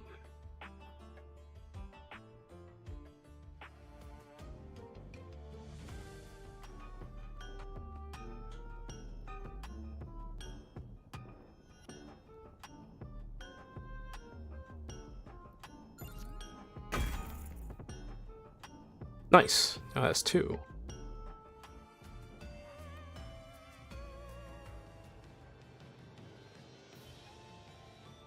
Apparently there's somebody in there.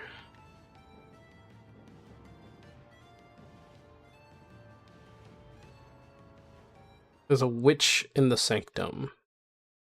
How many floors? 5 still?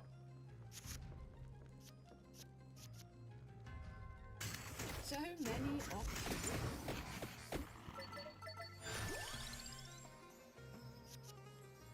Whip in the beginning.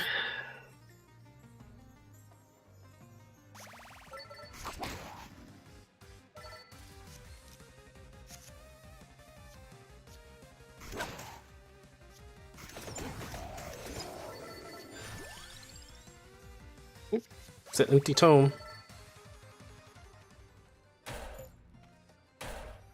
That's chicken.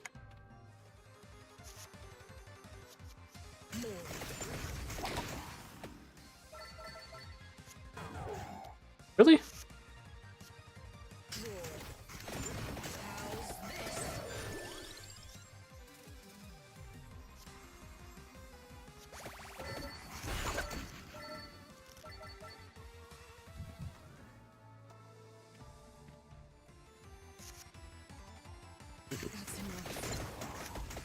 Oh, that went the wrong way.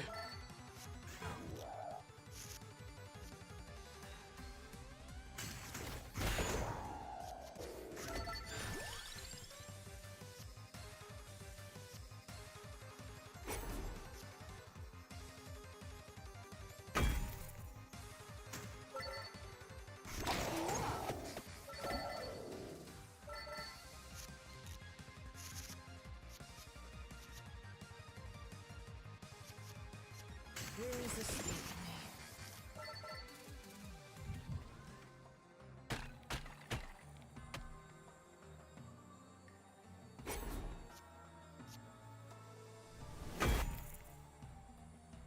Revolution. Yay.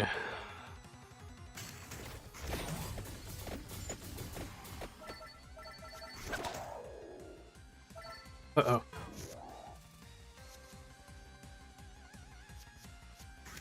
Gathering the magic.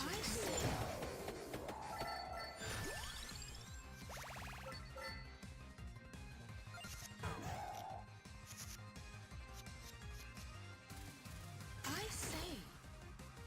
My work is done. Oh.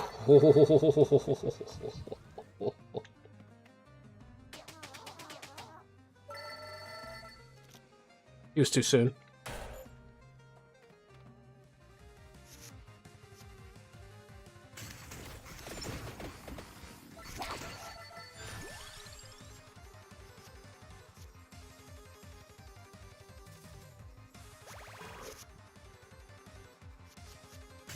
Answering the call. Yes.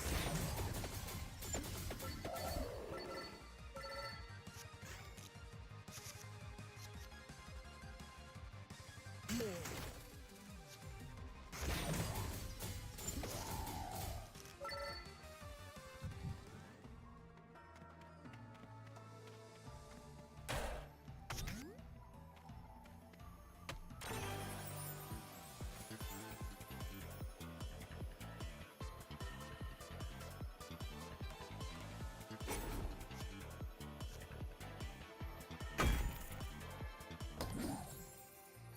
That's gonna be used anyway. I don't know why he did that. How's this? Rules escape me.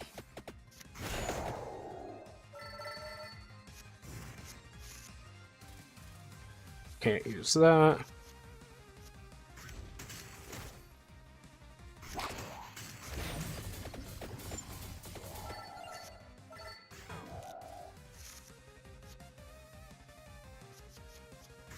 So many options. What? Yes.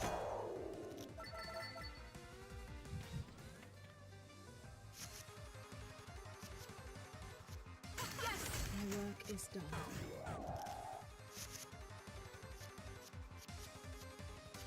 Gathering the magic. Smart.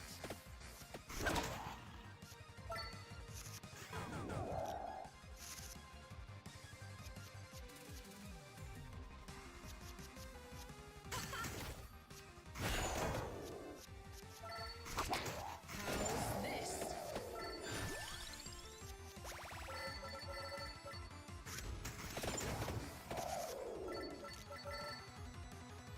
I don't know what the heck that was all about. Woo! That's enough.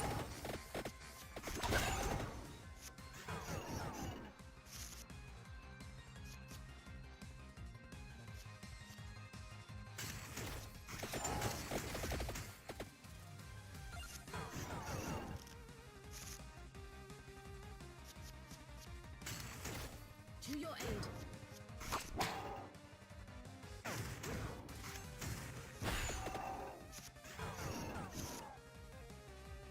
More.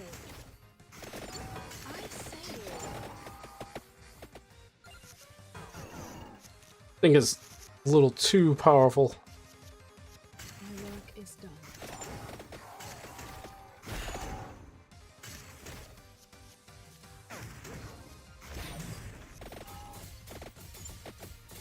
Oh my gosh, this thing is...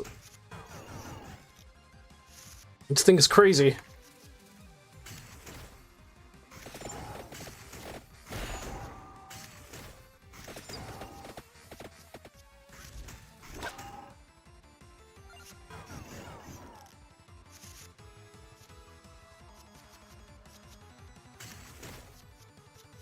Answering the call.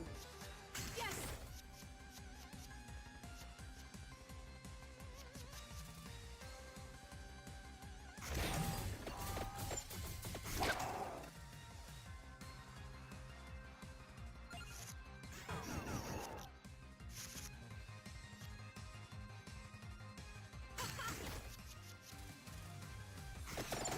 How's this? That's enough. Ugh.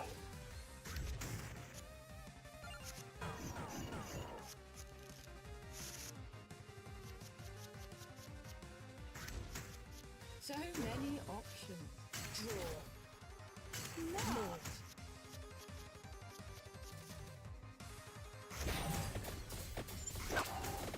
Always escape me.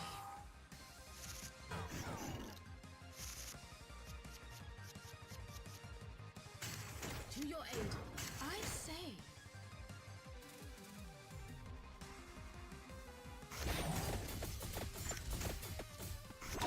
More.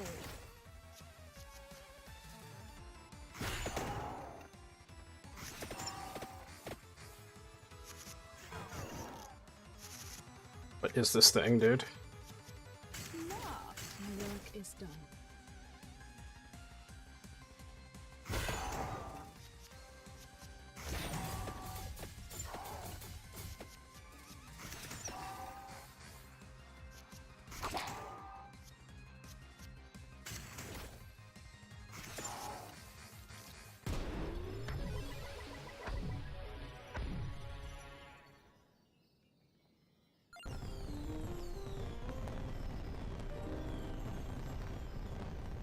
Giovanna.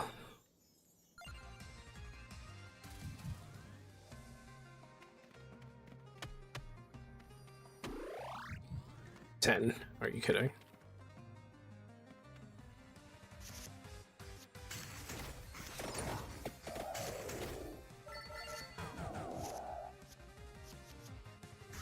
Answering the call. Draw.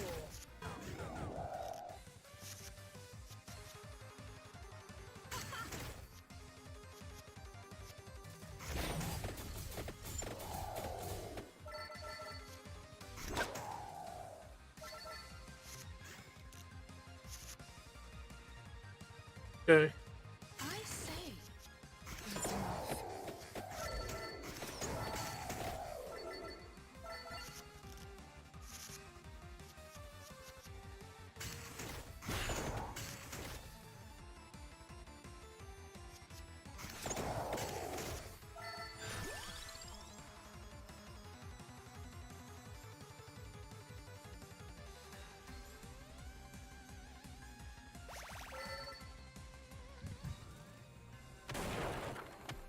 The heck is that? Adds Arcana chest to the dungeons. Okay.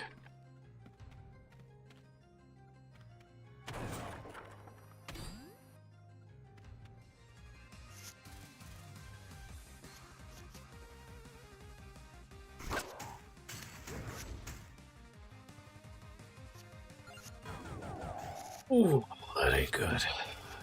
Gathering the magic. Yes!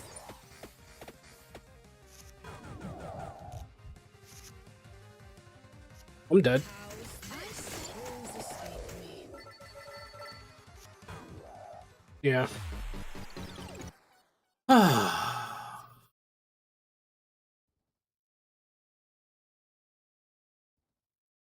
um. All because I was trying to rescue one girl.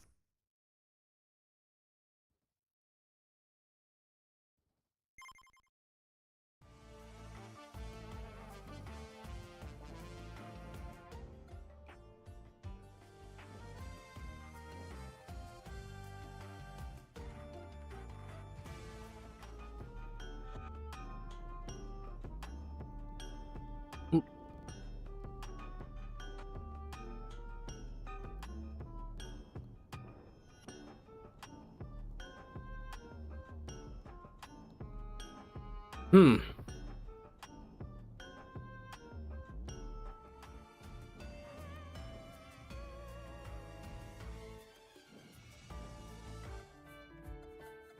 There she is.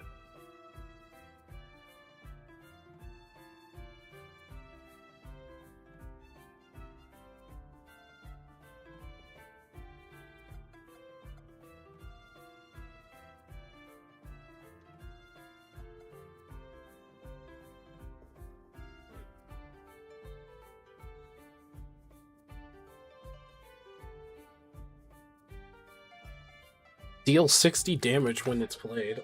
Like, that's a little... That's a lot, actually.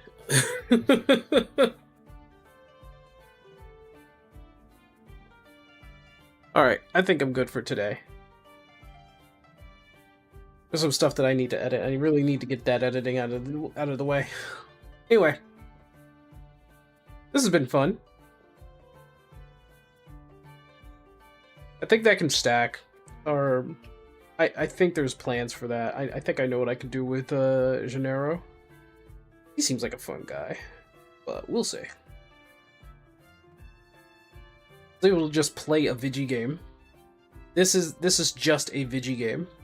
And I like Vigi games.